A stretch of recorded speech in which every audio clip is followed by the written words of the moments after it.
Hello and welcome to round 3 of the Drift Masters European Championship. And if the championship fight wasn't already a roller coaster, we've taken it far too literally this weekend as we are here at the Miko Vitala circuit in the middle of a theme park called Power Park in Finland. The Finnish fans have been an incredible addition to the championship over the last couple of years, so it was only right to bring not only the amazing show that is Drift Masters, but their champions back to their home soil for a weekend on a very technical circuit. My name is Dave Egan. I will be talking you through all the action today for qualifying alongside my good friend Ian Waddington. Ian, very interesting circuit. We go from all the speed in Mondello in Sweden, we slow it right down with a big ton of walls here in Finland. Yeah, we certainly do, Dave, and we like to say that this championship is a bit of a roller coaster. Well, we've took that literally for this event, and we have brought you to a roller coaster in Finland. This place, well, it looked flat on a map. We got here, we see the elevations, we see the way the track changed, we see the banking at the back end. This place isn't easy. It's narrow, it's technical, it's difficult, Dave. Absolutely, and difficult is what we want, and it's been a difficult season so far. Let's see what we've got stacked up for the rest of the year. It started off in Mondello Park for me with one of those tracks where a lot of people, you know, fell at the first hurdle. But one person that didn't was Peter Vincent. So we think business as usual for the two-time champ. Well, we go to Sweden. He gets knocked out top 32 on the fastest track of the year, and the fastest man that weekend was Juha Rintanen, the Finnish driver, taking his first win in Drift Masters. Then we're here this weekend in the Power Park in Finland. Then we move a couple of weeks' time to Riga. It's Riga, baby, the party city for the Latvian event this year. Then we move on to an incredible island, which is an abandoned mine that has been turned into a drift circuit in Fropolis in Germany. And then the biggest event of them all, the biggest maybe in the history of drifting, the PGA Narodowa in Poland, where 40 to 50,000 fans will cheer on and see who's taking home this championship. It is a wild year, but this is one of those stops we've been looking forward to because it's a total unknown. A circuit that is normally a go-kart circuit, but one or two of the Finnish drivers have got a little advantage here who has been testing. And here's an interesting story. Our first ever female competitor on the grid in Drift Masters. It is Christina Alto. She is heading out first for qualifying, and she's been doing really good in practice, Ian. I'm very impressed. Yeah, look, I met her yesterday for the first time. She was super nervous. She's not a stranger to the Drift Masters European circuit circus, as we like to call it. She is a spotter for Juha Poitalaxko, who is an established member of this crew, if you like. So she knows the ropes, she knows the range, she knows how it all works. But to get behind the wheel of your own car, Dave, and jump into the circle and fight, that's not as easy as it looks. It's harder to walk the walk than talk the talk, and it's going to be an interesting weekend because we've got a couple of things going on. Today is about the formality of qualifying. We've got over 54 drivers, I think, at the moment, depending on who makes it to the grid with crashes and incidents and breakdowns. And then we'll pick 32 today to go through two of the top 32 tomorrow, kicking off at 12:45 local time. And then we head to the top 16, the main event at 4:55 local time tomorrow. That's where everybody wants to be, and that's what every driver considers a success in a weekend. But this track, well, I'll tell you one thing. It is not for the faint-hearted. It is very technical, very difficult, and very unnatural, a lot of the drivers saying it's not easy to get your groove on it. But let's have a look at what the judges are looking for here. As I said, it's in the middle of a theme park. That is not an exaggeration. There you see it. It is a go-kart circuit normally, but it's been extended, widened, and obviously a little bit of additions to the facilities to make this event happen. As you go off the start line, it is full throttle through the gears, and it's a big flick entry. This is the part that's really difficult. You've got to get through that outer zone 1 and then get up onto the wall for outer zone 2. Get all the way through that outside line box, and then you got to get tight into this inner zone 3 as you transition on full throttle at this point onto outer zone 4, and then another full throttle into outer zone 5, maybe just settling the car a little bit on the handbrake. And then this is the craziest part. As you head up to outer zone 6 and 7, it's fully banked on a wall in the middle of a go-kart track, which I didn't even expect until we got here. The drivers have been some struggling, some exceeding, but it doesn't really matter what's happened in practice because it's all about what happens in qualifying. And this is how it works. Each driver gets 2 runs of qualifying with their best run counting as their overall score. The top 32 scores advance to the top 32. Simple stuff. It's anything but very technical. Our judges, David Callas, Vernon, and head judge Kevin O'Connell will be, being a little bit critical out there. They've highlighted what they want and what they don't want, and we're going to start in reverse order of the championship, meaning you'll see that Finnish flag beside all these names because these are all of our wild cards, and we don't know much about all of them, but we will in a couple of moments' time. And they have got the local fans behind them as well. As you can see, moving towards the mid-pack of the grid, we've got obviously Nicknack from Latvia as well, a big name. He's been, you know, taking a lot of trophies in the Middle East and all over Europe. He's back on the grid this weekend, definitely one to watch out for. Felix Lyal switching from a Nissan S15 to a Mercedes in the last couple of weeks, which is very interesting. We've also got a lot of the drivers that I think in this part of the grid need to get a result right now to stay in the championship race, need to start pushing up. We've got WRC champion Kalle Rovanperä back on the grid again. Had a mechanical issue, a fire in Sweden, stopping his charge to the top. He certainly will be hoping for a smoother weekend this weekend. And a couple of guys like Benediktas Cherva, Dylan Garvey, Kevin Pascalti just waiting to find their stride now and try and get up to that top 8, top 4 podium spots. You know, it's an interesting season. It's 6 rounds long, and a lot of these guys have had moments of brilliance but not put it together. Nakamura, terrible first round in Ireland, the Japanese champion, but he comes on the podium at the second round in Sweden. Let's see what happens there. Connor and Jack Shanahan down the order a little bit by their account, but the big name here in 4th position is Peter Wiańczek, a big drop in points after the second round after dropping out. But you know what? Peter Wiańczek, 2-time champion, now hunting the pack.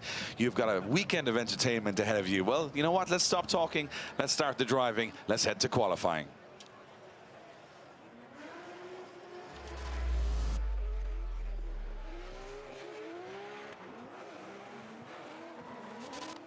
So here we are, the first competitive runs on this crazy circuit, the Miko Vitala circuit here at the Power Park. And this is the first time we've ever seen someone try and attempt a qualifying run, so we don't know quite what to expect. And a lot of weight now shifting towards Christina Alto, our only female competitor in the history of Drift Masters, goes first. So this is not an easy place to be, Ian, setting the bar, especially with all the eyes and all the local fans. And this place is packed. It never is, Dave. It's never easy to be the first driver out in qualifying, even if you are the top of your game, even if you are a top-level driver. This isn't an easy task to sit there and set the benchmark for the rest of the grid that the judges are going to, you know, look back and set their mark off of. So for Christina Alto to be not only the first female driver, but to be a wild card and the first driver out, she has all the pressure this weekend on her shoulders. But as Dwayne McKeever said, pressure is only for tyres, Dave. The light goes green and she's off the line. Christina Alto, the first female driver in Drift Masters European history, makes her first qualifying run. Nice initiation, gets up close and personal to the wall, tags the rear end, and then it upsets the line ever so slightly to outside zone 2. Does get back on that qualifying line. Judges wanted to see wild, big angle there in that inside zone. She didn't make it happen, but she did make it happen to outside zone 4. Nice transition down onto 5, a little wheel drop. That's not going to upset her too much. Deep onto outside zone 6. Now looks for the wall, looks for that outside zone across the line. You know what? We like to say a banker, Dave. That's exactly what she did. You know what? There was only one big error in that whole run, and that was going to that first wall too early. She went in too early before the judges needed to be there. So you don't have to join this wall just to maybe, you know, 10 feet before that first second outer zone. She goes right up to the wall, has to come off throttle a little bit to steady the car. But what it means is she starts dropping out of that outer zone early. Now she does a great job of recovering from that, getting back through the rest of the course. You know, I'm really impressed with how she handled that little error. And here is really good. Watch this, really close to the wall on the outside. And this is one of the trickier parts of the circuit as you transition unnatural line. You're using the widest part of the track. She drops a little bit of a wheel there, but it sort of helps her hop over the bump. Yeah. And as she gets back into these last 2 outer zones, does a great job. And this is where it's really gripped up on the car because all the compression on that bank starting to, you know, smash down the back suspension, and you're trying to like push through it. You can go a lot faster than you think you can. A lot of drivers saying that if you feel like you're going in the wall there, you're probably on the right line. Exactly. Rather them than me. Yeah, that's for sure, Dave. So here we go. We wait for the score to drop in. The first score of the weekend, and it will be from Christina Alto. Yeah, a couple of errors. I think it's gonna hurt her score a little bit, but as you said, it settles the nerves. A good first run can do a lot for a driver to know where to improve. As we wait for the scores to drop in, we see Dennis Haggam on the start line. And it's a score of 67, solid first score for Christina Alto from Finland. Big ovation from the audience here in Finland. They want to see some Finnish drivers up on the podium for sure. Dennis Haggam, another Finnish driver, and in a very unusual chassis. He's in a Honda S2000. He's got 870 horsepower, and that's probably 4 times what this car came with originally. He's got a 2JZ Toyota engine, an unusual chassis, but he drives it really well. He's been in the chassis for, I would say, probably 7, 8, 9 years, so he's really learned how to make this car work. But after Sweden not having the best result, he's looking to redeem that here. It certainly is, David. This could be the weekend for him now as he fires in. S2000 gets up on the throttle. He's got deep into the wall there, backs the back end in, and has to get out of it. And we've seen this a lot over today in practice. car's making contact with the wall. Now, the wall is so unforgiving. It's not going to really move. But what it is doing is shredding the outside lip of the wheel and letting the car just lose that rear tyre. And that's exactly what's happened to Dennis there. So there will be a 0. Yeah, and we mentioned it on Christina's run. You go to the wall too early, that's not the correct line. No. So he went too deep, too fast. He let the car wash her. You can see he's heading for the wall. Now he wants to be smoothly going along there. He's made a sort of a curved corner into a triangle. He's gone in a very awkward way. And what you see there is he has to come on the brakes. He has that moment where he goes, do I put more power down? He does try and put more power down, but it spins the back of the car. He over-rotates and smashes into the wall. Now all these cars, you know, they look worse than they are when they hit these walls. You've got all the fiberglass panels. You can see the suspension components designed to take an impact, but it is going to be a 0 for Dennis Haggam on his first run, and that's the exact opposite of what you want to do at the start of qualifying, is sit on a 0, have to panic to run into the pits and try and fix the car, and then come out and do it all in one run. So we're going to go down to Nick Brightstown with Christina Alto. Nick, she got through her first run unscathed, a few errors, but a 67 on the board. She must be happy. Yeah, first run done. History maker, Christina Alto. Well done. How are you feeling? Oh my God, I'm so nervous, but at the same time, super happy to be here. How did the run feel? How did the track feel? Is everything all good, as expected? Yeah, I don't remember anything about it, so yeah, it's okay. What about the reception of these Finnish fans? Because they've packed the place out. The flags are well and truly waving. Do you notice that when you're screeching around the track? I try to forget it when I drive, but now when I look at those people, I'm like, oh, thank you. And are you happy with your score? The guys on commentary were calling it a banker. Do you think you can push it a little bit more in the second run? Yeah, I will. Yeah. Well, listen, good luck. You've made history today already, and fingers crossed we'll see you in the top 32. Back to you guys. Thanks, Nick. Great to have him down there getting some insight behind the scenes of all the drivers. She's happy, 67 on the board. And I'll tell you one thing, she would not want to be Dennis Haggam right now. Backed into the wall. So no. it can be a knife edge. You know, Dennis going for the big run there, but it didn't pay off. Christina, she got away with it. It's that first corner, I'm telling you, it's going to claim a couple of victims over this qualifying session. It certainly is, Dave. I want to go back to what Christina said, though, in that interview with Nick Bright. She forgot about it. A lot of people at home probably don't realise that happens as a driver. You know, you're a driver. I'm a former driver. We're surrounded by a lot of drivers.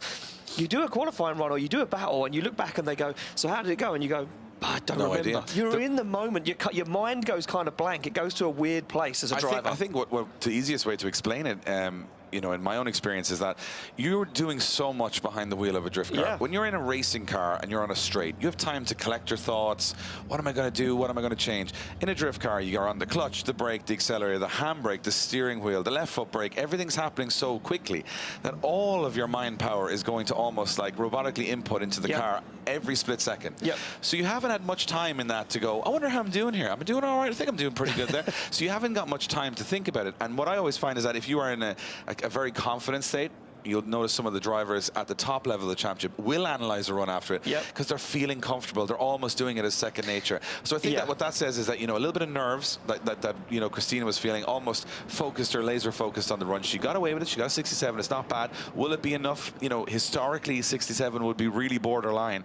But Dennis Haggam, you know, try to go in and throw the big angle in there. And what I've found is that there's a moment between outer zone 1 and 2 that you have to make a decision of how committed you're going to be. And if you make any error there, whether you go too fast or too slow, it's curtains at that point. So maybe not thinking is the key. Is the key, yeah. Well, I spoke to our head judge, Kevin O'Connell, earlier. I went down to the VIP area on the grandstand, was having a watch of some of these drivers and, you know, just trying to pick up some pointers from Kevin O'Connell of where these guys are going to be deducted points, what the perfect qualifying line is. Because, look, this is a brand new circuit. So although we laid this out and this was, you know, planned to the highest degree, we didn't know really until we put cars on the circuit this morning how it was going to play out, and it played out perfectly because the team behind the scenes are incredible. But Kevin O'Connell said to me, after outside zone 1, it's a very unnatural line to get to outside zone 2. You kind of have to shallow off the angle a little bit after the initiation and then get back on throttle.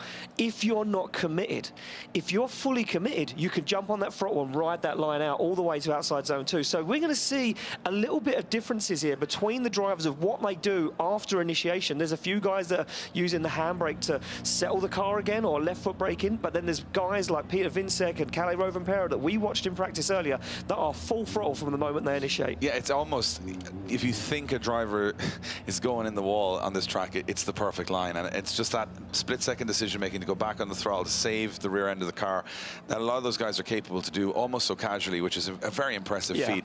And of course, a lot of people might say, well, why aren't all the lines and drifting perfect? Why don't all the corners perfect? Well, you're trying to challenge the best. Of course. Because if every corner here was absolutely perfect 90 degrees, every single driver here would be all scoring 90 plus, and we wouldn't be able to decipher who was better or worse. You put in these unnatural lines where the first corner is kind of 3 different corners, different angles. You've got this unnatural line through the center of the course. You're on the edge of the circuit, the middle of the circuit. Then you got to go up on a big bank on a wall. That's all purposeful to make it challenging so that the best drivers shine through and the drivers that can't handle that level start to, you know, it's more obvious for the judges how to separate these guys. The simpler the track, the harder that is. And that's why some of these Drift Masters tracks are so unusual. You know, and a great ovation for Dennis Haggam as he comes in front of the grandstand. Certainly not the way he wanted to be leaving the track, not under his own power. But you know what? I have a feeling Dennis Haggam's team will get that car back together for the second run. I feel like just a little bit of suspension damage on the back. Hopefully they have the spare arms to fix it. Can we just point out another fact as well, Dave, just quickly before we crack on with qualifying? There isn't a single space here left to fill. No. Except every grandstand seat. And if there was a man in a Camaro on the start line, I would be pressed against the fence as well, because right now we have got one of the most, if an S2000 wasn't unusual enough here, what about a Camaro from 1970 with a supercharged LS3, 800 horsepower? Here is Miko Vitala, which in this incredible machine, which he needs all the space he can get with this big car, and doing a great job so far. Yeah, he certainly is. Look at this, the way he jumps into the outside zone. Now he's left it a little bit early, he needs to dial on the angle. He's going to take a shallow line, and he's going to come up close to that blue and white dotted curve, and that will be deducting points there. And once again, on that curve, he's out of outside zone 5 now. Looks for the transition into 6, makes it work. Now, can he get high on the bank for 7? Doesn't get there, just clips the edge of the box and across the line. Again, I think it's going to be a banker, but I don't know if that's going to be enough, Dave, for the show. Well, from the judges' perspective, they will definitely score that down. He was on the wrong line. There was a lot of mistakes. From my perspective of just driving a 1970s Camaro, so cool. Golden buzzer here in front of me is like, this is so cool to watch. It's like Dominic Toretto has entered Drift Masters and said, give me a go. We did say earlier, though, Dave, if it breaks, there is no way that anyone else in the paddock has got spares to repair it. He ain't walking around looking for stuff for this. But I'll tell you one thing, though, nice to see some unusual chassis. You know, your E36, S2000 and 1970s Camaro, first 3 cars out in qualifying. It's anything but boring here at Drift Masters, that's for sure. But that wasn't the perfect run. He was a little bit off on certain areas. You can see the car wallows a little bit. It's a 46, that makes sense to me. Wallows a little bit once you get offline on the circuit as well. It's very unforgiving. It's almost with those big pulls from the slow corners to the fast ones, if you're not on the correct line, it's going to hurt you, and it's going to exaggerate that mistake quite a bit. So we move on to our next driver. Another interesting car setup. This is going to be a 350Z, which isn't that unusual, but it's got a 1UZ Toyota V8 with 2 turbos slapped on, 800 horsepower. Nicholas Vick from Finland. He's got a couple of podiums to his name. We don't know much about him, but you know what? We're about to find out what he's all about. He's been looking good in practice. Let's see if he can translate that into some success here. Yeah, he certainly has been looking good in practice. Now, can he put that into practice now? It looks shallow on the outside zone. He's got deep into the wall. He drags the back end of that 350 along the wall. He does rescue the run, though, and keeps himself out of danger, but it's completely lost a lot of points. Gets into the outside zone, looks for the transition as he comes down. You can see a little jump there. Very unnatural line. As he gets into that final outside zone, up onto the wall he goes, but big mistake, and that's going to hurt his score. Yeah, you got to take this track as almost 3 different challenges. First wall, big challenge. Can I get that line together, even though it's quite unnatural?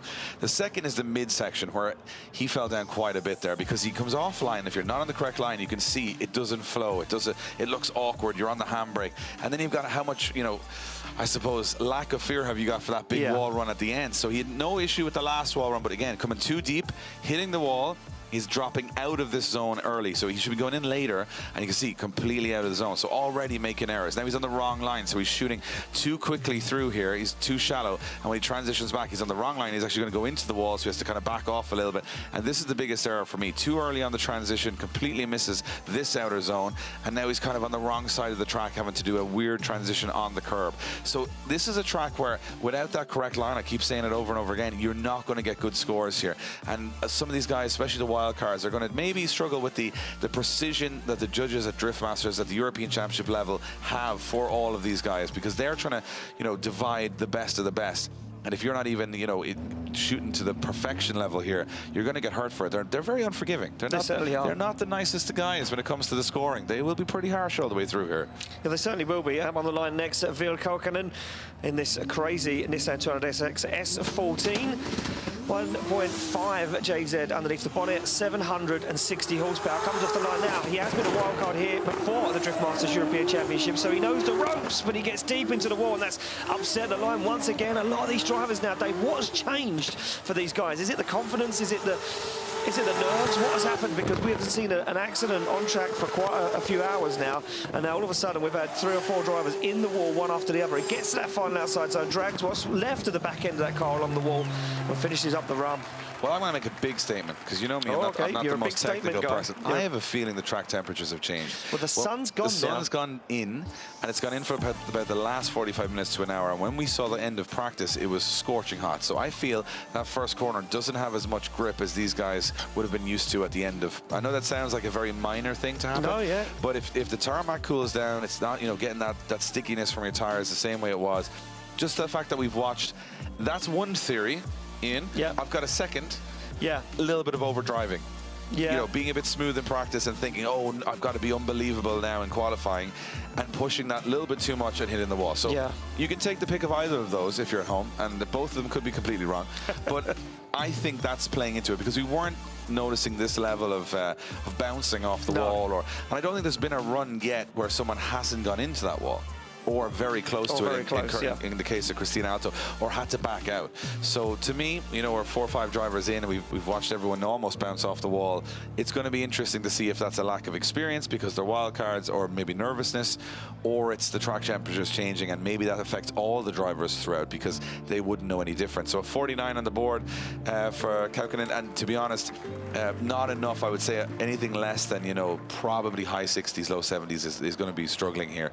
So they've got, you know, essentially a 0 really, because that score is not going to be enough. Then again, stranger things have happened. We haven't had anyone score yet really high, so you just don't know. We move on to another driver that we're looking forward to seeing on the track. And you know what the crazy thing for me is that these new guys coming in the wildcards every round, they seem to just, they push the guys we have every round a little bit more. A little bit more. They start. So next up we've got Ville Kaukonen. No. Oh. Juha Koskinemi in this E92 BMW.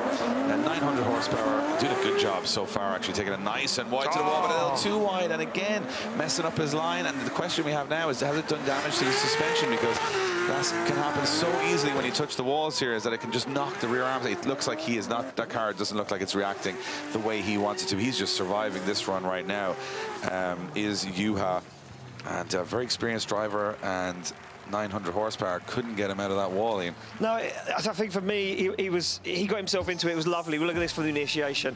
Lovely initiation. It was, you know, almost perfect, right to the edge of the circuit. Goes in on an absolutely perfect line. And I think he got himself a little bit excited here, because he went and shallowed up the angle. Look, turns the steering wheel out of it. I think he thought he was deeper than he was. Yeah. And turns out of it ever so slightly to try and gain a little bit more. But then all that done was put him into the wall, and that completely upset the rest of the line. Yeah, it looked to me like the car had sustained some damage from that. You can imagine, you know, the rear alignment a little bit knocked off, car not feeling the way it should be, because you can see he's just getting through the rest of the run. He's not really getting near any of the zones, or at least getting near them in the way that the judges want him to. Yeah, I mean, it's so harsh, because that first corner, there's still a lot of driving to do after that first corner, and that first corner claiming a lot of victims. We are now, you know, 7-8 drivers in, 53 for Juha Koskinemi, and to be honest, he's in second place with 53, so this goes to show that so far everybody's struggling. Yeah, they certainly are struggling. This is not an easy track. We said it earlier on. This is a technical track. This demands quite a lot from the drivers, and you can't really see it, you know, from photos or some of the footage maybe that we've put out at Drift Masters European Championship. But this has got so many elevation changes, and the track, even that first corner, it falls off camber halfway through the outside zone. So it's very difficult to maintain a clean line. We're off the line. It's going to be Jonathan Hast. Yeah, had a big incident in practice as well. A big crash. So hoping for better fortunes here in qualifying as he comes through that first corner. Looking maybe the spotters on the radio, the guys who are looking from the outside of all these runs, maybe saying to Jonathan, look, let's not go too hard on this first one. Everyone seems to be hitting the wall. So it looks like this is a little safer of a run from Jonathan, as he just, you know, edges the car into some of these zones, not quite completing them, but it looks like he's going to get around here and missing that last outer zone completely. So a tame run, but it may be the clever option at this point if everybody's struggling. It could be the clever option, Dave, as we look back at the replay of this one. For me, it was a lot of decel, and Kevin O'Connell said a lot of decel was going to put you on that wrong line, and he just about got to the outside zone 2. He was there very late. He drops in it, and then he kind of stays in it, maybe just about long enough, but then he doesn't really dial the car on angle for that inside zone. Lets the car wash through it, and then really from then on out just struggles to get deep into those zones. He does get there, but it's a very unnatural line, and it really hurts him when he gets to that final outside zone. Yeah, it was almost like he was accumulating problems as he went through the run, but not a lot of angle there on the transition either, and it didn't have enough pace. No. So once he came in, you could see he can't get the car. You need a lot of pace, because on a banked circuit, you've got to almost, you know, push the car up there with momentum. Didn't have that momentum and missed that outer zone. So, you know, 41 on the board, he actually scoring less, even though he had no big hits with the wall, because he missed so many zones and a lack of commitment. So the judges here right now saying you got to commit, and if you crash, it's probably better than if you didn't commit at all and you just kind of went around the middle of the circuit. That's all. That's what you're saying. I'm reading between the lines right now. Well, Dennis Hagglund's still smiling anyway, even though the car is absolutely in tatters in the pits, and they're trying to work out if there's anything else broken. Maybe I know these guys, obviously, they all pretty much all of them run a rear radiator setup, the fuel cells in the back, so there could be more extensive damage there than what we see at the beginning. We're moving along to our favourite car of the weekend, Dave. Without doubt, we spent a lot of time in the paddock of this team, and we was looking at this car and we watched him in practice. Incredible. It is Jarkko Ulla from Finland, of course, in this JZX 100 Chaser 2JZ, 850 horsepower. This car is fantastic, and he has been driving it phenomenal. Wow, gets the rear end on the tyres, and look at him in this outside zone. This is his moment to shine. He said, you can't get it into the wall. Watch this. Dials on the angle for that inner zone. This is almost perfection, but he's shallow on the outside zone 4 now. Looks for the transition back for 5. He does get there. It's a midline now. Looking for some wild moves as he fires in, dials it in, up against the wall. He's not scared to put that car to the wall, across the line. That was phenomenal. I mean, it was exciting. Very exciting. I'll tell you one thing. When he came in at that first corner on almost 90 degrees, I said, here we go again.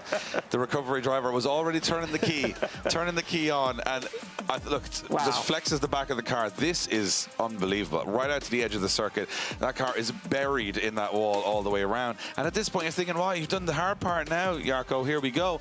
But it's just this. He transitions a little too snappy, and he does a little tug of the handbrake, does slow the car down too much, doesn't get to that outer zone. And here's another mistake for me. This is good, but watch how late he transitions. It's almost like the car washes out. He transitions almost in the box, which is okay, but very late. The judges wanted a little bit earlier than that, and then he gets up on the wall. So it's a good run, a great run, but there's still moments there where he could improve. But that first corner for me, well, that was depth-defying. It certainly was. It was risk or reward, and we like a risk or reward, Dave, and that's what gets you in the show sometimes. Taking the risk, getting yourself in the show. Oh, wow, 83 on the board for Jarkko Ulla.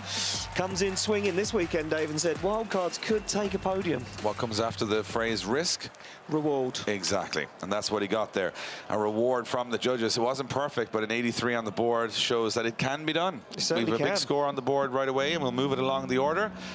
And a very angry-looking husky on the side of this car. Yeah, the livery is wild. It is wild. And I think the driver is a little bit wild as too. It is, of course, Tony Oialtola. Got there in the end, Dave. Got there in the end. I got there. E92. You're not quite cultured enough for this, but you're trying your best. I'm trying my best. 850 horsepower, E92 M3 off the line. Been putting in some phenomenal practice runs all morning. And look at this, another driver going wide, stays on that mid-track and then pushes out to the outside zone. Very clever driving. Drops out of outside zone 2 a little early, though. That was on the angle. On the mid-track transition. Gets it done on the wall. Wow, incredible stuff. This one stacking up for a nice run as he transitions now for that outside zone 6. Gets it done perfectly. Can he get it on the wall? No, just away from it, but he gets that line dialed across. That was really good. A little hesitation, as you mentioned there, just towards that last, but that's the only negative I'm bringing to that run, because everything else was very smooth. It was aggressive. It didn't look at any point like he was out of control of the car. That's what you want to see. I love this initiation. It's just fun to watch all day, because you're literally firing your beautiful car at this wall, and it's sort of, you join up with it later. You know, it's not like it's not an instant. You go, I'll see you in a bit. Look at this on board. Absolutely focused on the handbrake, ready to correct that car at any given moment. But no handbrake. But he's dialed, look, absolutely dialed. that's a lovely transition. Mid-track is kind of where the judges wanted the guys to transition in, and it just goes to show you where it puts the car on this outside zone. Boom, on the wall, perfection. Yeah, that was the closest anyone has been to that outer wall there, and that's, you know, that's really good driving. I mean, he's very brave there. It's very high speed, and 80 on the board. I could see that last corner. I think it was just, if he'd got that together, we could be looking at something in the 90s, but he just made that error, a little hesitation. Probably got, I'm this far, got a little overexcited, and then didn't finish the run. I feel like we're at a football match, Dave. Well, if only Finland were playing. if Finland was playing Finland. That is what it looks like down there. Well, we're moving back to the line. It is, of course, Latvia's very own Nicolas Bertans. We move away from the Finnish wildcard drivers, and we get into the last of our wildcard drivers. But this one from Latvia, Nicknack, as he likes to be called. This young man has been making moves all over Europe and in the Middle East. Now, time to get it done in Finland. Oh, a little tag of the wall in this crazy LS-powered HGK-built BMW E36, full carbon Kevlar, and he drives it like a madman, but he's on a strange line there into outside zone 5. Gets it dialed back now, looks for 6, wheel over. It will be points deducted, but not too harsh. Up high on the bank, across the line. That was a super fast run. Yeah, that was just about to say speed, fluidity, and he's a guy that's super confident behind the wheel. And we've watched, I mean, even though he's not always the highest qualifier, an incredible tandem, you know, twin battle driver. This guy, if he qualifies through, is going to be a problem for everybody. Overcommits a little bit on the first corner, but he does go. I mean, the wheel was on the wall, Dave. So I mean, that is, you know, that is a serious commitment. But yeah, look, mid-track transition, it works out for him. He gets nice and wide for outside zone 4. The transition back to 5 works out nicely. For me here, this is one part where the judge is saying that, you know, wheels over there, his points deducted, but not hugely. And I think it kind of cut him up there a little bit. Yeah, he gets late. Deep he gets really late to this zone and gets it. And I mean, we're really nitpicking here. Yeah. But I will say that is an excellent run. And on your first run to go with an 81, that's all you want to do. It's just, you know that it's probably enough to get you in the show if you never even turned up to the second half of qualifying. But now you've put a little bit of fear in everybody else saying, hey, I'm back. I'm ready, here we go. But you made a huge statement earlier, and that is when he gets into the twin battles, he is deadly, Dave. He is known for being an incredible chase driver, and we will see that tomorrow if he makes it through. Yeah, you know, these guys are all like Power Rangers. They got different special powers. They're not all the same. Kayin K sets up to the line, the Romanian driver now in this incredible Nissan 206 S13.5. 2 JZ underneath him on its 750 horsepower. What can he do as he comes off the line? Contact with the wall earlier, shook the nerves a little bit, but goes super wide on initiation. Not scared this time, knows he needs to put it all up on the line, and he certainly does. Can he stay wide on the outside zone? He can, but he doesn't dial on the angle like the judges were looking for. He makes it work. He's shallow on outside zone 4 now, looking for that transition back, and he's going to get there super early, and he's cut up the line completely. Now he's going to have to work hard to get to the 2 final outside zones. He gets 6. But can he get to outside zone 7? He does, but it's not as deep as the judges wanted it. No, and I mean, we're not trying to be negative. This track is incredibly difficult, but we have to decipher this if we're going to try and, you know, decide which of the 32 drivers going to get those highest scores. And I think for Kayin there, unfortunately, he got a little indecisive at moments. He couldn't tell whether he wanted to be a little bit more committed or less committed. And the problem is when that happens, you kind of do both wrong, you know? So at this first, I thought this was excellent through the first corner, really nice wide line. This is just where it starts to become a little bit, you know, the line's good here. And you think, okay, watch this transition way too early, and then he has to slam on the handbrake here to extend the drift out, but that's too long. That's not a deceleration zone. So judges saying, don't mind a little tag of the handbrake to settle the car, but keep your momentum up. We don't want to see a big drag. No, I'm going to have to go out there and say that was a big drag because he slowed quite considerably right here, and he still misses the zone while doing it, so it's double the penalty, right? Well, I mean, look, he handbraked all the way through that zone, and as you said, David Kalas and Vernon Svenefeld, they said a little correction there is fine just to settle the car because it is over a bump, a 59 for Kayin K. That won't be enough to get him in the show. I can already presume that, Dave. We already kind of know how this one's going to play out this weekend. We don't know much, but we do know that you probably want to be scoring at least a 70 to be kind of thinking about getting through. Well, here's a story. Here's a story for you. Henry Hamper sits on the line in a carbon Kevlar BMW E46 because he blew the engine up in his new car, which is a Nissan 206 S15, Silvia. The team said, we're going to get it done. The engine got back yesterday The guys worked through the night. They got the car back together. They rang him. They said the car will be there tomorrow morning. They get the car here, huge oil leak, couldn't run it, so he jumps back in to the spare car and now goes for a qualifying run. Talking about pressure, Dave. I have no friends with cars like this that would just loan me a car, but this is incredible. He's been jumping between different chassis this whole season, and Henry Hampa doing a good job so far in this E46, as you mentioned, full carbon cab. A little bit washy there, not a lot of throttle from Henry Hampa, a little bit awkward, but then again, he's been in and out of so many cars. I think the only car he hasn't been in is my rental. He's been doing a lot of work behind the scenes, and you know what? I was just about to comment that his 200SX is so beautiful. Oh, it's stunning. But, and his old chassis, his Mercedes, is here. Now, he couldn't borrow that back because that's Felix Lindvall's car now. These guys are just, you know, it's a strange situation where these cars are almost like Airbnbs at the moment. It's just like someone's, you know, different people booking it out different days. Good run up till this point, a little washy, like just kind of came off the throttle here, watch. No smoke, kind of tried. And almost straight lined it. Yeah, just kind of fell through the zone and then got back on the throttle. An interesting way of doing it. But again, he's got to be pretty unsettled with moving from two different cars constantly now. Yeah, I mean, look, it's hard enough to, in this championship, to have one good car and make it work and be consistent and put up a fight against the best of the best from Europe, but let alone changing cars constantly, that is a very difficult challenge. And also, you know, he went out this morning in practice in his original car and had to swap halfway through the day. I mean, that is legal for anyone at home wondering if that's a legal thing. 67 for Henry Hampa. Yeah, you could swap your car before the first qualifying run, which means the first competitive run of the weekend. Yeah. You're kind of like stuck on whatever you're there at that point. Almost like Parc Ferme, we like to call. A little bit, yeah. A little bit. So that was fine. Then next up we have got Enver H, the Northern Cypriot, with 1,000 horsepower 2JZ, and I'll tell you what he has. He has a lot of bravery. Because every time I see this man into that first corner, I do that face where I'm like, oh. Yeah, you did a lot of. Well, let's just do some of that right now as he fires in, Dave. Can he give us the ooh moment? And he certainly is going to go for it as Enver H in and out of that zone, a little bit wavy and wobbly as he goes through that inner clipping point now. A little shallow on that transition. I think he stalled himself up there, maybe a gear shift as he comes down, and now he's got himself way on the wrong line. Looks for that transition back, wheels on the curb. Dials on the angle. Can he get up high on the bank? He certainly can. Drops through that finish line, but that one a scrappy one from Haskasap. I see what you did there. Finish line. Yeah, excellent. Finish. The thing about it is, what I've been noticing is that you look at Enver's run here. This, where he makes the mistake, is actually the easiest part. Is that no? Watch this.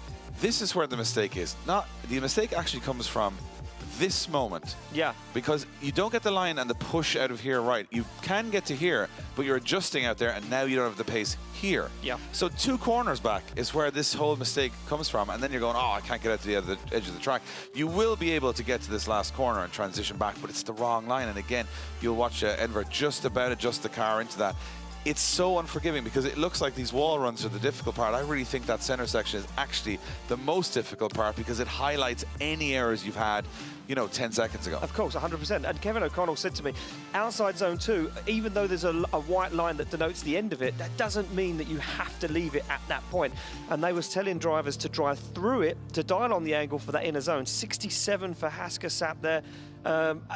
And for me, you see it in that replay. He left it. As soon as he got to that white line, he left it. And as you said, he was shallow through that inner zone, and that completely messed up the rest of the run. And it looks good until it doesn't. You know, and then you go, why has he made that mistake? But that's happened so much before. It's such an interesting game of chess, the way these guys approach these circuits. Next up, we have got Maciej Ykovich from Poland. 800 horsepower 2JZ. He's got that boss kit on the front, that Camaro, but it is very much a Nissan, and he's in the wall, and he's in the wall heavy, and that's a bent wheel or a D-bead. It looks like the wheel has been absolutely thrashed on the back of that car. Yeah, he's got bent suspension arms there. It's rear steer now, which is not a good thing. Well, I must say that the back of that car has been off more than it's been on today, because every single run they were duct taping the back end back on, and then it was coming back off. It will be a 0 for Maciej Ykovich. I like that though. I like the fact these guys are pushing hard. I think, you know, Maciej will know there's no point in coming in here with a safe run. It's not going to score enough to qualify. You may as well go for it. Yeah, we spoke about this before. You cannot come to Drift Masters now and say, oh, you know, I'm just going to have a go. That isn't the mentality. That's what we would say. That's what we would do. Out of fear. But because we're scared. Yeah, but if you, and then we'd say, oh, we did okay. We did all right. We came second last. But for these guys, they want to win. And the only way to win and compete with the top level drivers in this championship is to push yourself sometimes into an uncomfortable sense of where you are on the track, and that's what he did. He went in hot, he went in hard. He knew maybe he'd been shallow on that wall a couple of runs in practice. I'll be honest and say that he has also been too aggressive on it too, because that back end has been hit a couple of times. But guys saying, even, you know, top guys talking to Connor Shannon, talking to Peter Vincent, saying, yeah, between 1 and 2, you're still not super comfortable of where the car is. And when you get to outer zone 2, you go, oh, I'm okay, everything's fine. So if the top guys are struggling, the guys that have already been struggling are definitely going to be hitting it twofold. Now, we've got Mikko Vitala, another Finnish driver. You know, he's done a lot of Pro-Am and a lot of Pro in Finland, came to the Drift Masters Championship, a real standout star. But this year had car troubles, had to borrow cars in Sweden. Let's hope he fires in with a lot of conviction there as he comes in on a huge angle. That's probably the most angle we've seen into that first corner yet, and really impressive stuff so far from Mikko Vitala as he pushes out to the wall. Nice run. Now, this is where a lot of people are getting caught out. Not Vitala. You've got to see the car jump over that jump. That is the correct line. This is really good so far. And he fires that big BMW S8, but then he falls off a little bit just at the end there. Just as I was about to say it, I should have said nothing. You should have said nothing. And he would have nothing. Absolutely nailed it. But the minute I said he's about to nail this run, he just wobbled off a little bit.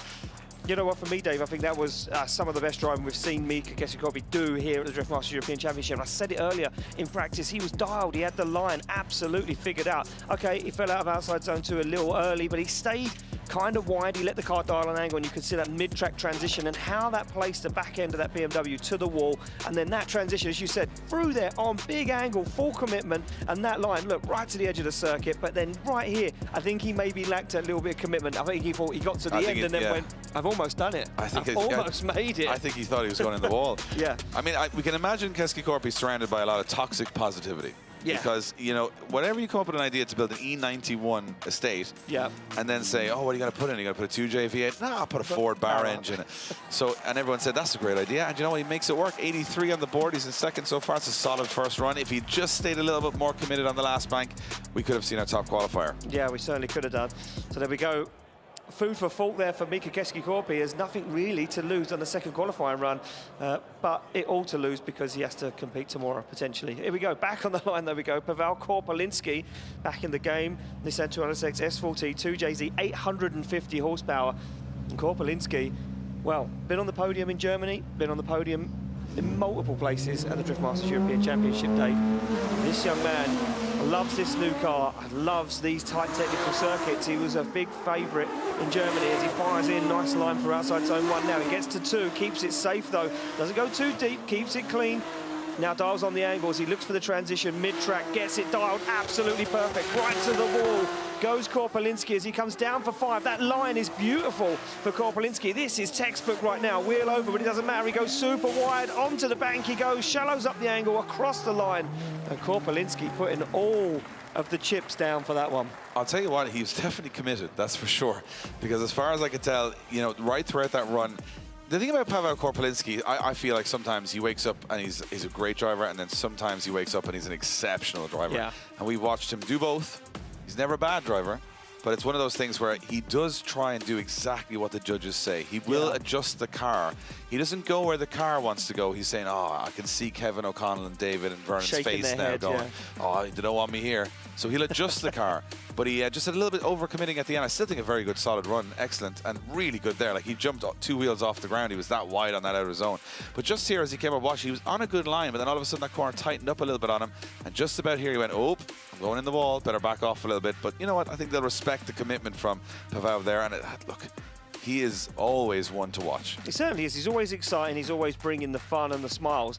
And for me, that was a very good first qualifying run. There we go. Rewarded is Pavel Palinski with an 87 on the board, and he'll be very, very happy with that. An 87 at this early stage. That's what I'm saying, especially with what we've already had behind us. That's a good score. It is, and I think that's. I mean, he could, you know, get a deck chair and an ice cream and sit out for the rest of this. But this is where it gets interesting. But we spoke about this guy earlier, because we sat up here earlier and we watched out the window and you went, this guy's on rails. Of course, it is Alexander Kosov from the Ukraine.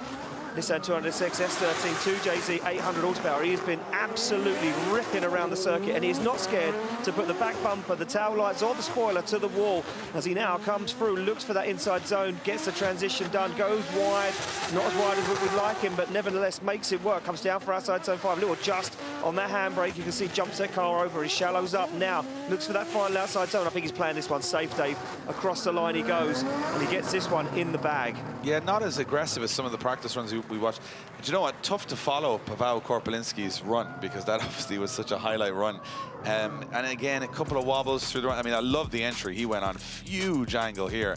You can see him adjusting the front wheels just to get that back car back under control. Could have been a little wider, but did pretty okay throughout the start of that zone. See him on the handbrake just trying to adjust. You can see bits of the tire flying in the air after it and nearly hitting the drone. This for me just was really smooth. This is where the wobbles start to happen. So as he comes through this zone, this is where when he transitioned back for me, he just, pulls the handbrake just a little bit too much for me, slowed the car down just a little bit. You see that little wobble on the steering there? And it's more exaggerated here. Watch, like a little wobble, and then he ends up on the inside of the curb too early. That, I guess, is highlighting to the judges that he should have been a little wider throughout that whole section. But I think it's still going to be a solid score. And a very bright car. Very bright indeed. 79 on the board for Alexander Kosov from the Ukraine. And you can see line pretty good, but could have seen a little bit more style. Yeah. A bit like yourself, Ian, lacking a bit of style. Lacking a little bit of style. Yeah. Well, a man that's got tons of style, and even more than that, it is, of course, Yves Meyer from Switzerland in this beautiful, and we absolutely love this car, don't we, Dave? I feel it's a shame this car's out there drifting. It's that beautiful. Incredible Toyota GR Supra. Has a B58 underneath the bonnet, 1,010 horsepower. As he takes it to the wall, destroys the back end. It's been clean all weekend. And destroys it there for qualifying, but it does push him out of the outside zone too. Now has to work to get it back on that qualifying line. Yves Meyer been putting in some incredible practice runs and now lays down a really good qualifying run, but that second outside zone, was a big mistake. Too deep in the wall. An amazing car, by the way. Just phenomenal. I've been to doctor surgeries that are actually dirtier than the inside of that car. But the one thing about it is that it's a new chassis, it's a new car. They're still getting to grips with a lot of drivers saying they're not the easiest of cars. When you first step in, you got to get your settings right, and then he's been trying this year to do so. That was a very committed entry, probably over-committed, and then you get a little bit rattled and a little bit nervous after that because you've nearly gone in the wall and you're trying to pull it back together. So I think, settle the nerves, settle the head, come back out, do a solid run on the second half of qualifying. But he's going to put a score on the board either way. Yep. But this is, one of my favorite cars in the championship. It's so beautiful. Yes. Every part of it is just the detail, the fit and finish. I think Toyota are going to come back and say, oh, you did a way better job than we did. This is so good. This is so good. We want it back. Can we have it back for the showroom? Yeah, Toyota, we just couldn't afford to do this. This thing is beautiful. Well, there we go. A 70 on the board for Yves Meyer. He'll be happy with that one, but not as happy as what he could have been. I think, I think there's big things to come from this car and driver package, and we're not going to see everything. I mean, it doesn't gel always straight away. No. And it's a new car to him, and a lot of new stuff. But I think, the more we get along the road, and there you go, great view into the back of Tobias Pan's BMW. Not much in the back of these cars. No, not a lot. And the radiators in the back, if you guys are wondering why the radiator's in the back, it's two reasons. One, cooling at the back, keeps it away from the engine. And two, weight distribution. So as he comes off the line, Tobias Pan from Poland, 760 horsepower, big flick into that first corner, going wide early, but this looks pretty safe and timid to me, and it's probably a good line if he was a little wider there. Not much panic. We didn't have the goosebumps moment, which we have had too many of already in qualifying, as Tobias now transitions back. Not bad. A little used to the handbrake. You see that compression in the car. That's kind of the right line through there. That can he get up to the outside? It's going in pretty wild. Kind of more of a triangular approach to the last zone. It gets up there and leaves it pretty early. But a good solid run all the same. Yeah, a solid run. I think outside zone 2 was kind of where he lost a lot of points here. He was very timid. He was very shy on it. But nevertheless, I mean, I wouldn't want to fire a car around there, Dave, at 80 miles an hour. That's for sure. Look at this, so you could see back. He gets in there, but he does enough. I think the judges are going to say he's doing enough now to score in qualifying. Nice line there on the transition, stays away from that curb. And as well here, dials on the angle over that little jump. You can't really see it on the camera there, but there is quite a jump there. Oh, like if you're in the car, you're feeling it, because these are quite, I mean, they have suspension that's generally designed to be a little softer to make sure that the back end of the car sits down on the rear tires and gets you that grip, because in drifting, you're running very sticky tires, you're trying to go as fast as you can while still spinning the wheels. Yep. It's a very weird sport, right? But that's the essence of it, which means that if you have bumps on the track, the back end of the car is naturally so soft, you'll exaggerate those bumps. 75 on the board for Tobias Pan, and when you see a car sort of jump over that zone, that's the correct line. Yeah. I've said that out loud. When you see them jump, that's good. That's good. Jumping is Crash good. bad, jump good. Okay, I've got it. I think we got it. Write that down, Ian. But we've got our next driver. He's only 16 years of age. Yeah, youngest on the grid so far this weekend, Dave, is Itay Sadeh from Israel. The 46 BMW 2JZ, and the laser focus concentration inside that car from that young man. And we go a little shy, a little shallow on outside zone 1, but now looks for outside zone 2, gets in it, fulfills it, stays wide, looks to dial on the angle through that inner clipping zone, gets it done, dials it across the circuit, nice and wide and outside zone 4, looks for that transition. Now, Haggam braked before it, and that shallowed him up for outside zone 5. Back on the throttle he goes, looks at that final outside zone, dials on the angle across the line, job done for Itay. You know what, 16 years of age, this is a big step. You know, it's a young guy. We've watched a couple of youngsters come through in the past, and it's always fun to see. I always feel that they have a lack of fear, maybe due to the fact that they are, you know, they haven't. I mean, you remember when you were a kid, oh, I'm going to jump off that, I'm going to climb that tree. Yeah. Now you're thinking, oh, it's a bit high. Yeah. But these kids, the more they get, they learn so fast. They're like a sponge. And I think for Itay, even just being around the level of drivers we have in this championship all the way through, so he's going to learn so much about car setup, about driving style. You know, practice with all these guys is going to, you know, accelerate his growth in the sport so much faster. Not quite the finished article just yet. No. But, you know, he's only 16, obviously. When I was 16, I couldn't parallel park. You know what I mean? So this is a big step in the right direction. And amazing to see people, you know, we had Ali Mashid from Kuwait compete at the last round. We now have Itay from Israel. So yes, it is the European Championship, but we're expanding a little bit every time. We're open doors, Dave. We are open doors. So you want to come here from, you know, the Dominican Republic or Canada or Japan, everyone's welcome. Itay Sadeh from Israel scores a 61 on the board. And of course, Nakamura from Japan, which is, of course, is a great place in Europe. Great holiday destination. Great holiday destination in Europe is Japan. So we are going to move back to the start line. It is Christian Samr from Estonia. And he calls this car the Bad Bunny. The Bad Bunny. Well, apparently the Bad Bunny's got a hurt foot because it's lost first gear. Oh. But he's still going to go for it anyway. Well, I mean, he's not got too much. No, you can hear it. He's come off the line with a lot of clutch slipping. This is a NASCAR V8. You can scream, oh, it's a bit wobbly into that first corner. And he's touching the wall. He's lost the bumper, but he's where is he going here now? No, he's way wide. Yeah, he's way wide. That's probably a case of the car has too long a gearing for this track, and he just can't get the power down, having to stay wide and put too much power down. So this car runs 800 horsepower, naturally aspirated, so no turbo or supercharger. It's Dodge NASCAR V8. I don't know where all these guys are finding all these NASCAR V8s. I mean, there must be some website, NASCARV8.com. That's just to buy a NASCAR V8. Apparently, here in Finland, there are hundreds of them. Wait, how? Laurie Heinen said to me, "Oh, if you want one, I mean, like I can take it back in my hand luggage." He's like, "If you want one, just let me know, because we know a guy with hundreds of NASCAR V8s." And I was like, Did he just what? Did some Finnish guy walk up to the end of the season of NASCAR and go, "See all them engines? See every car, or just have the engines." Yeah, apparently so. Come on, lads, bring them with you. But I mean, that's the crazy thing. I mean, these are obviously NASCAR V8s rev much higher than a standard, you know, LS3 or any of the V8s that you'll see in regular streetcar application. 9,000, 9,500 you can get from those, and beautiful suit, as we said before, but it didn't save him from a spin out and a zero. So unfortunately for Christian Samr from Estonia, he's going to try and fix that car, I'd imagine, and get it back out, but without a first gear, I'm not sure. Yeah, I'm not sure that's even possible. David Kosik now sits on the line, ex-Polish champion. 777 horsepower, very precise. Very, very precise. They got 778 and they said, nah, turn it down. Needed to be 777. So 2JZ under the bonnet. He's had a lot of podiums across the world and in Poland, but struggling with a little bit of form lately in Drift Masters. Can he redeem himself this weekend? Goes wide to the walls. No fear, for sure, from David Kosik as he throws in. This is a nice tentative run so far, doing exactly what the judges want. Could be a little bit deeper there. Came off the throttle just that little bit too early. And again, just jumping through the edge of that zone. This is a nice, smooth, fluid run. Nothing too exciting to write home about, but it will score. And I think if you look at the scoring right now, the clever option is probably to put in, you know, mid-70s run, because there's a lot of runs that are really down the order. There certainly are, and I think for me, Kosik played this one safe. He said, let's get a mid-70s, a high 60s score on the board, just to make sure that we are in that show, that top 32, because there are so many low scores at the moment with people making contact with the wall or getting on that wrong line. And he did exactly what he needed to do. As you said here, played it a little tentative, stayed shallow on the outside zone, and then really from then, a few more mistakes, the transition, big handbrake drag as he goes through the outside zone. You know, looking back at it now, Ian, it's not a bad run.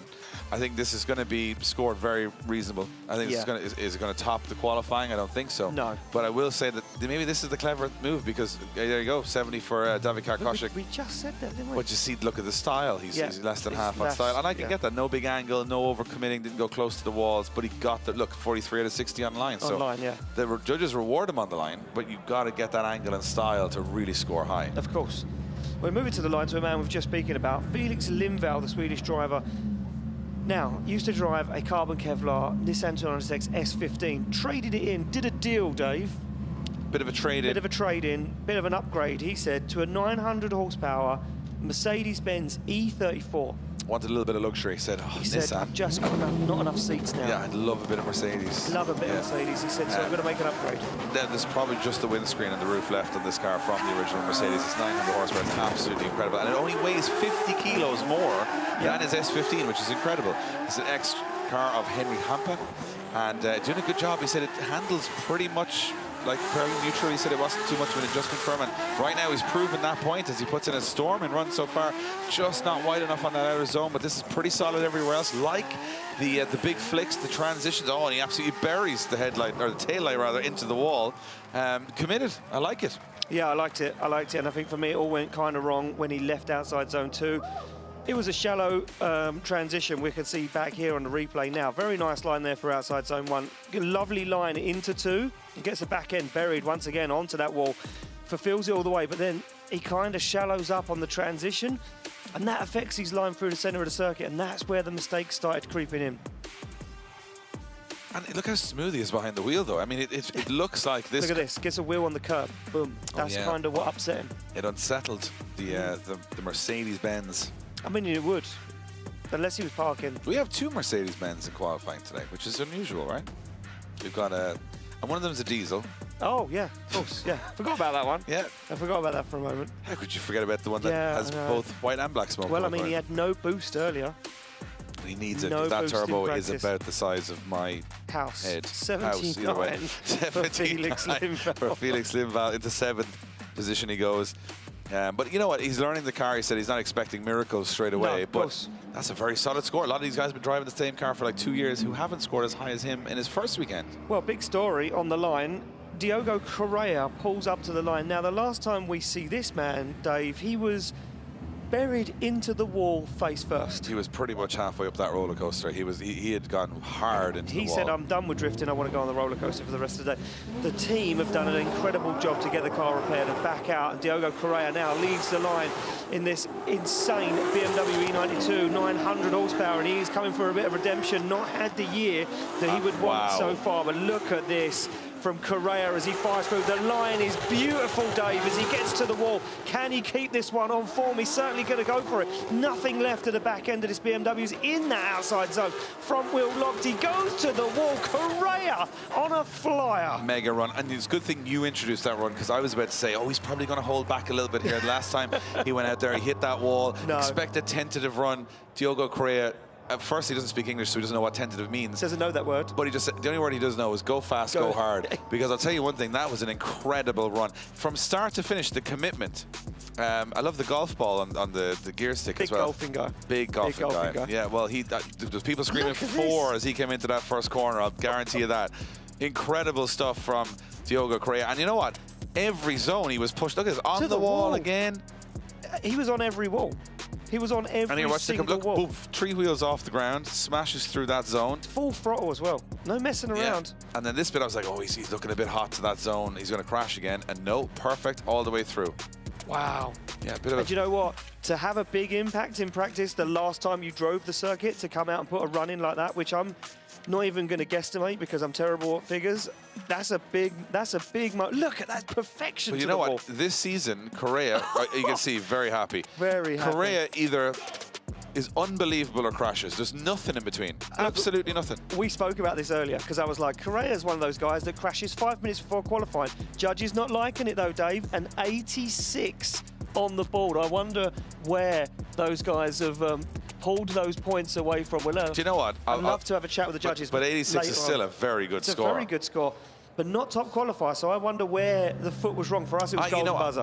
Yeah, but I think that last zone, he kind of left foot braked it up the bank a little bit, maybe forced it a little bit more than momentum. Yeah. Maybe that could have been it. And we move on to Norbert Zeme from Hungary. Norbert Zeme is a man who loves a bit of high qualifying crashing and a bit of excitement. So let's see which one we get today. It could be amazing. Could be anything. The last time we see him on a walled circuit, he was on top of it. Whoa! And he almost goes for the wall straight away. And he has to back out of it. That one did not play out for Norbert Zeme. I'm going to reiterate how easy it is to go around this track. It's not hard. But to go around where the judges want you to go is really, really hard. Not only hard, very scary, because you're kind of going at a huge pace, lose the pace. It's not even a perfect curve, the first corner. So if you touch the outside or anything, I think what happened to Norbert there was he touched the outside tire bail, and he knew that might pull the front end of the car in, so he just backed off it. Like, watch this, he comes in very wide, too wide. So you can see it affects the car here, and he's like, oh, this could be the end of this. The bumper comes off, and now you can see him off throttle on the handbrake, just saying, that didn't work out the way I wanted it to. Let's just reset and go again in the next half of qualifying. You can see how wide it took him, because watch how far through outside zone 1 he goes. Look, he's so high up. That's the curb as well. It's almost over-rotating. He's like, I'm not going to make that. There's no way I'm going to make that. I think he went up on the curb. The back end of the car gets light. And he knows he can't get on throttle at that point. He's going to spin into the wall if he does. So it's a clever way of backing out of it. I mean, look, it's not as dramatic, but saves the car, get you to the second half of qualifying, see how you get on. And speaking of crashes, Ian, we have a man that did also crash earlier on. It was Christian Erlandsson from Sweden, and this is almost 1,100 horsepower. BRZ, and you know what? He's another driver that can be incredible at times, and other times have, you know, these guys are pushing so hard. It's not a talent thing anymore. It's a mental nerve thing. And he comes in absolutely flying, and he's put it bounced off the wall. Yeah, again, coming in so aggressive all the time. Yeah, but look, I just want to go over something. The sun's come back out again. So has the track changed once again? Has it got grippier now from information that drivers have given other drivers in the paddock? Could be. I think, to be honest with you, when they go into that first corner, I think outer zone 1 to 2, and I think even the best drivers here would say, not quite sure what's going on there, because you're not running a curved wall. No. So you think about it. If you're aiming, you know, 3/4 of the way through the corner with the rear end of your car, watch, when you initiate here too early, right? So he's initiating too early. Now he's diving towards this triangle of a corner, bounces off the wall, but now where are you? You're no man's land.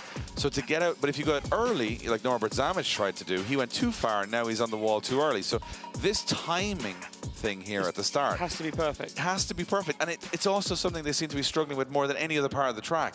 So a 0 for Christian Erlandsson. He'll have to get it all done in the second half of qualifying. And you know, it's been so hard. I mean, this first corner, I think, is going to be the separator.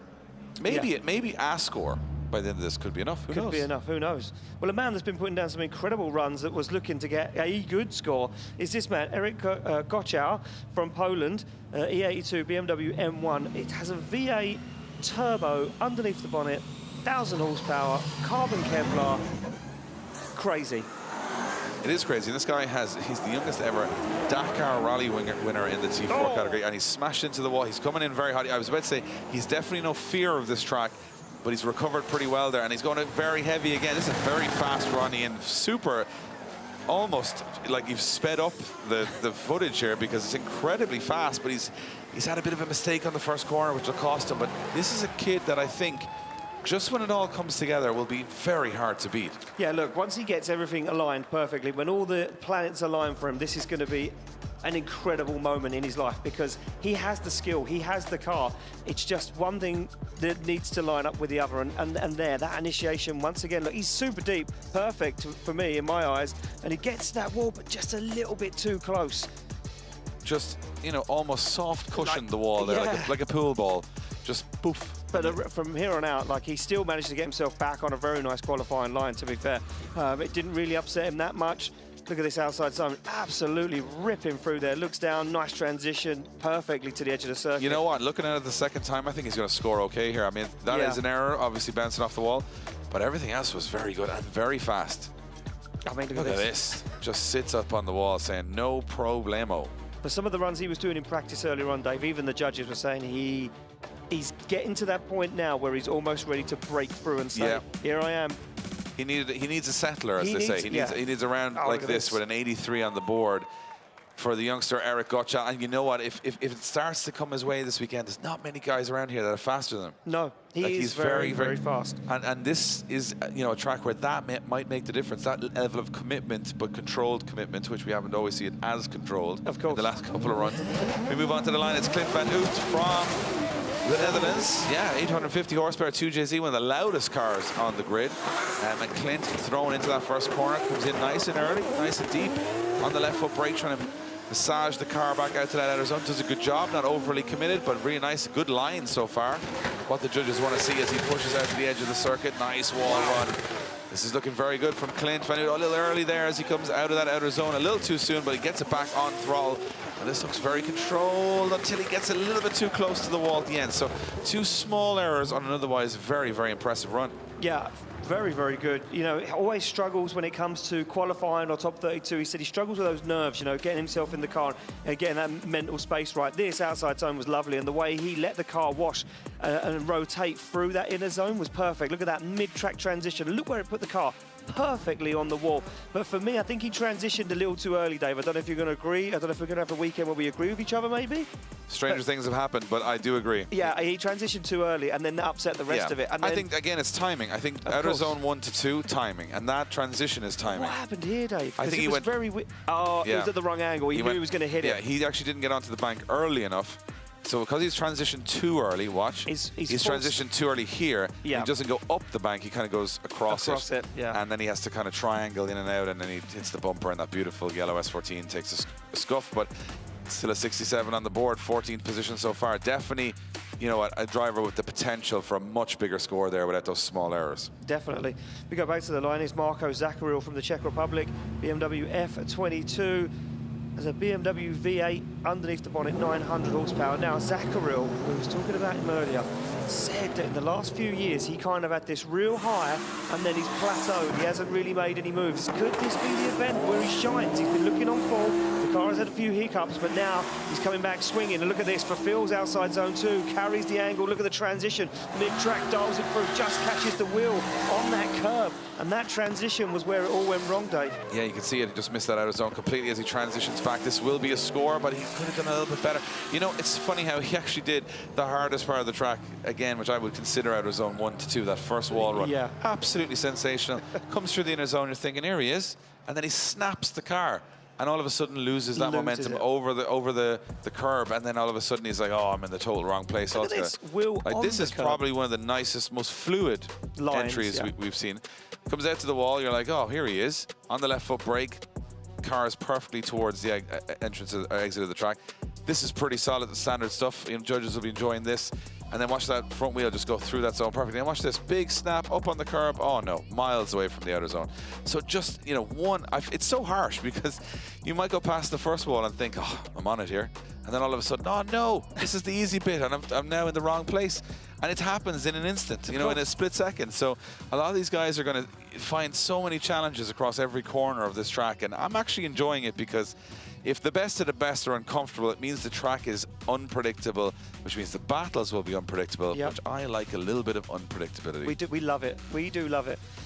Not many people do. 64, though, on the board for Marko Zakaril. Well, the drivers certainly don't like unpredictability. We love it because it makes for the final in Poland at the PGE Narodowy to be sensational. Yeah, but we were like watching. If we got 5 people in the fight for the championship by Poland, I'd be. Book your tickets and your flights now. That's all I'm saying. Well, Pavel Palinski is another driver, as you said. A lot of these guys in the mid-pack wanting a big result because the talent is there. There's no question. This guy's done incredible things, over the last couple of years. Just hasn't shone to the podium like he would like that. He's going for a big entry here in his first run. Pavel Palinski fires it in. Beautiful looking GT86 as he fires out. Oh, look at this. Absolutely nailing that first wall run. Now, can he tuck the nose in? Yes, he can. And this is where Zakaril made the error. He doesn't make the error. Absolutely spot on so far from Pavel Palinski. And now you guys at home are starting to figure out what that line is, and this is it. All the way through, Pavel Palinski could be a little bit more aggressive in some areas, but this is a very solid run. What you want to see, a guy that looks like he's comfortable, he knows what the judges want, and he's not making big errors. Comfortable, Dave. He looks like he's just drove to the shops. He does. It honestly looks like he's put on cruise control. Very chilled. I like the entry. Big flick. Yeah, lovely. Absolutely a little bit of handbrake, lovely. not too much. Gets out there, you know, not too early. The line into that's that perfect. outside That's zone very is well. You can perfect. barely see those lines now. They've completely erased them. But and look at that. You can see the dash lighting up with the full throttle throughout the whole course. And Pavel Groszy's like, yeah, this is easy. Look at that smooth little transition there, just, you know, feeding the wheel.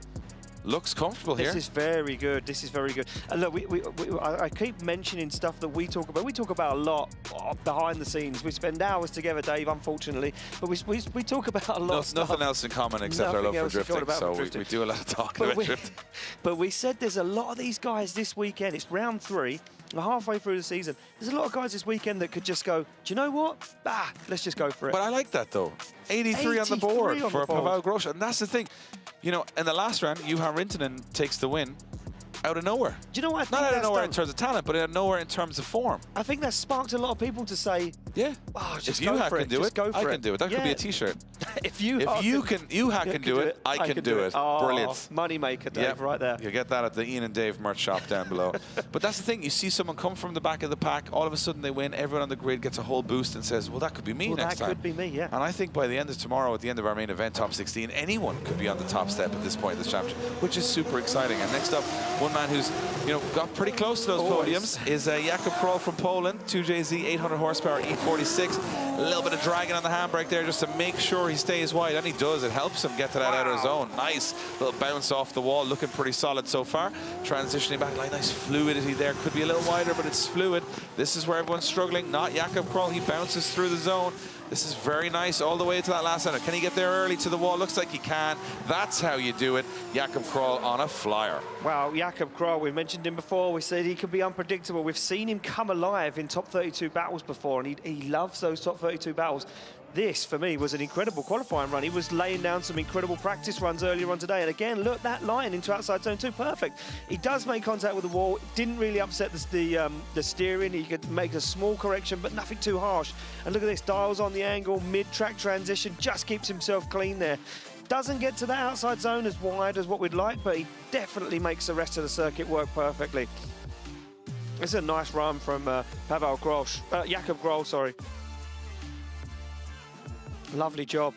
Lovely job. He'll be very really good. happy with I'm that. just watching back trying to find any little, you know, I think maybe the little handbrake drag on initiation was a little bit maybe more tentative, but it paid off. But because, it paid off, yeah. the worst thing you want to do is smash into the wall and then you know the rest of the run is gone. Of course. Kevin O'Connell said they are, you know, there will be points deducted for small handbrake adjustments throughout the circuit, but still not that bad. And it isn't that bad. It's a 79 for Jakub Kroll, and he'll be very, very happy with that. Yeah, I think the style is just that the commitment on the first corner to a couple of the corners. Maybe it could be a little bit more aggressive on angle, but you know what? I think it's the clever way to play it here is to get a good score on the board. He's, you know, he's pretty much an 80 there. Yeah. For quite a safe banker run. I like it. Well, we could end up with a lot of 80s by the end of today, that's for sure. Mikko Johansson comes off the line in this BMW E46 2JZ, 1,000 horsepower. The Swedish driver looking to do well, and he's initiated way in the wrong part of the circuit. Completely misses outside zone 1 now, jumps into outside zone 2.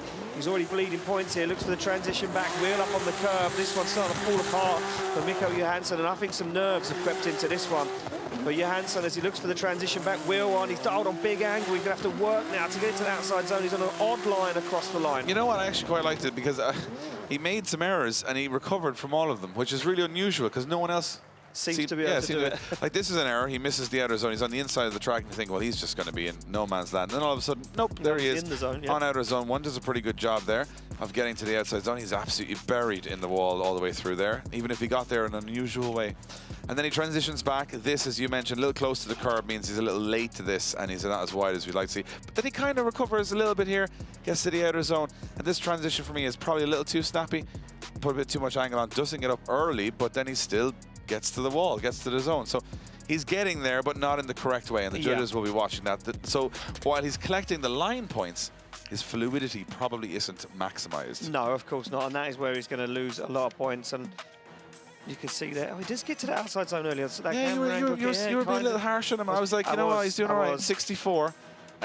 You're right, though. How he got there does determine the score. Yeah. but I liked it. So, and it counts for nothing. It counts for nothing. No. What you like and what I like. All these buttons in front of me don't make scores go up, that's for sure. And well, I'll tell you what, I'm going to make hands go up because next on the line, it is the incredible and maybe sometimes unstoppable unless his car breaks down, Kalle Rovanperä, the current WRC champion, youngest WRC champion in history.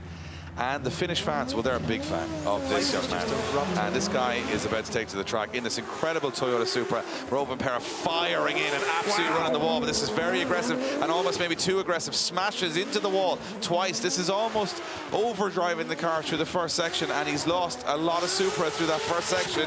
As he stays going, he's able to control it. Oh, and the wheels come off the car. The wheel has come off the car. Those hits with the wall have snapped the suspension. And the wheel just, it was actually the suspension, not the wheel, just gave way on the back of the car. Wow, look at these scenes as he's dragging the rear wheel all the way home. Well, if the fans wanted their money's worth, they got the WRC champion absolutely kamikazing it into the first corner, smashing the wall. I thought he got away with it, but he didn't get away with it. That was a big hit. He overdrove it, Dave. You called it straight away. He overdrove it. Look, he's been firing these initiations in practice, and he looked unstoppable. Everyone said he is a contender for first because place you see, qualifier. he's not content in his nature as a champion, as one of the most talented drivers in the world of motorsport. Go 50%. Yeah, he's not. No, he's trying for a 100-point run here. He's not a 50% He's not driver. trying to get an 80 or an 85. Like, this is depth-defying stuff. But as he came through, he's on full throttle, but he's trying to control it. He can't. Look at He that. bounces. That's a big hit on the wheel. Now watch the back wheel again. Take another little hit here. So at this point, all the weight of the car is on that rear right. He doesn't really have to put it back on that rear right for a little while. You'll see what I mean. So obviously, big stress test on the rear suspension there. Then he bounces off, but he bounces sort of into it again here. So you can imagine that rear right now getting a little bit shaky. But when he transitions all the way, you can see the wheel's gone there. Damn, it's gone so already. the wheel is gone there. It's still smoking. It's still attached to the drive shaft. But as he transitions back, the wheel just says, I don't know what you want from me here. I'm not even attached to anything. And then the car finishes the run with a wheel. So in Sweden has a fire. In Finland has a wheel come off. And you know what? He's still got a very good chance of qualifying if he gets it all fixed up, which I'm sure the team will be able to do. Look at that wheel. It's trying to get out of there. Have you ever seen anything quite like that? Not for a while. Not for a while. Not for a while. It's been a while. That wheel Dave. is just doing, look at it, it's doing its own thing, just going, oh, it's going the wrong direction for the first part. And it's still spinning. I think the only thing holding it on is the drive shaft. The drive shaft is the only thing holding on. The suspension has left the building. Underneath. Look, the drive shaft, you can see it obliterate underneath the car. Wow. That slow-mo is incredible. Well, there we go. It's a zero. zero. It's a zero on the board for Kalle Rovanperä, and the bonnet's open as well, so I'm not sure if they have extra issues down there on the circuit. I can see Rovanperä out the window. And the bumper stack begins. And it begins. And there's some expensive bumpers down there. There's a lot of carbon fiber down there. I'm not too sure what if the plan here is to try and tow it or to lift it. Maybe is it take the front bumper off so they can get it on the recovery truck without damaging it? I'd say that's probably what it is. But it's a full carbon fiber body on the car. Yeah, as you do. As you do. You just full carbon fiber Toyota Supra, brand new, with a ton of horsepower. I mean, an absolute ton of horsepower. But I'll tell you one thing. Wow, you can just see the extent of the just damage trying to, there. yeah, you can see that car did quite some drifting with nothing attached on the back. But the marshals here in Finland, well prepared. Yeah. And able to take that car onto the recovery truck. And again, he's a man that doesn't want to see many more recovery trucks in Drift Masters, really, does he? Fire inside the dashboard of the car in Sweden, stopping his run in the top 32, or was it qualifying? Top 32. Top 32, yeah.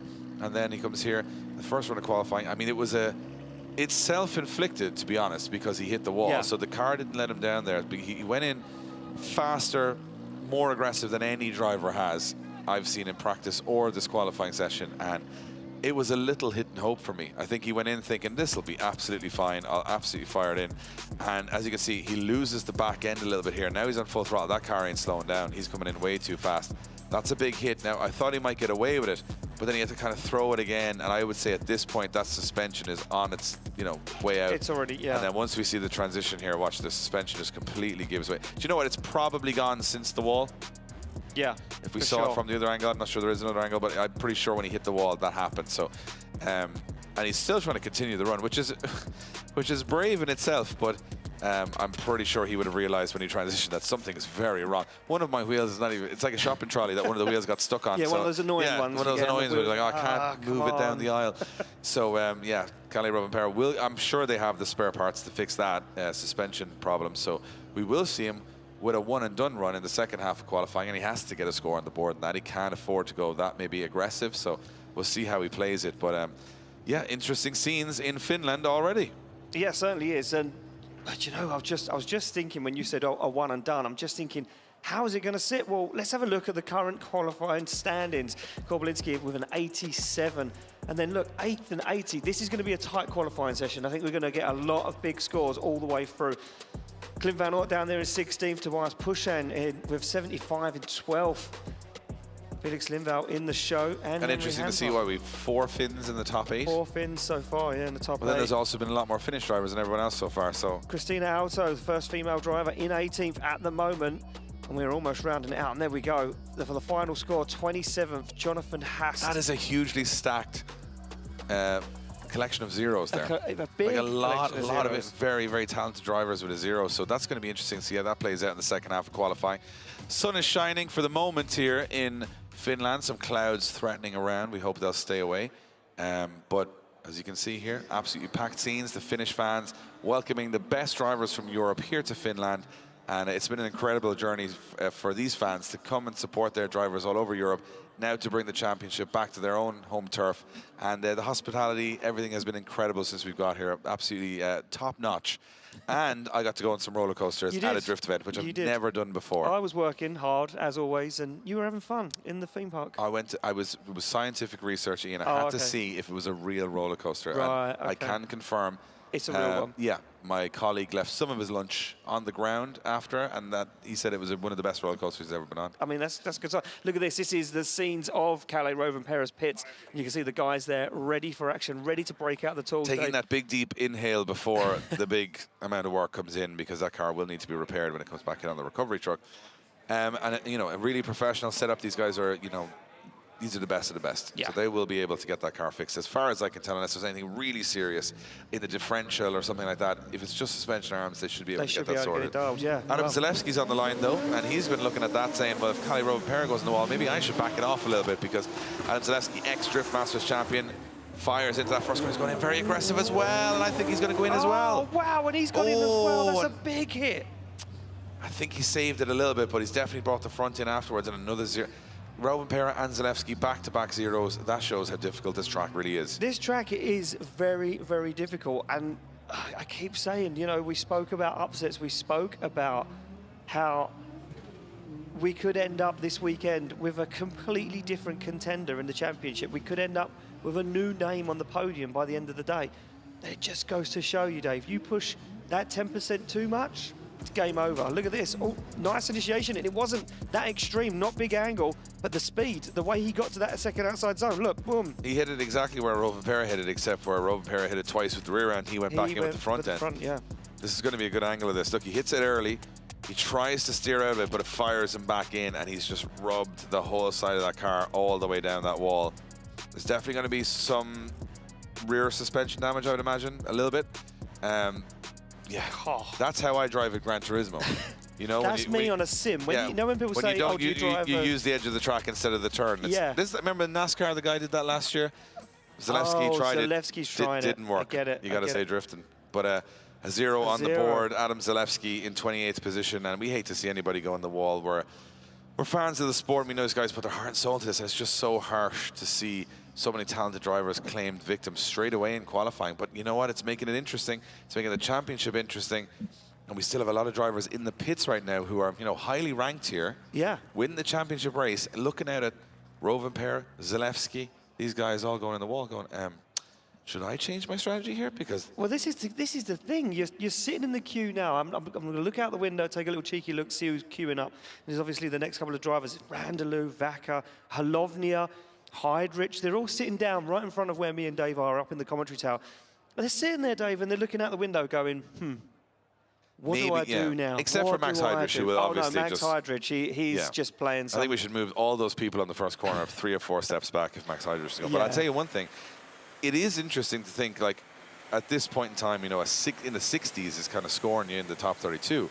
Well, I mean, 41 was the cut-off at the moment with Christina. You know, 41 is the cut-off for top 32 because we've had so many zeros. Yeah, and then look at this big damage on Rovin Perez's car as he brings it back into the pit. Zalewski's out inspecting his car, which will also have big damage. It may not look as dramatic, but there's definite front and rear suspension damage on Zalewski's car at this point. You got to believe that hitting the concrete wall with your car, it's not going to be just straight as an arrow after that. Yeah, I mean, do it in any car.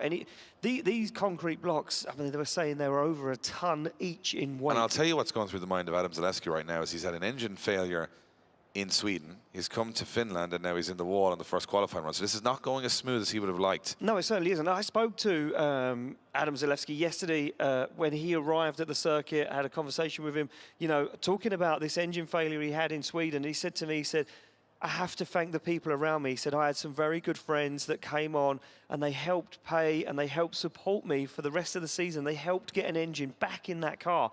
And you know what? Being a driver and having that help and support, the last thing you'd want to do is go out there and park the car on the wall. You'd want to go out there and put on a show and get a podium and thank those people that helped him. And now he has a lot of pressure on his shoulders, Dave, to perform on the second qualifying run. Well, to you know thank what? everyone. I'm in the game a little while. I have watched people win events from the recovery truck. Yeah. Because they've come in on the recovery truck, gone back out and won the event. They've said, I've nothing to lose now. The car's already scratched up. I'm going for it. And they drive twice as well. So it can go both ways. It can. It certainly can go both ways, Dave. But sometimes at this level, that mentality doesn't always play out. And I'm watching what I would consider to be the killers, the stone cold killers on this grid, the Rovin Perez and the Zalewskis, making big errors. The threats. Yeah, the people that everyone's going, this guy could win this, and you know he's one of the favourites. And if they're struggling, I mean, I suppose there's a couple of guys looking at it going, well, what chance have we? If the ex-European drift champion and the current world rally champion can't get past the first corner, what hope have I?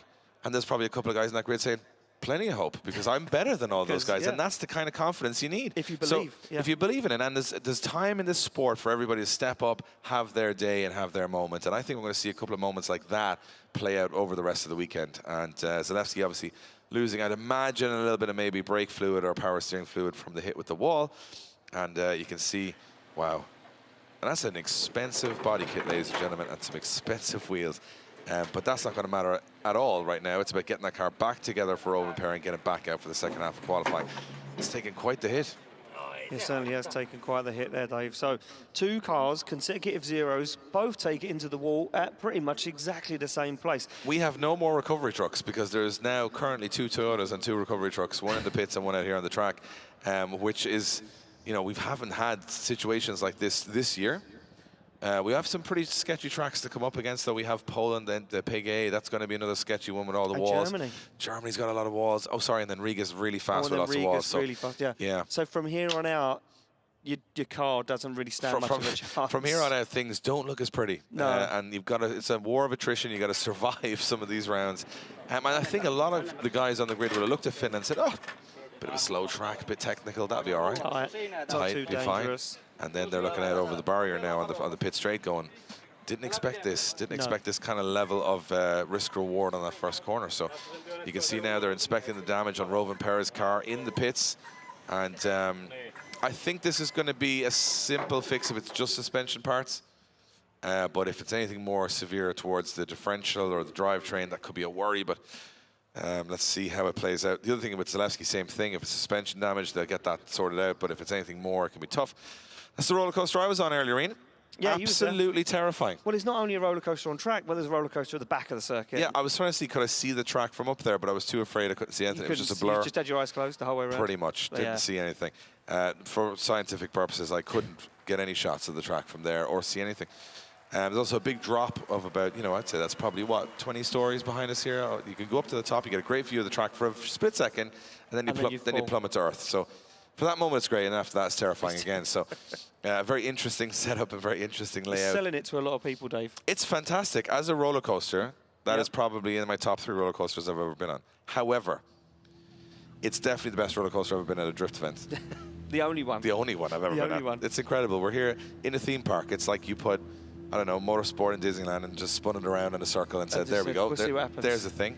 Right, well, there we go. We're back on the line, ready to rock and roll. It's Mikko Vitala from the Czech Republic, ready to rock and roll. E92 BMW M3, 1,000 horsepower. He's just seen absolute carnage now. Can he hold it down? He certainly can. Shallows up the angle, though. He doesn't want to make the same risk that Robert Perrin and Zalewski made. Looks for the outside zone 4 in the centre of the circuit, keeps it clean, doesn't go too wild. Snappy transition, fires him off of outside zone 5 now as he flicks the car back across the circuit, looks for the final outside zone. Job done across the line. And that could be, Dave, all it takes to get yourself in the show today. Yeah, and I mean, not the correct line through some of the course there for Michael Reichardt, but not on the recovery truck, not on the wall, and maybe that's enough, you know? I mean, he's put in a pretty decent first corner here. I think the first corner was one of the stronger parts. Gets out to the wall pretty early, gets to that outer zone. You can see, look at this nice wall run here all the way through. Just creeping that rear wheel into that outer zone. This was good as he transitioned through here. Got a little bit wide here. This is where he just starts to drop off that outer zone, and then this, for me, transitions a little too snappy here, a little too early on the wrong side of the track. Lucky that curb was there because he would have been on the grass, and then he gets back up onto. So it's going to bleed score for him, but a score is a score right now, right? It certainly is, Dave. A score is a score at the moment. An interesting note that Michael Reichardt was actually in a road accident on Wednesday? Yes, Wednesday, So yeah. Wednesday, he was actually on his way to the airport to fly to Sweden, the 74 on the board, was in a road traffic accident, and said, that's enough for me this weekend, probably, at the start of that run. So enough crashes in 1 week. He's got all the crashes out of the way already. They do them at home rather than abroad. That's easier. Yeah. So we move on to the next driver. It is going to be Oliver Randalou from Estonia, two-time Estonian champion. And he finished up 6th last year in the championship, but he's down the order a little bit this year. Would like a good result here. Well, stay strong while others fall down as Oliver Randalou enters 900 horsepower, very wide, and then E36. He might not get away with this, and he won't, but he will. Luckily, that car had absolutely no strength in the back. He pushed through the wall, keeps this one going as he fires out to the outer zone. Oliver Randalou now transitioning back. This is a good line so far from Oliver Randalou. Nice and wide here. That's what you want to see. Can he kick it up onto the bank here at the end? Gets there late to the zone, but he does get there. And luckily, the back end of that E36 able to take that first wall run like a champ. Keep him on the track is an error, but not a huge one.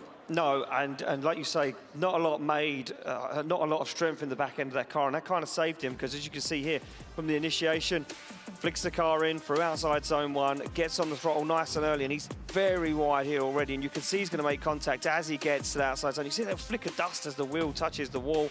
He keeps a hold of it, though. It doesn't really upset his line too much. You know, not a lot of steering corrections made as he touches the wall. Look, barely changes the steering angle, just jumps onto the left foot to keep the car balanced, and then finishes up the run. This will be interesting to see the hit here on the inside. Ah, just a little bump. Yeah, see, just a little bump. It's fine. Looks way worse from the outside. It did. The car took a lot of it. The driver was okay. A 79 on the board for Oliver Randalou from Estonia. Good job from Oliver Randalou. A couple of drivers sitting around that 80 mark, looking pretty strong for the second half of qualifying. A couple not looking as strong. And we're moving in reverse order of the championship if you're just joining us. So as we go along, we get higher and higher in the championship order. The championship order quite, you know, quite a mix at the moment. Manuel Vacca, now our next driver, the Italian, 940 horsepower in this E36. Coming in pretty hot and heavy, but tentative, staying on the handbrake, not making any errors. This is good, getting to the wall, little tag, but stays in that outer zone. Good job so far from Manuel Vacca as he transitions back. Getting out nice and wide. Look at this, to the edge of the circuit. Oh, a little delay on the little wobble on the transition just to extend it, but it does get the zone as he now puts the foot to the floor, kind of push all that 940 horsepower up to the edge. It's hard to see on that camera angle. There's a huge bank at the end of this course, which is quite an unnatural finish for a lot of these guys, pardon the pun. And as he goes into the first corner, he stays on the handbrake quite a lot. The judges won't like it, but it does allow him to get to outer zone 2 pretty okay. Yeah, I think, like you say, the judges aren't going to like that correction on the handbrake. But I think personally it was a clever move because what it did allow him to do was stay in outside zone 2, not make too much contact with the wall. He did have a little tag as he gets into outside zone 2. And then from the rest on out, not too many mistakes. I want to have a look at this transition to this outside zone. Yeah, I mean, look, he could have been a little bit deeper in there potentially and washed through, but nevertheless gets the job done. And at the moment, it's a score on a board where there's a lot of people falling at first hurdle. I'm in agreement. I think, like, you know, a score on the board, especially if it's high 70s, low 80s right now, might just be enough. And there you have it, a 70 on the board for Manuel Vacca. There was a couple of mistakes in there, a couple of wobbles on the transitions. I can see why that score dropped down a little bit from in and around the 80s. You know, not perfect here and there, but still a score on the board. A lot of big names dropping out. And next up we have Alex Holovnia from the Ukraine, two-time Ukrainian champion. He is an EEDC winner. He's more than 10 years in drifting. Let's see if he can handle the first time ever we've come to Finland. He's got a beautiful car, this BMW M2, tons of horsepower, 800 horsepower, and he runs that carbon Kevlar rear end right up to the wall. A little wide here, but he makes it work almost over that inside zone. But this is good from Holovnia as he comes through the course. Now got to extend it here, does extend it. You can see the compression on the back of the car. That's the right line as he takes it up onto the wall. It's a fluid run, it's a fast run, it's aggressive. It's good from Alex Holovnia. Yes, very nice from Alex Holovnia.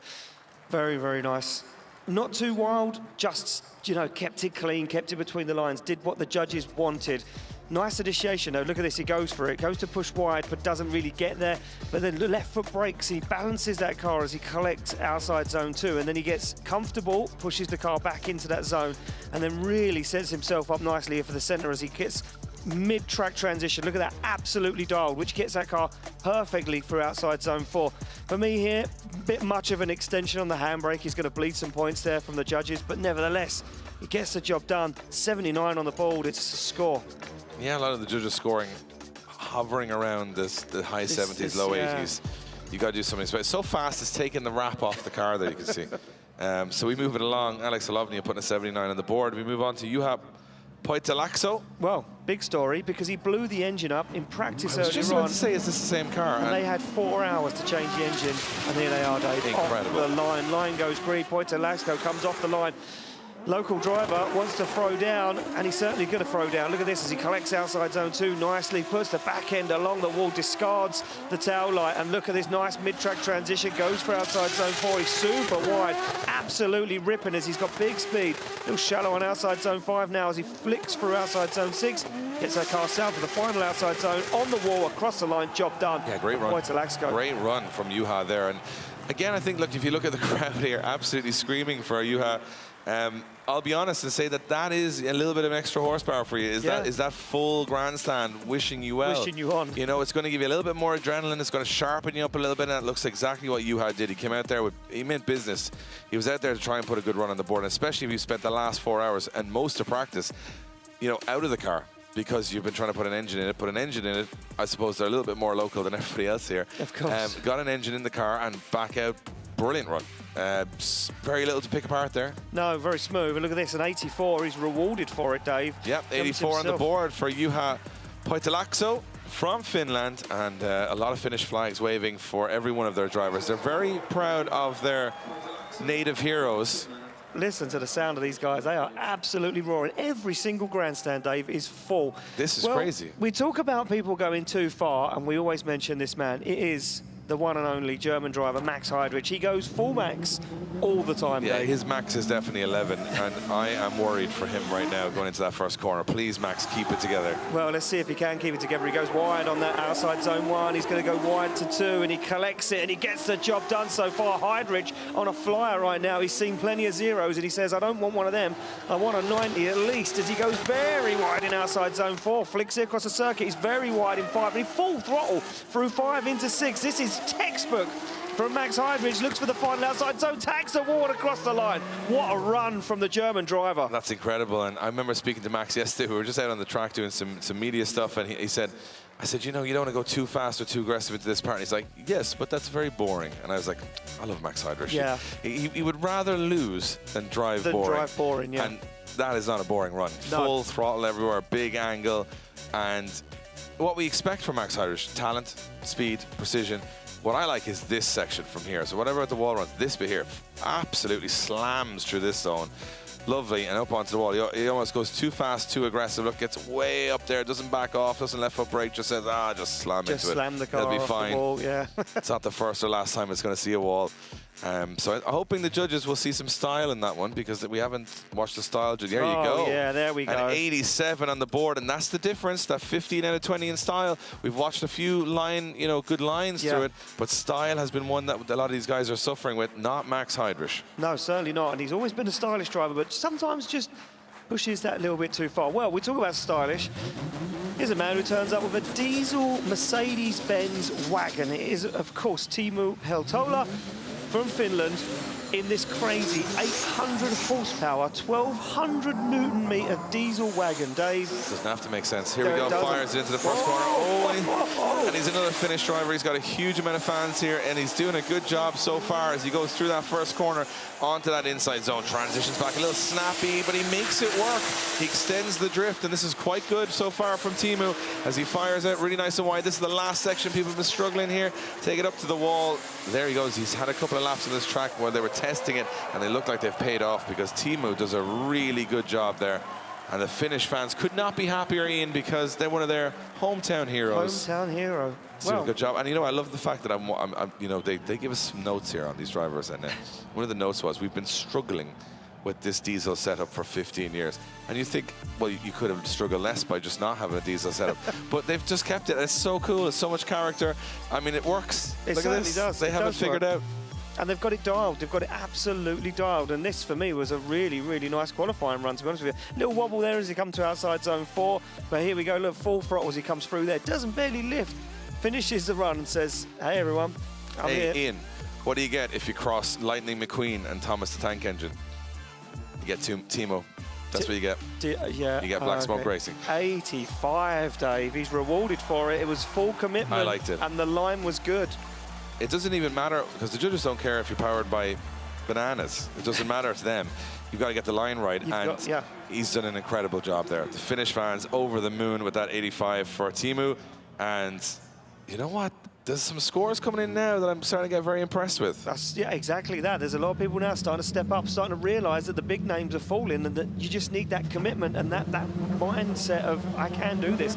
We're on the line with Joachim Andersson from Sweden, 200SX, Mercedes-Benz 3.2-litre turbocharged 6-cylinder engine underneath the bonnet, 800 horsepower. What could he do as he fires in?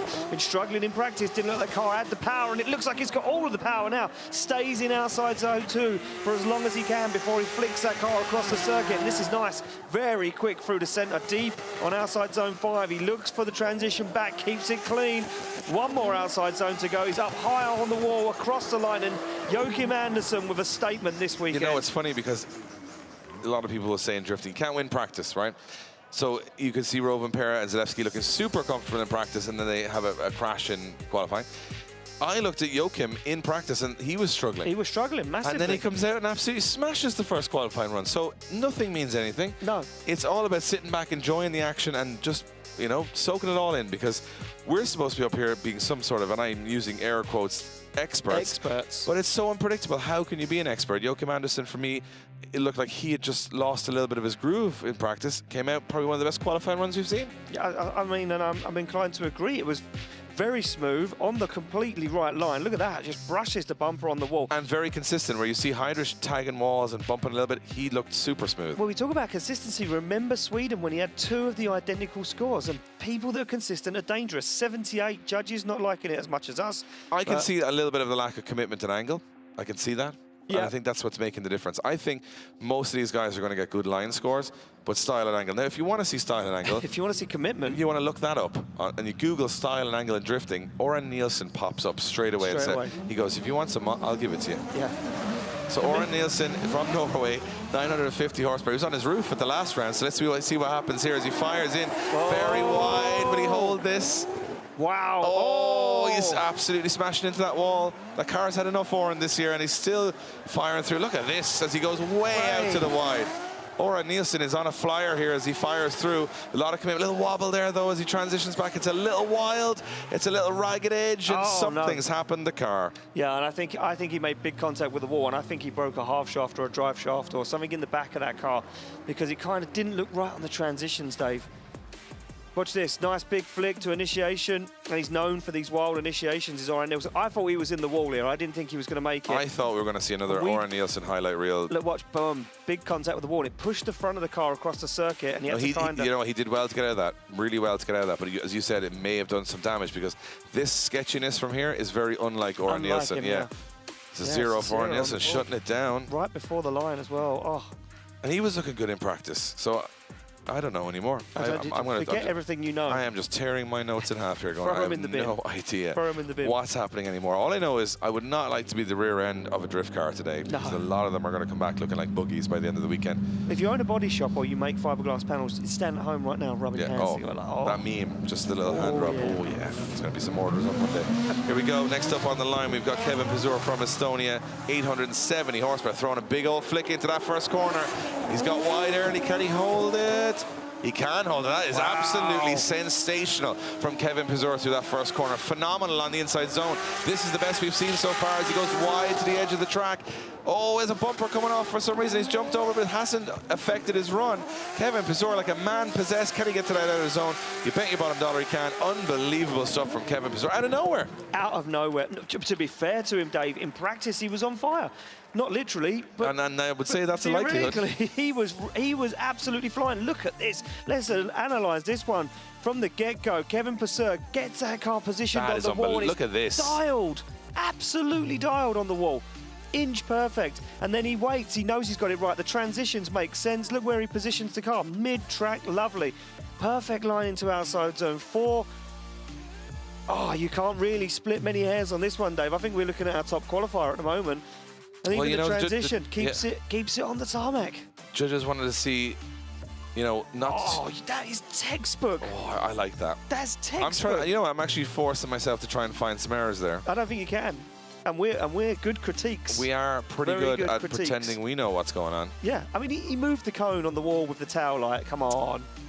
Are you not that back bumper is just like, there it is. Oh, wow. 92 for Kevin Pizur from Estonia. A 92 on the board, and a well-deserved 92, in my opinion, because that was, I said it after the first corner, it's the best I've seen anyone through there. It's breathtaking, absolutely breathtaking. Look at this, the final, you can just see him flexing the back bumper. Well, massaging the back bumper. But Kevin Pascotti is another guy that just feels comfortable on this track. We watched him earlier, Dave, while other guys are practicing. Cone flipping. Yeah, he was taking traffic cones, trying to flip a traffic cone onto a traffic cone. I said, if he's that casual, he's dangerous. He's not fazed by any of this. Here we go, Kevin Pascotti from Hungary. Fires into that first corner, very aggressive, and looks like he's going to, I don't know anymore. He's going to make it happen, Dave. He's going to make it happen, and again, another phenomenal wall run from Kevin Pascotti. And only when you've seen so many crashes do you start to respect how close some of these guys are getting to these walls. As Kevin Pascotti, like a man possessed, up over the hill, fires it back to that last corner. This is another phenomenal run as we see the Hungarian driver, Kevin Pascotti, light it up. Well, I don't know what's happened down there, if they're handing out cans of Red Bull or what to these drivers in the queue, because they have come alive. I mean, it's still risky, I think, that first corner. Are they just getting away with it? Because I thought this one was going in as well, but look at this, absolutely perfect. Gets there straight away. Perfect. Stays there. It's absolutely perfect. Look, no real major inputs on the steering wheel. He's just keeping it balanced. The transition's perfect. Once again, I talk about it a lot, but that is so critical. Outside zone 4, not as close to the wall as you'd like to see him, but yet again, he fulfills it. Accelerates away from the drone down that hill before he transitions into that final. I want to see him on that final outside zone, and look how happy he is. But this is him. He's been doing this all day. He hasn't put a foot wrong. We've seen him have big accidents, and a 90 on the board. Wow. For Kevin Pascotti, and he slots himself into second position. We're seeing a new style of driver. Imagine waking up one morning and then flipping 2 traffic cones on top of each other and then getting 90 qualifying. He'd be juggling next in the middle of the track. The man can do no wrong. We've got Adam Zalewski coming off the recovery truck in the pits right now. There's work to do there. You can see. I don't know, it's scraped the wall, but it's definitely done damage to the front wheel. Yeah, I wonder is it just wheel or maybe suspension. Anyway, we'll get back to that in a moment, guys, and let you know how Adam Zalewski is doing as we move on to Benediktas Chirba. A little bit of mixed form. Had a good run out in Sweden, not a good run out in Ireland, and now sort of sitting not far off the top of the championship, I will say, but there's still a little bit of work to do. Yeah, but another guy that's been jumping in and out of cars, and I couldn't tell you what one of the cars he's been jumping in and out of right now because he's changed so many, but now he gets himself into it, into the groove, into outside zone 2 he goes. Wanders and wavers. Looks like he fell away from it a little bit too early there. Gets the transition done, looks for outside zone 3 across the head, absolutely nails it through.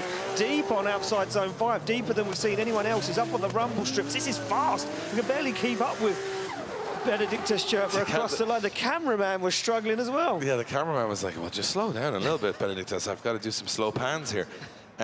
that is another phenomenal. I mean, Benediktas Čerba, as I always say, a guy that can take a win on any day, any given day. That's a big initiation. That was I would have thought that was too risky there, and he got away with it, and it was really good. So the judges are going to like that line and style. Or the line, yes, most guys are getting the line because you can adjust to it. But style and angle, Čerba had all of it there. He had plenty of it. He had bucketfuls of it right now. I'm trying to see if there was any faults in it. It went so fast through here that I could barely keep up with him as he went through the circuit. Good transition. He was okay. It was a little wide there on outside zone 6. He put a wheel on the white and blue curbing, and he was shallow on the wall. I mean, look, we're splitting hairs. We've had guys in the wall and not even putting down a run. I think a good solid run here in the first half of qualifying, which not a lot of drivers have done, is a big statement for the weekend, but it could be enough that you can push that little bit, you know, in the second to be uncomfortable. Because if I was sitting on a 0 now, you know a soft run, an easy run is not going to get you through. No. You got to go back to that wall, which probably caused the whole situation in the first place in the second run, and hope you don't hit it again. So people like Čerba, you know, if we look back at some of the runs previous, this is a good place to be. You know, sitting in the 80s, early 90s, you have no worries. You're going to probably make top 32 pretty easy. And not an easy track to do it. So it goes to show how comfortable they are. And then again, some drivers like the tight technical circuits maybe more than the big speed tracks like Sweden or Riga. So that's why the championship doesn't have too many tracks that are quite similar. No. Everything's a little bit different, right? And you know what? The whole conversation around the paddock when a lot of people got here yesterday and even this afternoon before we went live here with qualifying, an 88 on the board for Čerba. He gets into 3rd position at the moment. That's a great score. Great score for Benediktas Čerba there. A lot of drivers saying that they love this mix. It's not fast track, fast track, fast track, or tight track, tight track. It's such a mix between country and country that it makes this championship so different. Absolutely. Next up on the line, we got a rookie, but he's not looking like a rookie right now because he's way up the championship order. It's Dylan Garvey from Ireland. 700 horsepower in this car, and you know what? He's going to love these tight technical circuits. It's a very you can see a lot of the Polish, a lot of the Lithuanians and the Irish. They're used to these kind of small, tight circuits. A lot of left foot brake from Garvey, being super precise as he comes through that, and he pushes out wide. This is very solid. Exactly what the judges want so far. A little bit early there. It could have been a little wider on that outside zone, but still pretty solid from Garvey. Just a little tentative coming through that last section, but again, another very solid run from a youngster making big waves this year in the Drift Masters European Championship. Hasn't really done much wrong in his first year. 3 rounds in, still looking solid. No, certainly is looking solid. And this was a very, very impressive run from Dylan Garvey and fires that car in. Nice initiation. Did a little handbrake, jumped on the foot brake maybe a little early for the judges' liking. But for me, this was a golden buzzer moment. Stacked the back end of that 180SX all the way around the outside zone and then carried that angle through and that transition again. Look at this. It set him up on a perfect line for the outside zone. This was really nice from Dylan Garvey for his first qualifying run. Look at that full throttle commitment as he comes down that hill. Nice transition back in that decel up into the final outside zone. On the foot brake, bumper to the wall, across the line, job done. You know, a big fan of Dylan Garvey's driving style. Very aggressive driving style. You know, and struggle. You know, he struggled with his nerves a little bit. You know, in the other round, saying, you know, it's a big step up. You know, he's coming as UK champion into this European Championship, a 74 on the board. I can see that. Maybe a little heavy on the left foot brake and a couple of errors towards the end, but we know Dylan Garvey can pull it out towards the second half of qualifying. But it's great to see such a mix of, you know, youth, experience, high horsepower.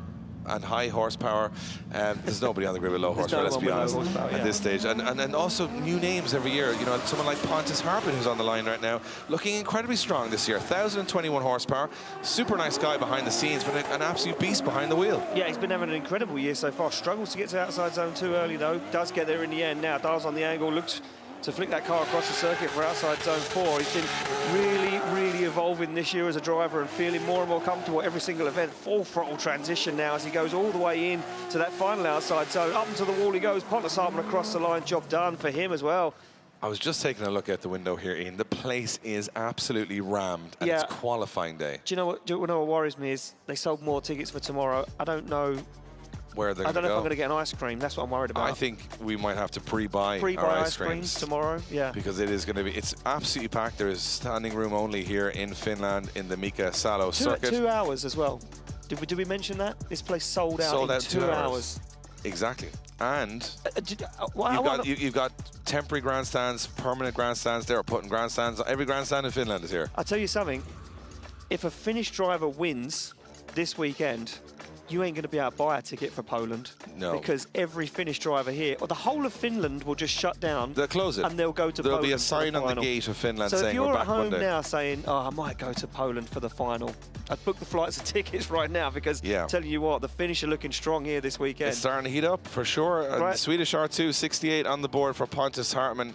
27th position, so scores are creeping up considerably now. Yeah, they're starting to get there. They're starting to get there. And we move on to next up, the guy that everybody can't take their eyes off. It is Naoki Nakamura. This is the two-time Japanese champion, and he has taken this first year into European drifting, and he got a podium at the last round, so he is well able to roll here. Look, and I said it, this is the kind of track that suits his driving style. Nakamura fires in, looks for the outside zone now, looks for outside zone 2, absolutely nails it to the wall. He's super fast. He's got incredible pace.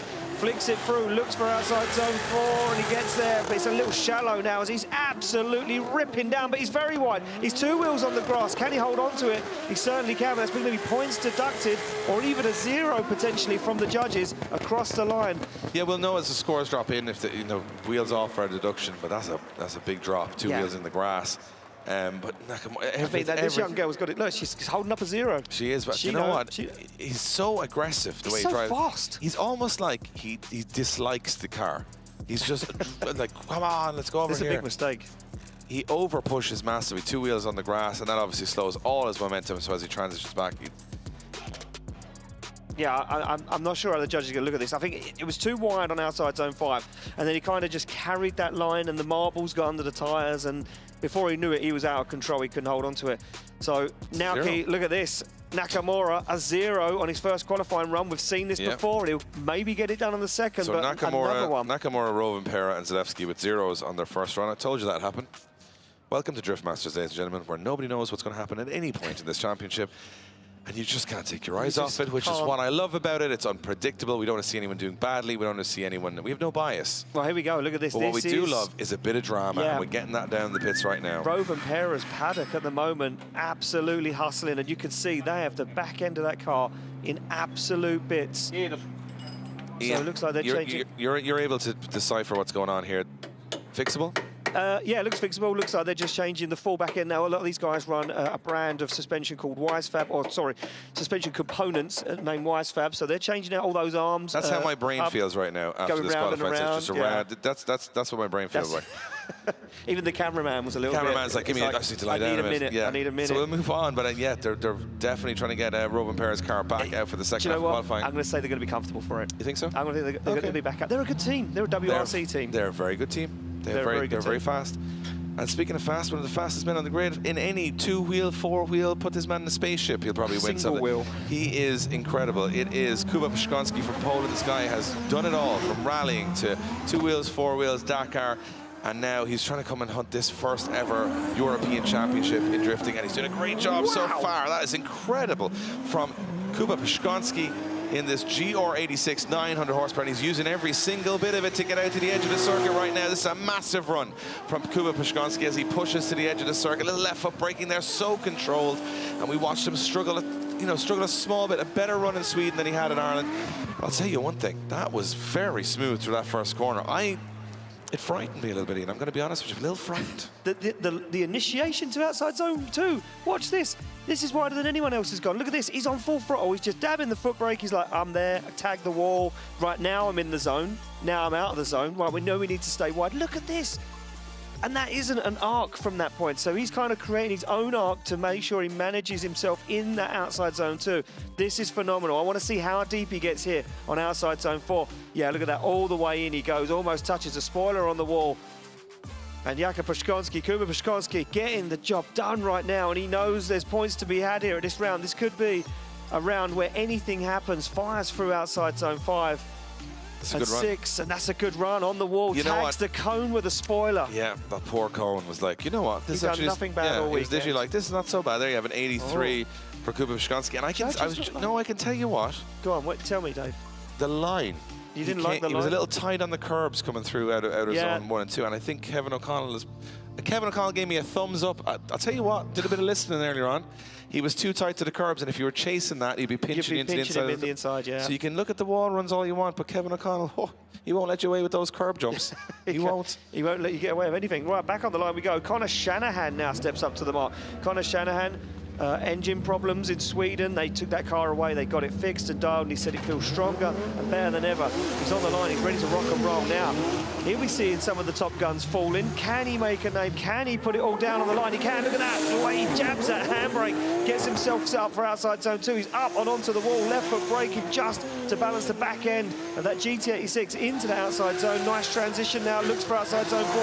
Dialed in now as he full throttle down the hill into 5. He goes over the little crest, looks for the transition now, full throttle up the hill to the final outside zone, across the line, job done for Shanahan. Yeah, and I was just about to say the same phrase, job done. I think whatever he scores there is enough to get him into the battles. I mean, looking at what we've looked at for the last hour or so, that was, to me, what the judges wanted. And I'm going to show you some standout points for me on this run. One is the big angle onto the entry, right? So that's going to be something the judges are looking for. He goes early to the zone, gets the zone, and the GT86 does not have a lot of rear overhang, so he's right in the wall the whole way there. But this is where Kuba made the mistake. He went too close to this curve. Watch, look, Shanahan, meter out, that's what they said. It's absolutely spot on. Gets all the way along this wall. Now, this is a bit where he could have been a little bit better. Stays on the handbrake there, goes a little wide, but it's wide, it's fluid. Transitions back just on the edge of the curb. It's very precise. It's what we've come to expect from Conor Shanahan. Like, it's a very precise run. Yeah. He does exactly what the judges want him to do, just so he gets that score to get himself into the battles. His brother Jack a little more wild. Yeah. Conor a little bit more calculated, but both styles do work very well for the Shanahans. And looking for a turn of fortune here at round 3. From Shanahan. I have a feeling that that's going to score very high. There's nothing there. You saw Hydra score high, lots of flair, but he's banging walls. He's little wobbles here and there. There was no wobbles on that run, as far as I could see. And there you have it. A huge run for Conor Shanahan. 97 on the board, and I can see it. There was nothing to take away from that run other than it was pretty special. Even in the replay, I could see he's wider than everyone else. He's smoother. It's an incredible way to drive, and he goes, I mean, that's it. You can pack it up there and say, no, you can't. Job. No, he's going to come out and try and get 100. Because Jack Shanahan might just beat it. His brother is on the line, and he's going to go wild here, ladies and gentlemen. I can guarantee it. Well, this is it. We talk about brother rivalry, and we've got it right now on circuit. And Jack goes that little bit wider, and he goes deeper into the wall than what Conor did. He's absolutely destroyed the tail light and the back bumper on the wall. Now looks for a wider transition, and he gets it done. He's going to go wider to outside zone 4 than Conor did, and he's going to go more than full throttle or through that outside zone. Oh, but he's got wheels off and he's over-rotated. Yeah, he did what Nakamura did. He stayed too late in it. He stayed too late. He'll be furious. That was heading for top step. That was heading for a 99, Dave. I think that was up to that point, no one had done it. No one had even attempted to do what Shanahan did there. He went into the wall with a GT86, which has no overhang, and stayed in it without it correcting the steering. He knew it was a big run. Watch this. This, for me, look at this, up on the curb. Yeah, goes up on the curb. So he's as wide as he can be. Now, this is the bit you think he's going to crash, right? Goes into the wall. Watch the front wheel. Doesn't even move. Doesn't, barely moves. Just this, plows through the wall. And says, that'll do. For me, it's the transition. Conor was, he was on the right line, but Jack was wider again, but then he just got on those marbles. He did what Nakamura did. I think he was taking a little too much out of it. I think he wanted the big edge to edge. Look, he went to get to here and like, I'm going to run the edge of the track, but he realized because no one else has run the edge of the track, it's super loose there, and he lost it. So, yeah, it's unfortunate because look, watch the tire marks on the ground. Out here, there ain't nobody out here, so it's no grip whatsoever, and he would have just felt the back end of the car go light. Nakamura fell to the same fate. So, Rovanperä, Nakamura, Zalewski, and Jack Shanahan zeros on the first run. Welcome to Finland, everybody. This is real life. This is real life. And Conor Shanahan gets a 97. So, you know. And, wow. And Max Heidrich survived. So all of that has been a huge surprise to me. And it's going to be the second half of qualifying is building up now to be absolutely sensational. And a really tense second half of qualifying, and you're doing the same as I'm doing. I'm looking out the We're window, both Dave, looking and up at the sky saying, surely not. If it rained now, Can you imagine, here we are on the star line, two-time back-to-back and defending champion, Peter Vincent. He had a little bit of an early exit with a mistake in the top 32, an uncharacteristic one, but he's been one of the most consistent in practice here. Vincent will have watched that 97 from Conor Shanahan now, said, what has he got? Little settle of the car there, he goes very wide and into the wall. Nice from Vincent as he pushes right to the edge of the circuit, transitions back. Vincent so fast through there. He is way faster than anybody else. On throttle, full throttle, he's out to the edge of the track, doesn't make the same mistake as others, and this is a textbook classic champion qualifying run from Peter Vincent. That is phenomenal.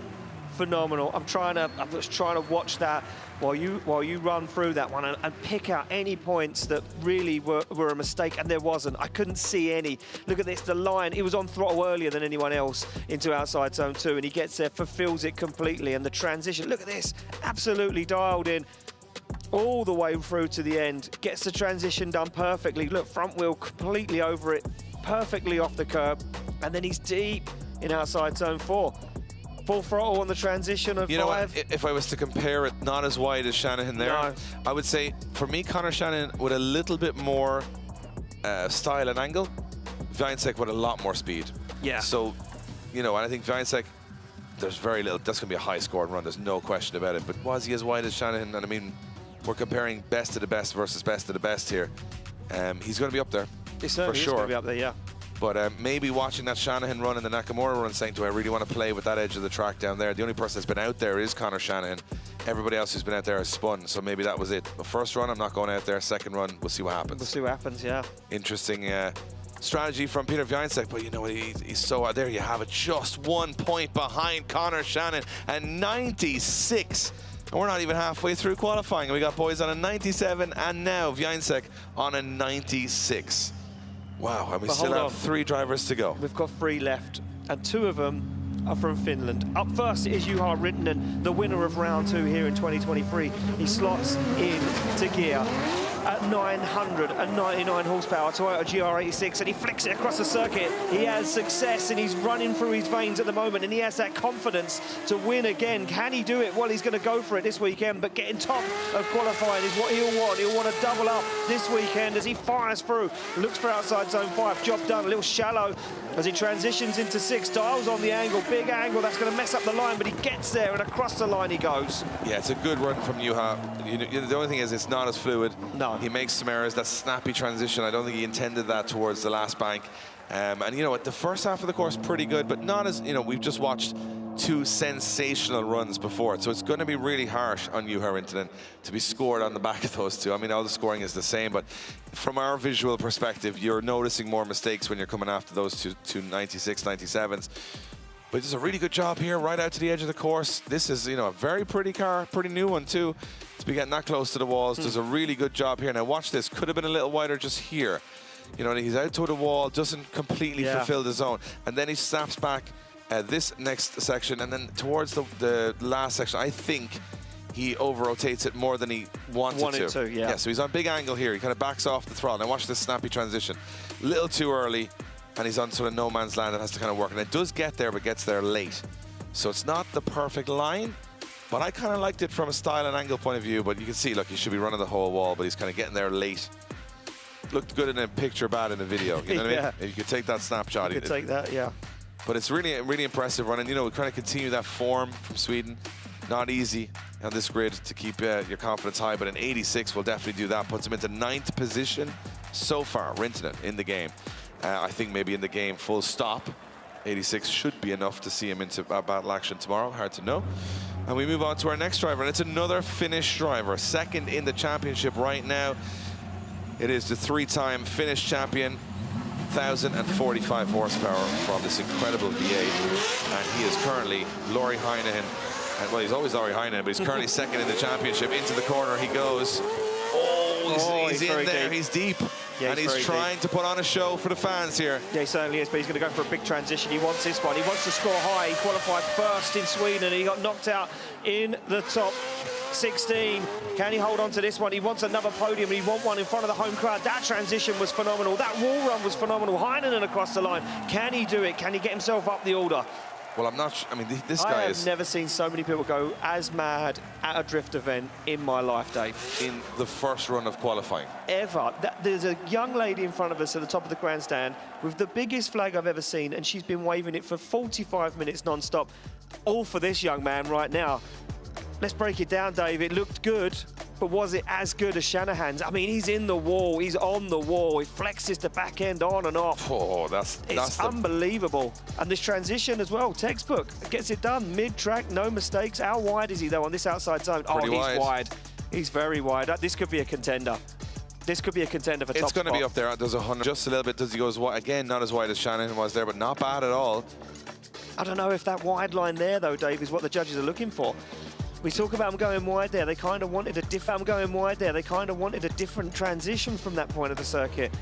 I think that's going to be right up there. I think if you look at Shanahan's 97, can that contend Vincent? That's the question. That's the question I'd have. But I think 97, 96 for I mean, just wait for the score to drop in for Lauri Heinonen. Let's see where it is. It's a 93.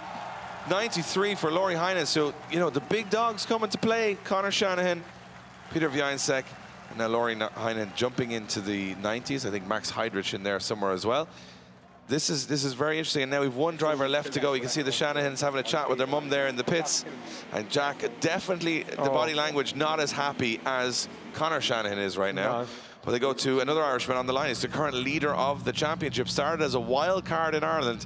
Well, he's still here, round 3. He's leading the championship. It's Dwayne McKeever. He has 3 round wins to his name in Drift Masters, but he wants that championship, and now he's broken. He's broke the car, and he did this earlier. Yeah, he broke a drive shaft off the start line. That's what's happened for Dwayne McKeever there. That's exactly what's happened. He's broken a drive shaft coming off the start line. He fires the door open. Wow, he's angry. He broke a half shaft in the differential earlier on. And you know what? I think he's done exactly the same thing again. And it was as he launched the car off the line. Wow, big upset, Dave. Our championship leader scores a 0 due to car failure. I'm having a look at, if you could. Vincent's in the pits now, rubbing his hands together. Watch this, watch this. First gear, second gear, bang. Yeah, he was broke, so went into second gear, broke the drive he's on shaft. The radio straight away to the team. Oh, he's angry. He's so angry. It's a good thing there's no lip reading going on, because I can tell you right now that is not a polite. sorry to bother you guys. We seem to have had an issue on the track. Would you ever so kindly like to go fix the car between the qualifying runs? Yours sincerely, Dwayne. That's what I reckon he's saying. Not what he said at all. I'm pretty sure it's something along those lines. No, definitely not. But he didn't get a score. So that's another ridiculous situation we're in here. And now... Well, here we go. Let's have a look. This is the story so far. I've got to say, Pazur and Piscalti, for me, if your name is Kevin, you're on it today. 4th and 5th, 90 and 92. Heinonen, Viansek and Shanahan, incredible. And then there's a lot of in the 80s. Dogo Kaara and Rintanen with some great runs in there as well. Grosh, very impressed with his 83. And as much as I really want to see all of these scores, I want to see the zeros, which I very rarely do. But I actually want to see what the bottom end looks like. Look, top 32 is rounded out at the moment. 68. 68 rounds it out. So okay, so look who's outside that. Big names all the way through there. Zacharil. Haskasap. And then we get down to this. Look, Nielsen, Zalewski, Jack Shanahan, Erlinson, Rovanperä, McKeever, Hagblom, Nakamura. It's like we just turned last qualifying session upside down from Sweden. And you can see Dwayne McKeever in the car here saying, oh, it's very hot in here. I think I'll just carefully take off this helmet and relax before the second run. Very expensive camera inside the car. So Jack Shannon and Dwayne McKeever right now are just, I'm sure, not the happiest of men right now. Look at this. This is how supportive there are a lot of the crews. You can see Dylan Garvey's crew team down there. You can see Flo that supports Clint Van Ort. He's down there helping out. Jack Shannon is actually going to help fix Dwayne McKeever's car here, which is, you know, maybe just distract his own mindset here from. I mean, we're laughing about it, but we're only laughing because we know how competitive these guys are. Exactly. They are. I mean, if it was second half of qualifying, yeah, forget it. Yeah, that'd be a disaster. But first half, you still have time to fix those cars. And this is an incredible turn of events here already in Finland. And we go back to the start line. We're back to the start of the second half of qualifying. There's no more do-overs after this. It is Christina Alto from Finland, our only female competitor. She sits outside the top 32 right now. She's in 36 with a 67. She needs to improve, and this looks better already in. Yeah, it certainly does. A little shy on outside zone 2, but now she's starting to make it work. Yeah, 36th place at the moment. She'll want to get herself a little higher up in the order to feel a bit more comfortable. Nice on outside zone 5. Looks for the transition, gets it done. Feeling very confident now. She hammers the throttle to the floor. Shallow on the final outside zone, but across the line. She goes into the wall after the finish. Final corner. I just watched as she pushed so hard over the finish line just to put the exclamation point on that. But she scores. She will still get a score because that's after the finish line, after the scoring zone. So I'm not sure. If this was scripted, you wouldn't believe it. Because someone's crashed after the finish line now. And then you've Dwayne McKeever, Shanahan, Rovanperä, Zalewski, a ton of people. Well, I want to go back to this anyway. I want to see if this could be an improvement on a 67. Mid-line, mid-track, I'm not sure how the judges are going to feel about that. But she did have a bit of a bounce off the wall the first time, so this is better. Yeah, she gets into outside zone. This is a nicer transition. She's mid-track, avoids that curb, does get into outside zone 4 nice and early, fulfills all of that zone. Little left foot brake as she crosses the circuit. No real brake in there compared to a lot of other drivers, but maybe not carrying the same sort of speeds. Overcommits here. Look, gets there late. Tags Needs the to wall. back off, doesn't back off, and as she comes over the She could have finish. shut it down there, though, because the finish line, she's done. Oh, that's a big hit. That's a big hit. The run's done there. The run is done at that point, though. I think it's moved the wall as well. So if she's moved that, she's moved a couple of ton with a car not weighing a couple of ton. Well, it is There an you have it, improvement. 76. It's a 76, so she will get herself into the show. So Can she hold on to it, though? She improves to a 76, but she's But she's got destroyed the bloody good- car. I mean, look, she could potentially have all night to get that car fixed. We would love to see Christina Alto Oh, in that the would show. be special. See it. To see our the first female in a top 32. Love that. I would absolutely love that. You get a big ovation here from the Finnish fans. But a very strange turn of events that she's crashed the car after the finish line. Luckily, she doesn't have any more runs today, so they have time to fix this car. But it shows how knife-edge the track is. Even when you think it's done, it's like, oh, it's like the end of a film when you're like, don't turn around. Ah, you know, it's like, it's even when you're finished, it's still scary. Not finished, yeah. No. So we're going to go down. Nick Bright is down with Jack Shan. I want to hear from Jack. Nick, what happened? He just overcooked it and lost it? It was a very stressful-looking run. Yeah, let's find out. Here we are. He's a bit upset, Jack Shanahan. Just take us through what happened. Yeah, so obviously the start of the run was okay. I caught the wall on initiation. The track temps have dropped a small bit, so it's not a whole pile of grip there. We made it all the way around, and then the second last transition, going down the hill out of zone 5, there's a bit of a bump. And we had just changed the setup at the front of the car to make it not get stuck on lock, and for some reason it made it worse than what it was in practice, and we really got jammed up and just couldn't get it off of it. So I don't know, it's just confusing. I can't really figure it out, so I just have to go a bit more tentative in the next run, and that's just not me. I hate not driving the car flat out, you know, so I have to try to get the points on the board now and just try to get in for tomorrow again. But I don't know. I really want to put on that one big run for people, you know. Yeah, I mean, we can all see and tell that you're really annoyed and upset, but you know it's there. That's the thing. You know it's there. It's just tweaking it a little bit. I don't know. I don't know. I don't even know if it's me or the car anymore. It's just, I don't know. It's like we're not friends anymore, you know. We go to qualifying and he's like, nah, it's not happening. Well, listen, we'll let you go and kiss and make up with the car. Back to you guys. Thanks, Nick. It's getting emotional and down there in the paddock. And you know the thing is, we can poke a little bit of fun at Jack Shannon because we're being very sarcastic. Well, he's like a bear. Yeah. Well, I do from a distance. Like, I'm obviously very far away from it. From here in here because through a screen. He's not allowed up here. So exactly. Just security fine. guards here. Yeah. But no, the thing, we're all good friends behind the scenes. And the thing about Jack is you can be a little bit, sarcastic because you know how good he is. That's heartbreaking. He's a 99, 100-point driver on his day. But whatever's happening this year, it's just not clicking together. He's going for the big runs, but they're not pulling off just as fluidly as they used to. And then Connor having similar issues. When we talk about the Shannons as a team, commutatively, Connor now stepping up, getting that big run, the 97, which will be tough to beat from here on out in general, right? I mean, yeah. But it goes to show that if you see people like Jack Shannon struggling, and we're going to watch again here why there's a delay on track right now, is Christina. I think the car just washed. But if you see this from the other angle, I'm not sure you did, Ian. It's a big hit. Like it's a not just a simple fix. Like she hits that car really hard from the opposite angle, looking straight at the car.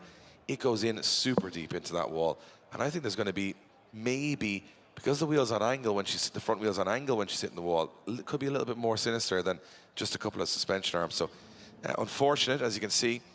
That is not an experimental amount of camber being run in the back of the car. That is probably all of the rear end of that car has left the building. And unfortunate to see. I mean, they'll get that car tidied up, and if she qualifies, she won't care less what the car looks like tomorrow. She'll be like, just get me in the show. Put some blue tack, sellotape, whatever you need. Just get me back out there.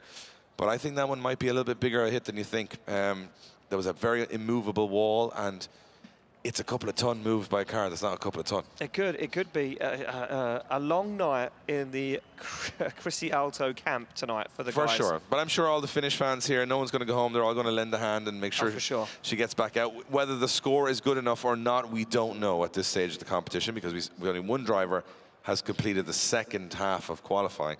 And unfortunately for that driver, our first female competitor in Drift Masters, She finished the run, got a better score, and then crashed into the wall. Take the positive from this. She did a sterling job. Incredible. For our first female competitor here at Drift Masters. She came out and set a precedent for any other female drivers that enter the competition after her now. Well, she's outscored quite a few heavy hitters. Exactly. So, I mean, right now there's a couple of big names in this championship that would take her score, that would snap the hand off you for that score.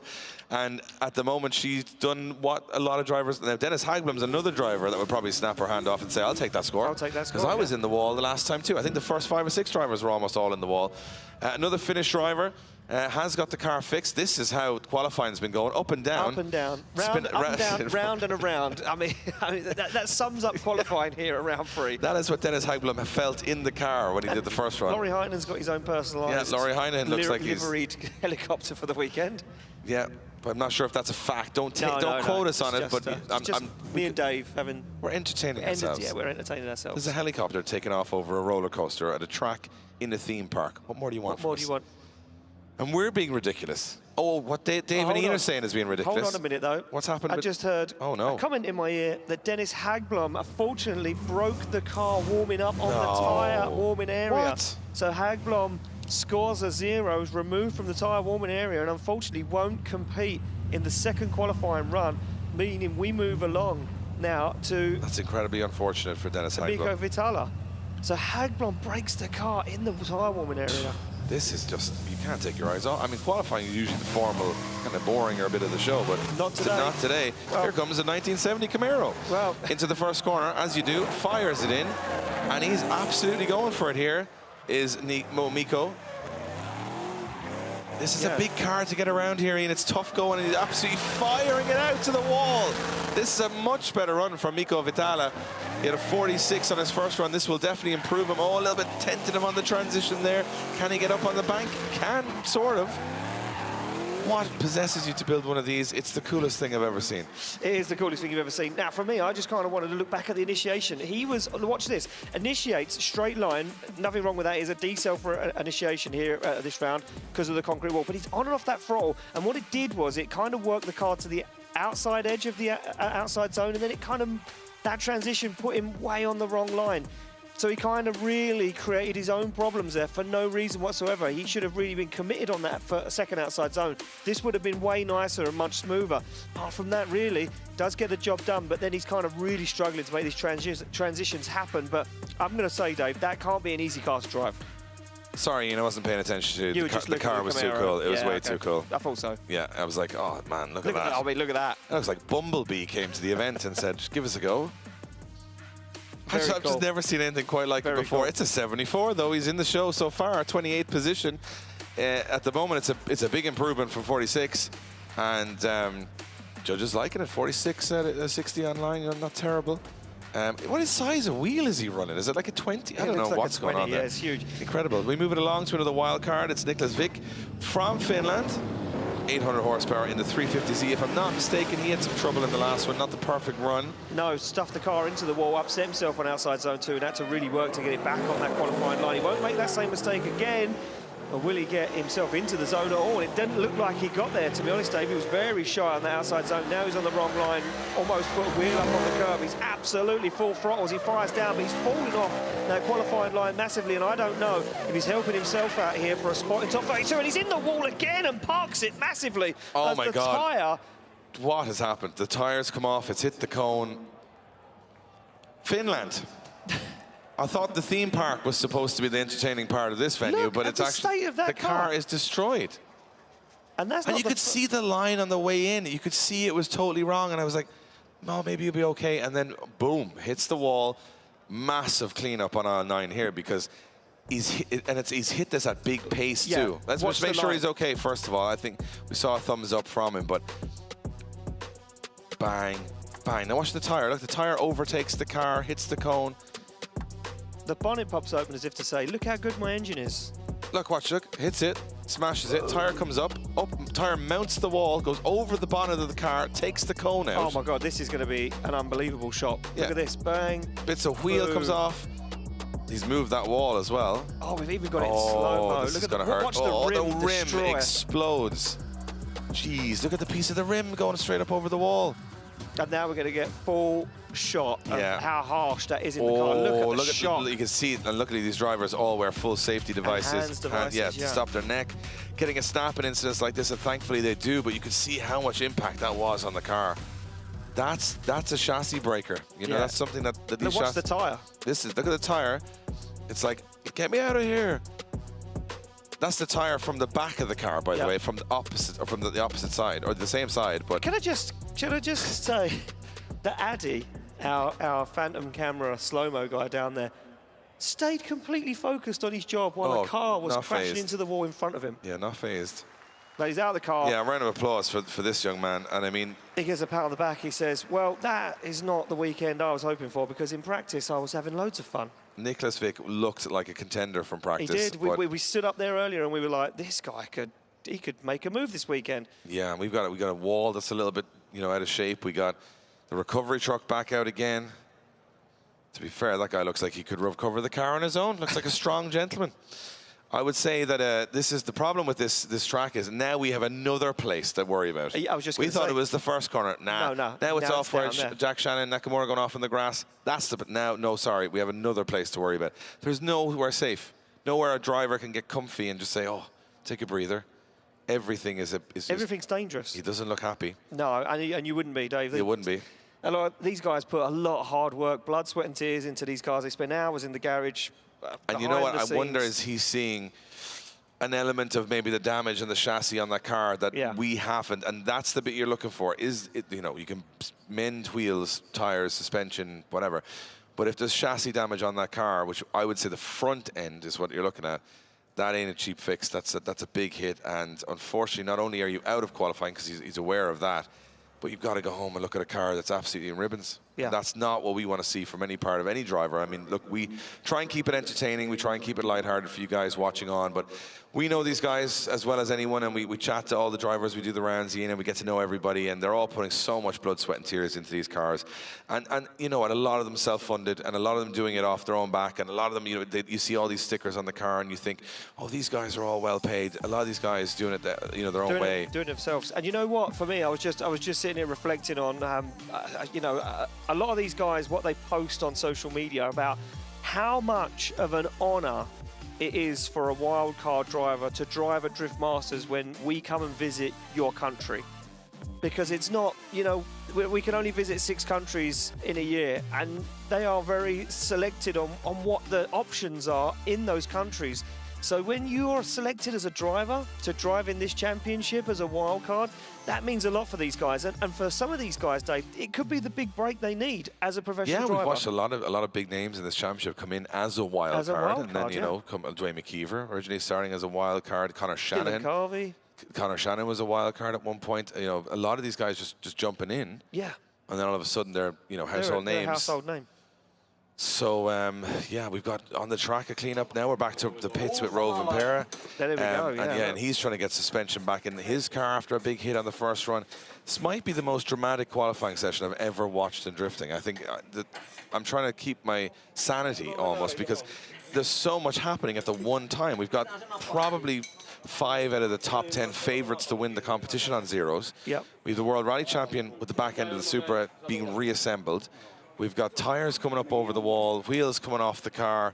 With a 1970s Camaro a minute ago do better than all of these guys. And I can't make sense of any of it. And I just want to point out a small fact that it's got very dark and the sky is very grey. Ian, I don't need any more drama, and if rain comes along at this point on top of all this, I'm just saying, Ian. I'm just saying there's quite a few thousand guys down there with no shirts on. Well, there we go. Look, we're in Christina Alto's pits as well now as they attempt to fix this car, and I hope that she makes top 32 tomorrow. It's still a tentative way. It's not a guarantee at the moment. There's still a lot of drivers sitting with a 0, and there's still a lot of guys out of contention for top 32, so they are going to prepare that car in hope that she will make it. And we're going to see a replay of this young lady as, look at this. I want to see what happened with the car. She stayed on the throttle. Yeah, I think the car just got on the marbles. I think after that finish line, a lot of guys are stopping drifting, and there's debris and marbles on the floor. Watch that, the light grey line. No grip there at all. So to be fair, that would have just all of a sudden took you away. Yeah. That's not really a driver error. I think it's gonna rain, that's more of a... Ian, it's going to rain. Stop being so negative. It's going to be fine. It's like that meme of the dog sitting in the bar with all the fire. Yeah, it's fine. It's fine. Everything's It's all fine. fine. Everything It's is all fine. So we are hoping that's the case, because if that is the case, I don't know. And we're seeing enough action and often, you know, negatively in the dry. So when the wet comes along, we know that that's going to get more difficult, and I don't think we need to turn the difficulty level up any more here in Finland. But it is very exciting. It is very dramatic, and if you like your drifting unpredictable, well, you've got 2 scoops of it here in qualifying. Yeah, I mean, you've got your money's worth this weekend, that's for sure. So the recovery truck, I think, is going to need a fuel sponsor by the end of the weekend. He's done some laps there. He is definitely, and now they're moving some blocks and walls back into position to make sure that they are all 100% before we head. Sweepy McSweeperson. They have a bit of a sweepy boy over there, getting rid of all the Johnny Sweeps. Johnny Sweeps. Yeah, not quite Swedish level of Johnny Sweeps. He's all right. He's his cousin. He's an apprentice. He's his cousin. He's not, you know, he's not as well-rounded, but he does a good job the same. Oh, I like it. Yeah, well-rounded brush. Yeah, I'm here all weekend. And what I'm saying is that we have a bit of cleanup to do, but then we are back to the action. And yes, Ian, you may. I think I'm right. I think it's going to rain. There's a bit of darkness, I think it's going to you know, starting to unfold here. And I kind of want it to rain a little bit. No, Dave. Ian, we don't want that, because it's already dangerous. Yeah. Yeah, exciting, unpredictable. You want a bit more of that? Yeah, why not? You know what? Let's give them the whole. Let's roll all of the dices this weekend. Let's just roll them all. I think Kaukonen's going. Can we please just get going here? On the line. Get going like now, because he's going. Like, I do not want this to rain. Get me off this start line as quick as we possibly can. He punches the window. Come on now. Don't do any more damage to any more cars here today. We've had enough. Let's go. Well, we can't go yet. The sweeper's still on track. Oh, so well, then we can't go. Calm down. He's nervous. He's ready. But he knows. He's looking, and the spotters are all. They're but he's outside the top 32. He's only scored a 49 on his first run. I love the pink Alcantara dash. That's Pioneer speed. It is a Pioneer speaker on the dashboard. Look, he's got Pioneer speaker. He's got the tunes on there. That's the cut-off now. The inside of that car looks like a party. The cut-off now, dead 70. Dead 70? Dead 70. With David Kosik sitting on the cut-off. Yeah. So there we go. That's where we're at. Right, sweepers off the track. It looks like we're almost ready to rock and roll. And I'm telling you now. I'm going to tell him not to go too far. Kaukonen is going to want to get this one done before we have any kind of rain falling on the circuit. Yeah, it's dark, but it's not raining yet, folks. I haven't seen any drops or any umbrellas yet. So here we go. It is going to be our next driver off the line. Viel Kaukonen fires into the first corner. You can tell Jack Shannon saying that the temperature's dropping, losing a lot of grip on the surface. Could help some drivers, could hinder others, but it looks like Kaukonen's doing a good job so far as he gets through very wide here. Good line as he starts to fulfill those outer zones. Needs to always hit the dirt, but he holds it together. Oh, it's a big snappy transition. He holds it into the wall. It's incredible. He's onto the wall. Looks like he went fast forward through that section. Unbelievable run from Kaukonen. He's so happy with that run. The bumper fell off. Yeah, look. Did you see that transition? And he went up on that. It was like instantaneous. It was done, the job done. Look, he had to throw it all out there. He knew a 70 is the cut-off, so he knew this had to be a 70-plus run at the moment to even think about staying close in top 32. There's a lot of zeros still out there. But for me, outside zone 2 wasn't really, you know, a standout moment. It failed really to completely fulfill it. And this is just me splitting hairs. See him on and off the brake light, comes way close on the inside, transitions, almost hits the curb, and then that kind of puts him on a weird line here. He really struggles to get to outside zone 4, fires the car back across the circuit. But Dave's standout moment was here after this transition. He gets through 5.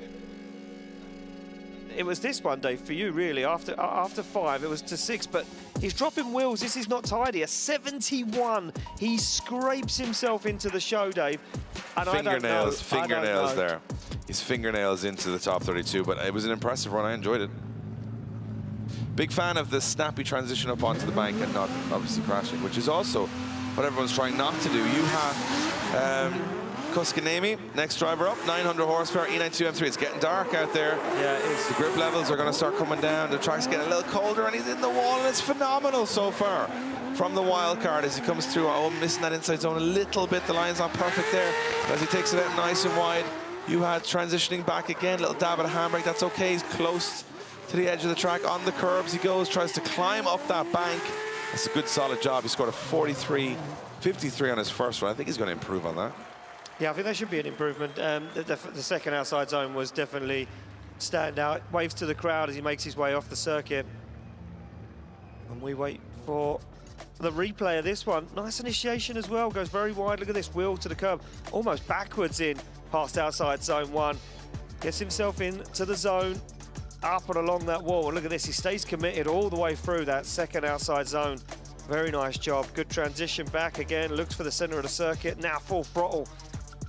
As Juha gets the job done. Now, Will's over there, will be points deducted from the judges, but how deep was he in that last outside zone? And I didn't think he was. Just about got a wheel in it. It's going to be a 69, it's not enough. And unfortunately for Juha, it's the end of the weekend for him. He's going to have to sit it out and watch this one from the edge of the circuit. As we move it back to the start line to Jonathan Hast. Another Finnish driver, 41 on his first qualifying run.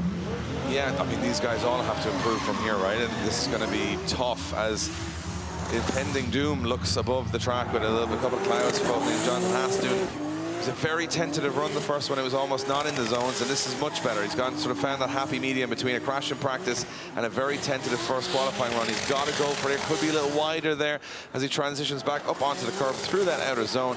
Now last transition back up onto this bank corner. It doesn't look as bad on the cameras, but I can tell you it is very banked there and very tough to climb up towards that wall. And Jonathan Hast doing a good job missing some areas.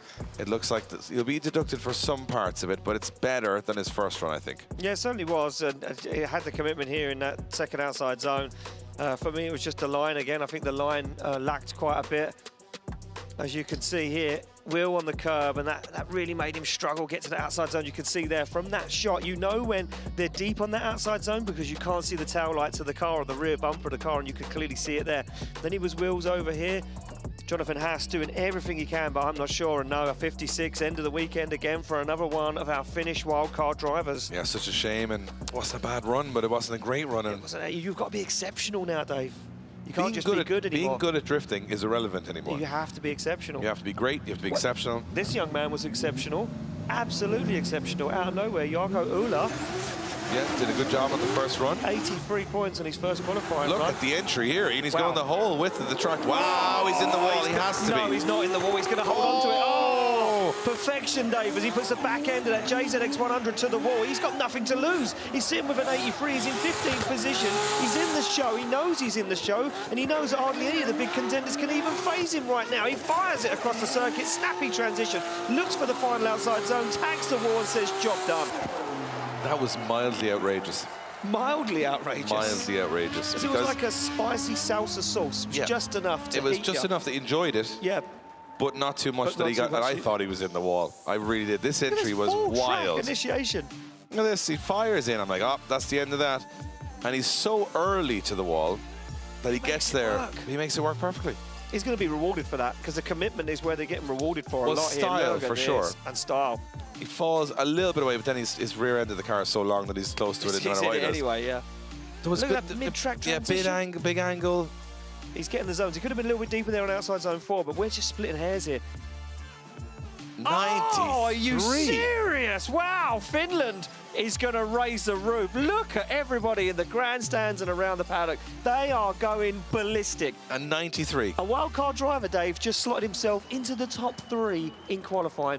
Said it was going to be unpredictable this weekend. I said we could have a new name on the podium. I have no idea what's going on Forget anymore. it. I'm going to throw this paperwork out the window. Well, here we go. We move it along. Still the story being written as we go through the second half of qualifying here at Drift Masters. And it is Tony Oyatalo. Oyatalo? Oyatalo, yeah, Oyatalo. Well, he's on the wall anyway. He's showing everyone what he's got. The wolf is angry and it's howling right now as he fires through, but he's got big understeer. Huge understeer, and I thought he was going to take it to the wall. He saved it, though, Dave. He left that transition a little bit late, and he got understeer, and it's messed his run up. Oh, now he's out of that zone. But he's got an 80 from the first run, so I think he's probably, I don't know if he is or not, but he's, I think that 80 from the first run is going to be all he scores, because that understeer... That's going to cost him Would massively. that be a borderline 0? Borderline? A lot of straightening. Let's have a look back at the replay, Dave. It happened so quick. On this circuit, things happen too quickly for my liking. Oh, we were still talking about the last run, and all of a sudden there was another car firing it. Well, here we go. He gets out of it early. Now watch this. Way too inside here and transitions. Watch the curb. Yeah, and that's understeer there. Nah, it's not enough. It's probably not enough for a 0. It's just a bit straight. I wonder if he was going for a gear change there, potentially, and... just delayed it a little bit, Just delayed it, It's hard to know. But it wasn't fluid. It wasn't as good as his first run. Very angry. Wolf. Wolf or Husky, what do you reckon on the side of the car? Not sure. I'm going to go with... Husky? I'm going to say Wolf. It's too aggressive for a Husky. The teeth are very... Yeah, maybe. But then we are in Scandinavia where there would be a lot of Huskies, so... Is that rain on the bonnet of that car? Did I just... No. Come on, Ian. Stop talking about the rain. It's a 45. It doesn't improve Tony anywhere. He's still in 19th position. Yeah. It's good, though.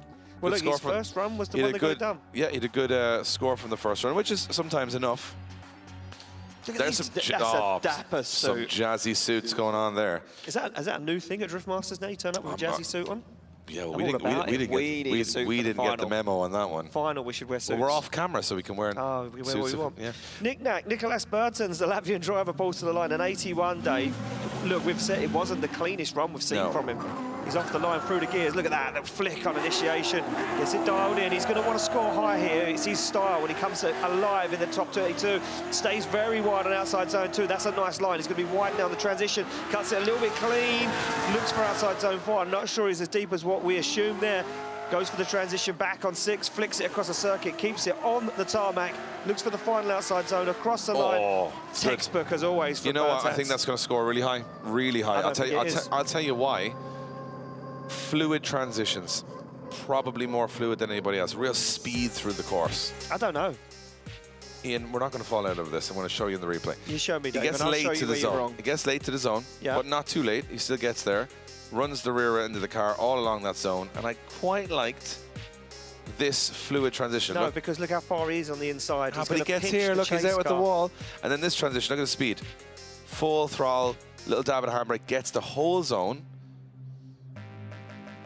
It's the first time we've fallen out now in the whole qualifying. For today as and now the judges are going to decide who was right, because if it's a good score, I was right. And there you have it, an 88 on the board. Wow. 88 on the board, showing Ian that he knows a bit, but not a lot. I know a little bit, but everyone at home knows it already. I don't know a lot. I get by. We never claim to. I get by. We do our best. I'm not, so, 7th position for Nicholas Bertens. And I think a nice fluid run now can do a lot of wonders for your score. Well, yeah, it looks that way, Dave. Kayin K comes off the line now, the Romanian driver. He's hoping to improve on a score, because he was, and he is out of that top 32. So, puts the back end of this Nissan 206 S13 up to the wall, looks for the transition, gets it done. Now, looking for these fluid transitions, as I do finger quotes in the sky. What can he do? That was very deep on outside zone 5. Looks for the transition back. Again, keeps it between the white lines. That'll keep the judges happy. Up into that final outside zone. Across the line goes Kayin K as he gets that job done. Second qualifying run in the bag. Yeah, and again, I mean, the scores are going to be tough here. I think what we're going to see as time goes on, very good scores, not qualifying. That's what, or very good runs, rather. I think we can see... I think we're going to end up seeing like almost 80s for top 32. I would imagine so. At this point in time, at this point, we're still quite early in the second half of qualifying, and we're seeing some big scores drop in. And well, I'm going to look at the cutoff now, and the cutoff is still a 70 at the moment. Manuel Vaca is on the cutoff. Yeah, still everyone has second runs to go, so you know we're not saying anyone is where they are, but. No, that will be decided at the end of this show. Yeah, but Kayin K certainly can't do anything more about it. He's got 2 scores on the board now. We don't know what the second one is just yet. He does get to the outer zones, but it's probably lacking just a tiny bit of style, just a little bit of aggression. It's a 70, right on the borderline, so he goes into just because he has a second run. Because he has a second run. It's the only way he's staying in the show at the moment. There's probably 5 or 6 drivers on a 70. Look, categorically looking at the people that are out, Dave, it doesn't look good. It's just a wait now. Henry Hamper sits on the line. Well, he's on a 67 in a borrowed car as it stands at the moment. He comes off the line, flicks the car across the circuit. He's seen what the rest of the contenders have done. Oh, a little wibble on a wobble as he makes his way into outside zone 1. Now very fast through outside zone 2, and he falls out way early. Now he's going to have to really work to save this one. He's going to have to work hard to get himself back on that qualifying line. A strange transition, gets to outside zone 5 a little early. Gets himself back on that qualifying line now as he looks at that final outside zone, up to the wall, across the line. Henry Hamper is all he can do is hope and pray that's enough. It's a good run. And you know, I was just noticing that, you know, there's a little chatter there behind the scenes here that there is absolutely torrential rain about 1.5 kilometers away. Oh, Oh, but I not told ya. here. Told you. It looks like it's going to pass away. We're like Formula One now. We've got the radar. We need the radar next. We That's have what we need. phones. I mean, we're We not have quite phones. Formula One yet, but I would say that we are able to Can't use our really. technology to know that I think we might escape this one. Don't hold me to it. Kevin O'Connell's words weren't quite what you said. No? Yeah, no. He thinks it's not? Well, Yeah. Kevin O'Connell, well, he's never wrong, to No, be he's fair. never wrong. Never wrong. So this is another great run from Henry Hampa. I mean, we've seen him in 3 cars now in 3 rounds, which is interesting. You got to feel for a man that's, you know, Yeah. trying to fight in a championship. And you can't then fight you if- can't hold yeah. a car down. Like, that's the problem. 64. He's out of the show, he's out of the weekend. It'll be heartbreak for Henry Hampa and the fans and all of his crew that have worked tirelessly to get his S15 done. Unfortunately, not making it to competition. And you know what? Just a couple of weeks, Dave, he'll be at Riga, and Henry Hampa will hope that he has that machine under him ready for that competition. Enver H, the North Cypriot driver, now sits on the line. 1,000 horsepower Toyota 2JZ S15 comes off the line. Haskasat, well, he always brings the fireworks. Can he bring a roller coaster? Right now, as he parks it into the wall. Bad accident for Enver Haskasat. That's a big one. That's a big one. And I was just about to say that Dwayne McKeever is running around the paddock right now looking for an R32 GTR half shaft because he can't get his car going. And I was just about to say, how many more cars are we going to see claimed by this track? And then right away, Bam. Enver Haskasat goes straight into the wall. He was going for a big run. He was. And he had to do it. Big carnage right now. As Enver Haskasat is, you know, that's a big one. And it's probably ended his weekend. This guy, I wonder if he's wearing a pair watch. I don't know if I could say the correct name, you know, that tracks the steps, because he must have run at least 30,000 steps today. Run 30,000 steps? The Marshall and the track team here have been absolutely exceptional. The amount of work they've done today, because this is, you know, you guys are watching qualifying, but before qualifying there was just as many hits in practice. Now watch this again on the replay. It's just so, he loses it here, back end's gone. Gone, yeah. And then once you But hit it is that hard, because it's getting colder? I think so. I think the track temperatures are dropping, the guys are driving and picking points on the track. Well, there's that they people putting coats on, and there's people putting rain jackets on by the fence. Is the rain coming in? I need to see an umbrella before I can confirm it, but I'm telling you now, the temperature is dropping. I need to see an umbrella until I can confirm rain. As soon as you see an umbrella, I don't know how hardy the What if finish someone are. now just puts an umbrella out because they just want to fool you? I mean, Didn't think of it, did you? They might lead me down. Well, the guys garden are path. still on the roller coaster over there, so it must be fine. Dave, it was raining yesterday and they were still on the roller coaster. Good fun. Here we go. Look, back in Calais Road from Parapets. This is his father, the rally legend, working on the car, trying to get the car dialed. I think Calais in the bag now, collecting his faults, Dave, maybe chilling out before he thinks about what he's got to go and do in the car. Yeah. There's definitely damage done, and they've obviously been able to remove the whole rear section of the car. The course is on hold at the moment. You can see those clouds look absolutely delightful. Sunshine right above us. And if you're one of those drivers on a zero with your car, so right now we have Dwayne McKeever saying that he can't get the car repaired at the moment, doesn't have the part. Shanahan. He needs a GTR half shaft. We have Shanahan who says the steering is binding. We've Rovanpera whose back end of the Supra is in pieces. We've got a lot of drivers there. And Zalewski, again, another driver that has one whole side of the car torn apart. This is a tricky time for these guys. And it could be that, you know, the likes of, say, Enver Haskasat, for example, here, crashing. Not that anyone would want anyone to crash. No. But these delays are sort of helping the guys behind the scene to get things together. But we're still seeing a lot of panic. Or are these crashes and are these course hold-ups encouraging the rain to come in more because we're prolonging the amount of time it's taking? You know what?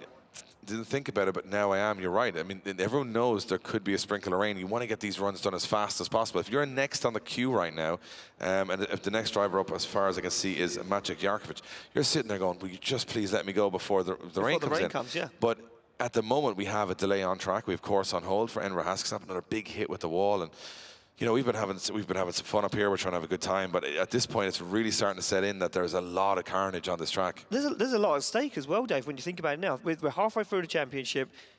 There's a lot of guys that are kind of now in the contention for a championship that maybe at round one didn't really think that this was going to be the year. They thought, we'll go in, we'll see, we'll play it out again. We'll kind of work out the kinks, we'll see how it plays out. Now they're sitting there saying, well, this could be the weekend.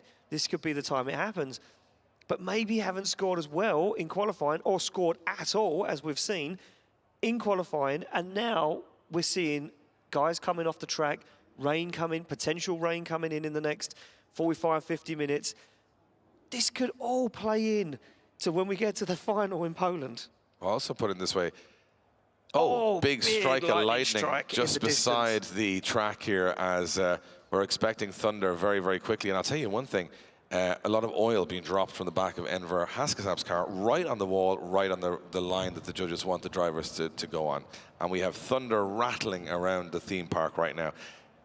It's almost like a scene from Scooby-Doo. There's thunder, there's lightning, there's crashes, there's drama, and this is why we love this sport. Even though it's hard to watch sometimes, the amount of carnage and difficulty these guys are going through, it's so entertaining, it's so, you know, knife edge that it's very hard to take your eyes off it. Yeah, I mean, look, I don't even know how this is going to play out by the end of qualifying, and I don't even know what the top three are even going to look like for the end of qualifying. I mean, we just see a wildcard driver slot himself in third place like it was a walk in the park. In probably the only left-hand drive JZX 100 in the world, I'd say. And the biggest car on the grid. Oh, no. Felix Lyal has a Mercedes-Benz. Yeah. There's a couple of luxury boys out there. There's a couple of Ubers out there. There's a couple of grocery getters out there. Keski Korpi putting his hand in the ring saying, hey, come on. Got a full touring over here. So we got a recovery on track now. They're having a look at the oil that was dropped from Enver H's car. It looks like that engine was we may have had an oil pipe knock off when the engine, the car hit the wall, or it could be differential, I'm not sure which, but Enver H's, he's not going to be happy. No. North Cyprus, look it up on the map and look up Finland and look at the distance between the two. To come all this way to not get your second qualifying run is absolutely heartbreaking. Well, it's the end of the weekend for him, you know, it's a 67, I believe it was, 67 on his first qualifying run. That's not enough to get him in the show, so we'll have to wait out now till Riga in 2 and a bit weeks' time, where we head to Lavia. Riga, baby, as you said, Dave. Another unforgiving, super fast, dangerous track with no runoff. They're all kind of unforgiving from here. We just keep dealing them out, Dave. Yeah, they're all kind of a bit unforgiving from here. And you know, some of the guys were saying this morning, there was a couple of drivers looking onto the track, and they're like, well, they say goodbye to all that shiny paint, because they were like, a lot of cars going to get chewed up here, and we're seeing it already. Yeah. As Maciej Ykovich heads to this. I don't know how it's not raining right now, because the clouds are literally so dark above us. We're seeing lightning strikes all around the circuit, but it's still not dropped any rain on the track. So not too sure what's going on. Are we in the eye of the storm? Are we somehow being avoided the storm? Who knows? But we've got a storm on the track, a storm in the air. Everything's going off at this event, and we haven't even got past qualifying. So, you know, if you're watching at home, don't take your eyes off this one. The story has not been written, and we've got a little oil on the track now as well. Now it looks like it's cleaned up. The saying more precautionary that they're putting down those granules just to clear up the oil. But we have got Maciej Ykovich, who now has to go into a very dark and colder circuit with oil on outer zone 2. And he's sitting on a 0 from his first run. So if that isn't the setup for so it's raining in the paddock. Yeah, we just got word from the marshals. Rain has started in the paddock, so this is about to get sketchy here in Finland. Ykovich, you may get going fast. Yeah, he's going to want to get this one done, Dave, and in the bag, he needs to score, and he needs it good, and he needs to be at least a 70 right now as Ykovich gets himself in to outside zone 2. He knows he can't do a mediocre run, has to put it all on the line as lightning strikes at the beginning of the theme park in front of us now, and he shallows up the angle. He needs a desperate run, but it's a big handbrake drag into outside zone 5. Fires the car through 6, and a handbrake drag again as he knows he can't put a foot wrong as he crosses the line. Is it enough? You should know what, he might get the luckiest run of the day if he gets that across the line with a dry track. It says a little bit of sprinkler rain starting in the paddock, not too heavy yet. We have lightning strikes all over the theme park right now as Ykovich fires through the track. He does a good job on the first corner as far as I can see, and then as he transitions back just a little close to the curb there, and then right out very wide here, but a little straight, a little off the angle for my liking. He's doing the right line, but I'd say the angle just not quite enough. But you know what, I think it's an improvement from his first run. I think he's going to score higher, obviously, than a 0, and he's going to be asking questions here of whether he can get into that top 32 or not. I think for me it was the mistakes, the corrections he's making to kind of stay on that qualifying line, Dave. I think that's where the question mark will lie with the judges is you know, what are they doing to get there? And there we go, a 63 isn't enough to get him in the show, Dave. It was just outside, and This is how cutthroat it is right now. Yeah, we're going to see a lot of drivers struggle to get the score needed, which is at the moment 70 or more. 70, I do believe. Sorry, Dave. Yes, a 70 or more. So 70 or more. This man's comfortable, though. The Finnish driver, Miko Vitala, in 83. He's got nothing to lose. He's been throwing down gangster entries all day. He's a little shy on outside zone 1, though. Can he keep this one clean? He gets it up into the wall and in outside zone 2. He's just going to go for another matchmaker run here. He's just going to try and keep this one safe and out of the walls as he goes depth to finally close there to the outside zone. Absolutely full throttle through as Kosik seems to be on a mission this weekend. He backs that BMW up into the wall and across the line. Oh, that's a banger of a run there. That was a build-up run. It started from nothing and, he kind of went up to 100. Slowly in and then whoa, to the walls. And that was fantastic. What I loved about it was that actually the second half of the course was more entertaining. I think he comes in not knowing the grip levels there and he tests it and he goes, oh, do you know what, it's not too bad. And then once he gets to the wall here, he's like, now, here we go. So, you know, it's not so scary from here on out, as in that you can start testing the grip levels. He does a good job. This was up on the curve, though. Oh, Kevin O'Connell and the boys there are going to be crucifying it. Yeah, don't like that. But then what I like is he comes down here, good angle, and then the transition up onto this. Look, big transition up, gets there, and then winds the car up the bank. That's nice. That's really nice. Like really that. Nice. Like that a lot. It's an 88 for Miko Vitala. The Finnish driver scores an 88, putting himself into 7th position. In the top 10. First time in the top 10. And Vitala getting the job done. Yeah, he's looking strong this weekend. Pavel Palinski up next. Well, he's in the top 10 with an 87. Well, so he's got a big score already. Nothing to lose here. No. I think an 87 is enough to see him into top 32. So now he's going for the big one. The big run. I think a lot of these guys now just want to get this run done and out of the way before it does rain. They're worried about it. Oh, he's right to the curb, Dave. That was absolutely beautiful from Palinski. And he's on the wall. He drags the back end of the 14 around the wall. He means this one. Absolutely on form is Palinski, and we said he likes these dangerous circuits. Look at the pace. He's wider than Shanahan was.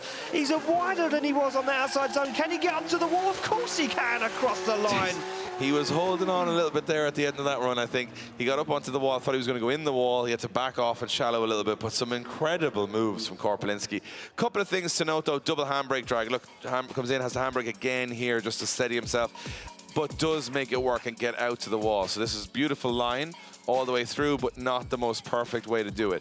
This transition for me, look how wide he goes here, like really fast through this section, right out to the concrete. That's where the judges want to see him. And this, as you said, wider than anybody here, almost drops off the track, but keeps it together. Now, this is where I think he makes a mistake. He's too fast here. He's going to go into the wall, has to shallow out the angle a little bit and get back on it again. But when I say it's a mistake, it's a minor one. Yeah. I'm taking the one negative from a phenomenal run from start to finish from Palinski. Look at that, 87, 87. That's the guy you don't want to face tomorrow because he is on it, he's consistent, and he is on form. He certainly is on form, and he's feeling good. The car's looking good. And look at that, he's got the wheel on the wall, and he's unfazed.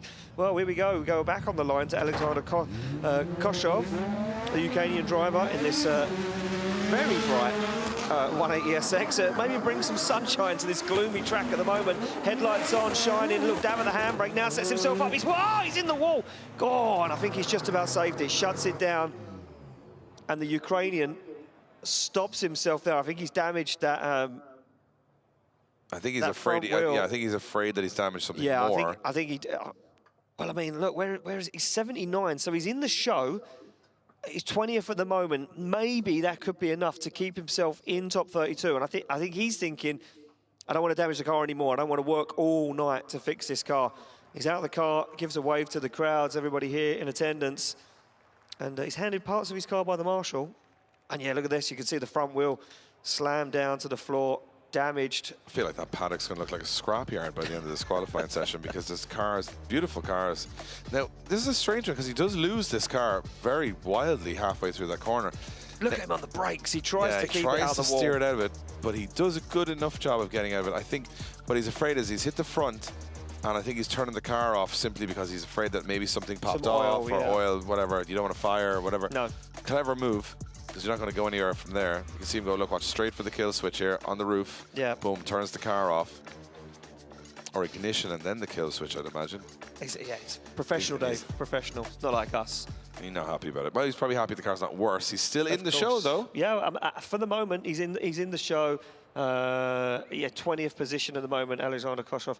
So, you know, again, probably he's been very clever with that one. He didn't want to stay in. He didn't want to try and do too much. Killed the car straight away. He doesn't want to do too much work tonight to get back onto the grid tomorrow. Top 32 precious. And at the moment, a valuable entity to get a hold of. There's a lot of people that haven't got a spot in top 32. Big names. Absolutely. And I'm still thinking there's no rain right now where there should be. I'm looking out the window and everything looks like rain. You've got the lightning, you've got the thunder, you've got the clouds, but still no rain on the track. And hopefully it stays that way as we head towards the end of qualifying. And again, if you're a top driver now sitting on a 0 and you start seeing the lightning and the rain, you know this is going to be a tough evening at the racetrack, right? Yeah. I mean, you know it's going to be a long, cold evening. Wow. No, but so what we're wowing at here, guys, is the fact that the lightning is striking just in front of us, and the thunder is above us. is pretty loud. So we're just, everything's kicking off at once here. We got the thunder on the track, thunder in the sky, clouds, smoke, an amazing audience here in Finland. I mean, this has been one of my favorite events so far, and we're only halfway through qualifying, that we have incredible audience here, that they are, you know, cheering on all of their favorites on the track. And most of them Finnish, I'm going to be honest, a little bit biased from all of the audience here, most of the Finnish drivers, but I can understand it. And as you guys can see, that is a very dark sky over an incredibly unusual backdrop, which is a theme park, quite remote theme park in Finland, but you know what? Drift Masters is all about doing something different, and here we are. And here we are. You want to go to an island to go drifting? We'll do it. You want to go to a theme park? We'll do it. What about inside a stadium where Beyonce was last week? Yep. We might just do that later in the year. That's what it's all about, ladies and gentlemen. So we're going to get a little recovery right now for our man Alexander Kosov from Ukraine, and I feel like,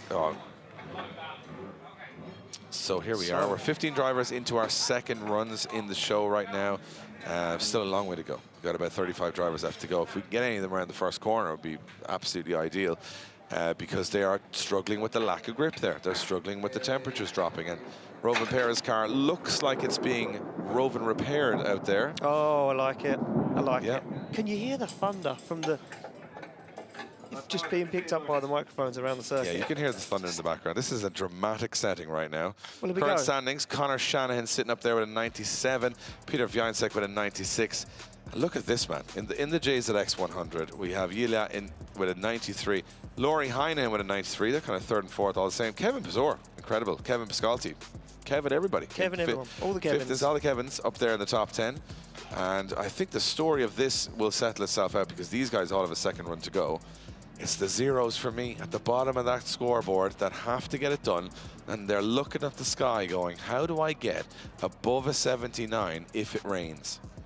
That's the question, right? It's a challenge. That's more than a challenge. It's a big challenge, because the track's going to be like glass, it's going to be like ice, because you've got 2 days or a day and a half of rubber laid down, and then you're going to put some water on it, which makes it completely undrivable, and then you're in the championship fight back to the wall at that point, I would imagine. But I can see the rain falling from the clouds quite a way away.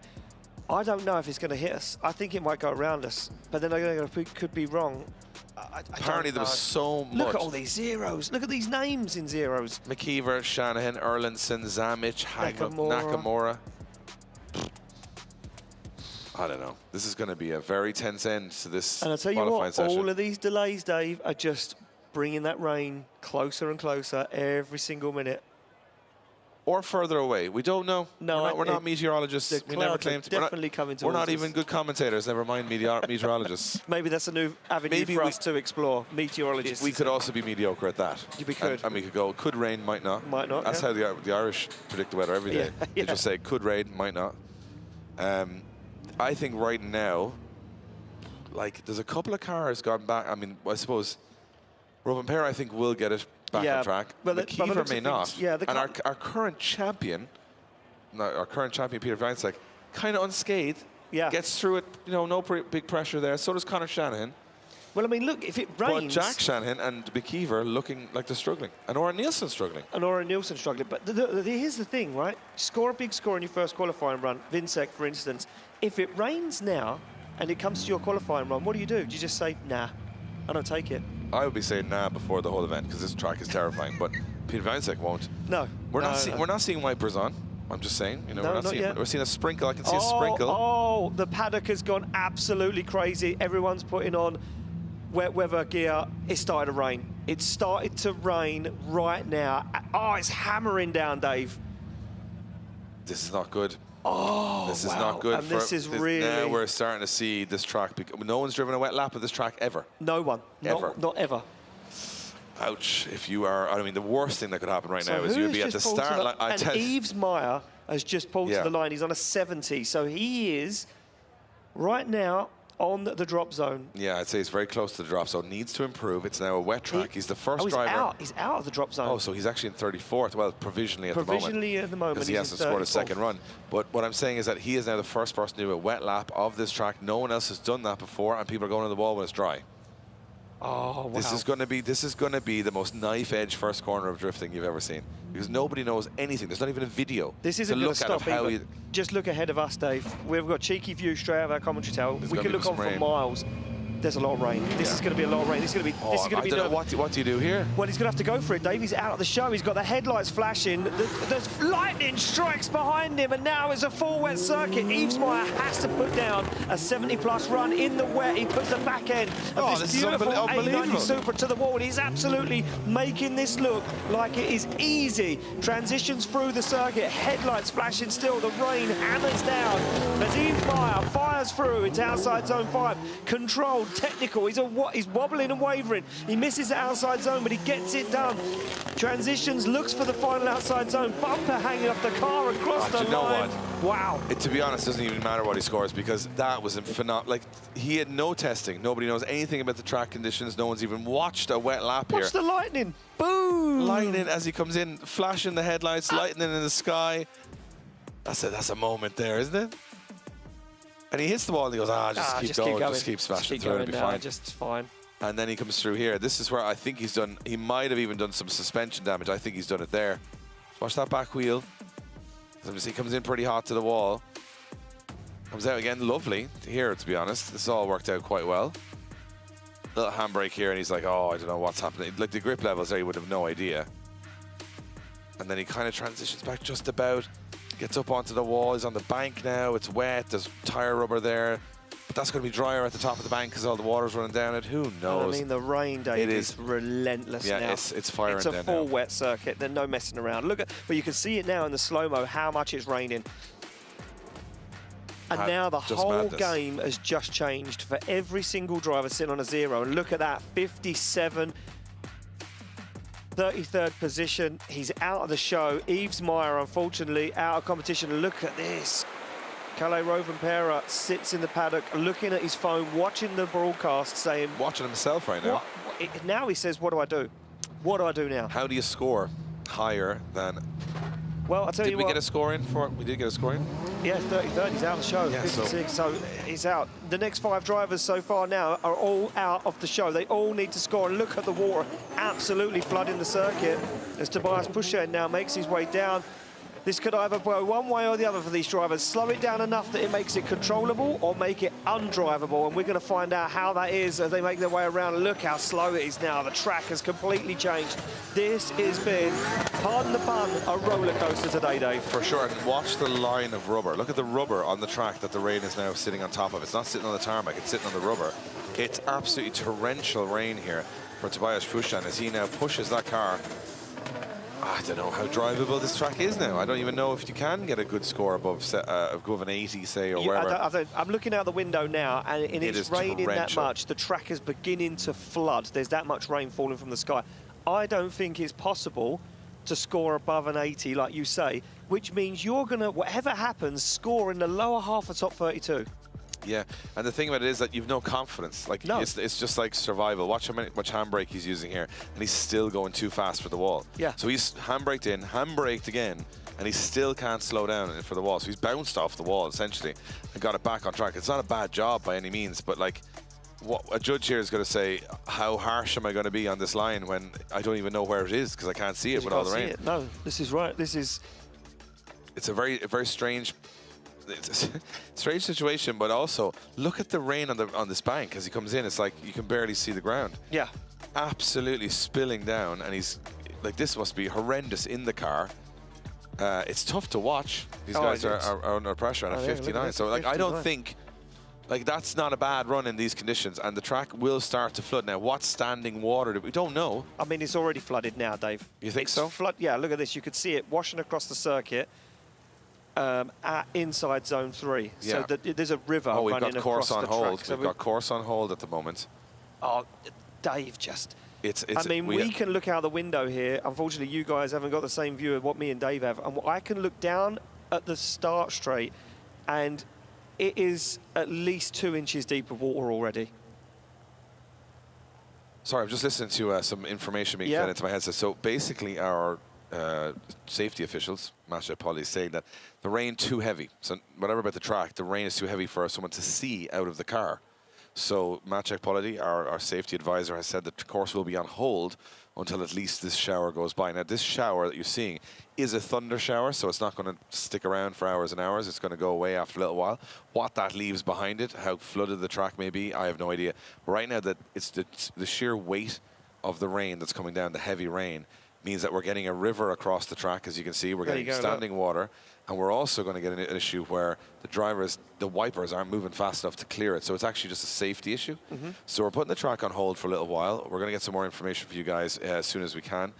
I have never in my lifetime seen so much drama. We had drama before it rained, and now it's raining, not only just raining, but heavily. And we've had lightning striking around the arena, crazy stuff. I mean, it's rained that much in 10 minutes that the circuit has flooded. I mean, it's been a long time, Dave, since me and you have been, you know, in a situation where the track has flooded and we've had lightning around. I believe it was Hungary, Mariupol many, many years ago at the Drift Masters European Championship where we were in this situation. Kalle Rovanperä stands in his pit area and says, oh, I don't even know now. I don't know if it's possible to even make it close to in the show, unless you're exceptional. Yeah, and I'm just trying to get some more information for you guys from behind the scenes from our safety advisors, and we can hear a little bit of chatter through some of the channels, and it seems to be there's an inspection going on the track right now just to see what the situation is with the water on the track. Now, obviously, it's continuing to, it's continuing lightning. We saw it in Wiesmeyer's run, the lightning strike behind which I've never seen anything like that before. And we've camera equipment out there. We've got people out there. You can see cameras are under pressure. This is torrential rain. It will pass. And it will clear up. I do see clear skies in the distance, but for the moment, this is absolutely hammering down on the circuit here. This track, not something we've ever seen before in drifting, so we don't know how it's going to react to this water. I was just reminding people that, you know, if they've been following the story as long as us, Dave, and been here for the same amount of time as us, Mariupol, Hungary, all those years ago when it rained that bad that we had to put the course on hold due to rain. I'm talking I remember 5 that. years ago? Yeah, a long time ago. 5 years ago, we had... It's a safety thing, because you guys obviously at home, you're watching this on, you know, Red Bull TV, or you're watching this on YouTube. And to be honest, there's guys standing on high camera towers with cameras that are getting pelted with rain. Those cameras obviously don't enjoy the rain, but also when you've got lightning and you've got everything else around the arena, safety concerns do come into it. And also for the public that are here in attendance. But also, this is just, you know, what it is. This is what the Drift Masters journey, the circus is all about. You go to crazy places, crazy things happen, and someone goes away with a trophy, and you go, whoa, that was a story to tell in 10 years' time. There is no going through the motions in this championship. It is all about the extremes. And today we are seeing the extreme of the weather. I was sunburnt earlier on. I was complaining. You know, a couple of the guys were saying, you got any more sun cream? And now that sun cream is very much washing through the track off every human being here. And it is a very, very tough place to be as a driver. Now we have floods of rivers going through the track. Will there be a situation where we need to hold for a little while longer? Ian, you getting some information there? Yeah, I'm getting some information in my ears saying that we are going to go to a bit of a break to give everyone, all of our staff, a moment to gather everything together. And I guess we'll be back, Dave, when we have some more updates. So don't go anywhere. We will be back. Don't miss us too much. Don't miss us too much. We will be back very, very shortly after this break. Yeah, small break for course on hold. Don't go anywhere, guys. We'll be back very shortly once this shower of rain goes by.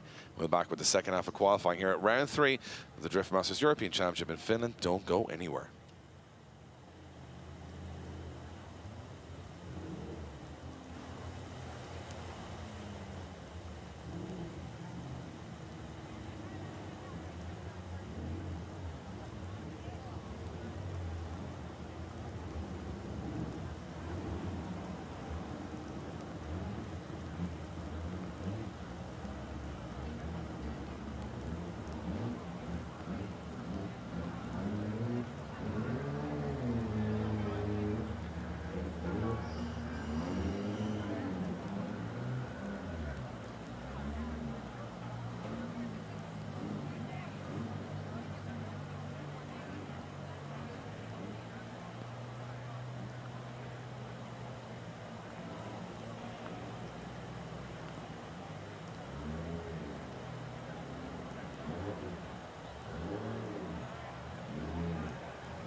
Welcome back to Finland, round 3 of the Drift Masters European Championship. We had the course on hold for some extreme weather.